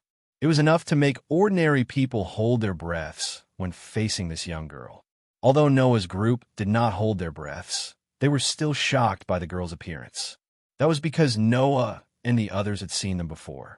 When the Elven Sword Dance Festival officially began and the rules and venue of the competition were announced, Noah and the others had seen this young girl among the 5 elven concubines who announced the oracle of the Elven King. That was right. This girl was Fairy Concubine. Moreover, she had inherited the position of Lubia Elstian, the elf concubine of Calamity. She was the Fire Elf concubine who served the Fire Elf King. Lexia Alminas. That was the young girl's name. Lexia. Fianna happily stepped forward. Senior Fianna. The Fire Elf concubine also happily stepped forward. The two girls hugged each other just like that, their charming faces full of happiness. This made Claire, Lindley, and Alice jump in fright again. Fianna? Claire nervously said in surprise. You know the Fire Elf concubine? Of course I know her. Fianna was still hugging Lexia. She even rubbed her cheeks. When I was still in the divine ceremonial courtyard, Lexia had not become the Fire Elf concubine yet. Back then, Lexia was my cute junior. Senior Fianna. Lexia seemed to be tickled by Fianna's rubbing and said embarrassedly, I'm not the child of that time anymore. Fianna suddenly laughed mischievously. In other words, Lexia has grown up? Then let me check. Don't do that. Lexia shyly struggled. At least don't do it here. Claire, Lindley, Alice, and the other girls broke out in cold sweat when they saw Viviana rubbing Lexia's body all over with a smirk on her face. Hurry up and stop. Alice hurriedly stepped forward and stopped Fianna. Even if she was once a good friend, she is now the Fire Elf concubine. You are being disrespectful. That's right. Lindley couldn't help but say, Please stop. It's not good for your heart. Although Fianna was the princess of a kingdom, she paled in comparison to the Fire Elf concubine. After all, the Fire Elf King was the ruler of the world, and the Fire Elf concubine was an existence that directly served the Fire Elf King. Not to mention the princess of a kingdom. Even the emperors and kings of large kingdoms had to speak politely in front of the Fire Elf concubine. Otherwise, it was very likely that they would be punished. Even the king of a kingdom would be punished, let alone the princess of a kingdom. Therefore, the girls were not joking. It was really not good for the heart. Instead, it was Lexia herself who smiled at everyone. Please don't mind. Although she is the Fire Elf concubine, Senior Fianna is my friend. Since you're all Senior Fianna's friends, you are my friends. Please don't be so polite. After saying this, Lexia looked at Noah again, and the smile on her face began to stiffen. You're Sir Noah, right? I've heard so much about you. Noah was suddenly speechless. She just said not to be so polite, and now she was speaking to him in such a polite tone. What was going on? I'm sorry, I was rude. Lexia seemed to have realized that her words were inappropriate, and she repeatedly bowed to Noah. This is the first time I've spoken so closely with a man, so I feel a bit nervous. It's okay. Noah smiled bitterly. I can understand. Fianna snickered. Lexia is still as cute as before. Senior Fianna. Lexia raised her small fists and bashfully pounded Fianna's back, making Fianna laugh nonstop. From this scene, it could be seen that Fianna and Lexia's relationship was very good. After fooling around for a while, Lexia sorted out her mood and smiled calmly at Noah and the others, befitting her noble status as the Fire Elf concubine. All in all, congratulations on winning the Elven Sword Dance Festival. The news of your victory has probably become a hot topic, and it should be known by everyone in the continent in a few days, right? Hearing Lexia's words, everyone instantly looked at each other. We really won? Claire seemed to be in disbelief. Won the Elven Sword Dance Festival? Linley, Fianna, and Alice all looked uneasy, as if they were afraid that someone would tell them that this was a joke. They looked very timid. Lexia only responded with a gentle smile. If you don't believe me, you can confirm how many magic stones you have received. Hearing this, everyone came to their senses. After we separated from Noah, we met 2 elven ambassadors from the Dragon Duchy of Duragonia and 3 from the Holy Caribou Kingdom. Alice took out the magic stones she had received. Because the 4 of us acted together, and each time we met an enemy, there were only 1 or 2 of us, so we easily won. We received 5 magic stones. Fianna collected the magic stones of the girls. Together with the magic stones from the 4 of us, we have a total of 9 magic stones. What about you? Linley looked at Noah. Did you get anything? Noah didn't answer immediately. Instead, he looked at the girls in astonishment, and then he didn't know whether to laugh or cry. I didn't expect you to take care of the rest of the elven ambassadors. This way, our victory is indeed unshakable. Noah took out the remaining 11 magic stones, and under the shocked expressions of the girls, he suddenly smiled. After all, we defeated all the elven ambassadors of the other teams without any injuries. That you're tuning in to the Romance Rendezvous YouTube channel. We're so grateful for your support, and don't forget to subscribe to join us on this incredible journey through captivating stories. Your generosity through donations truly makes a world of difference, as it's the primary source of revenue that allows me to expand and enhance this channel for you. Thank you from the bottom of my heart for being a part of this adventure.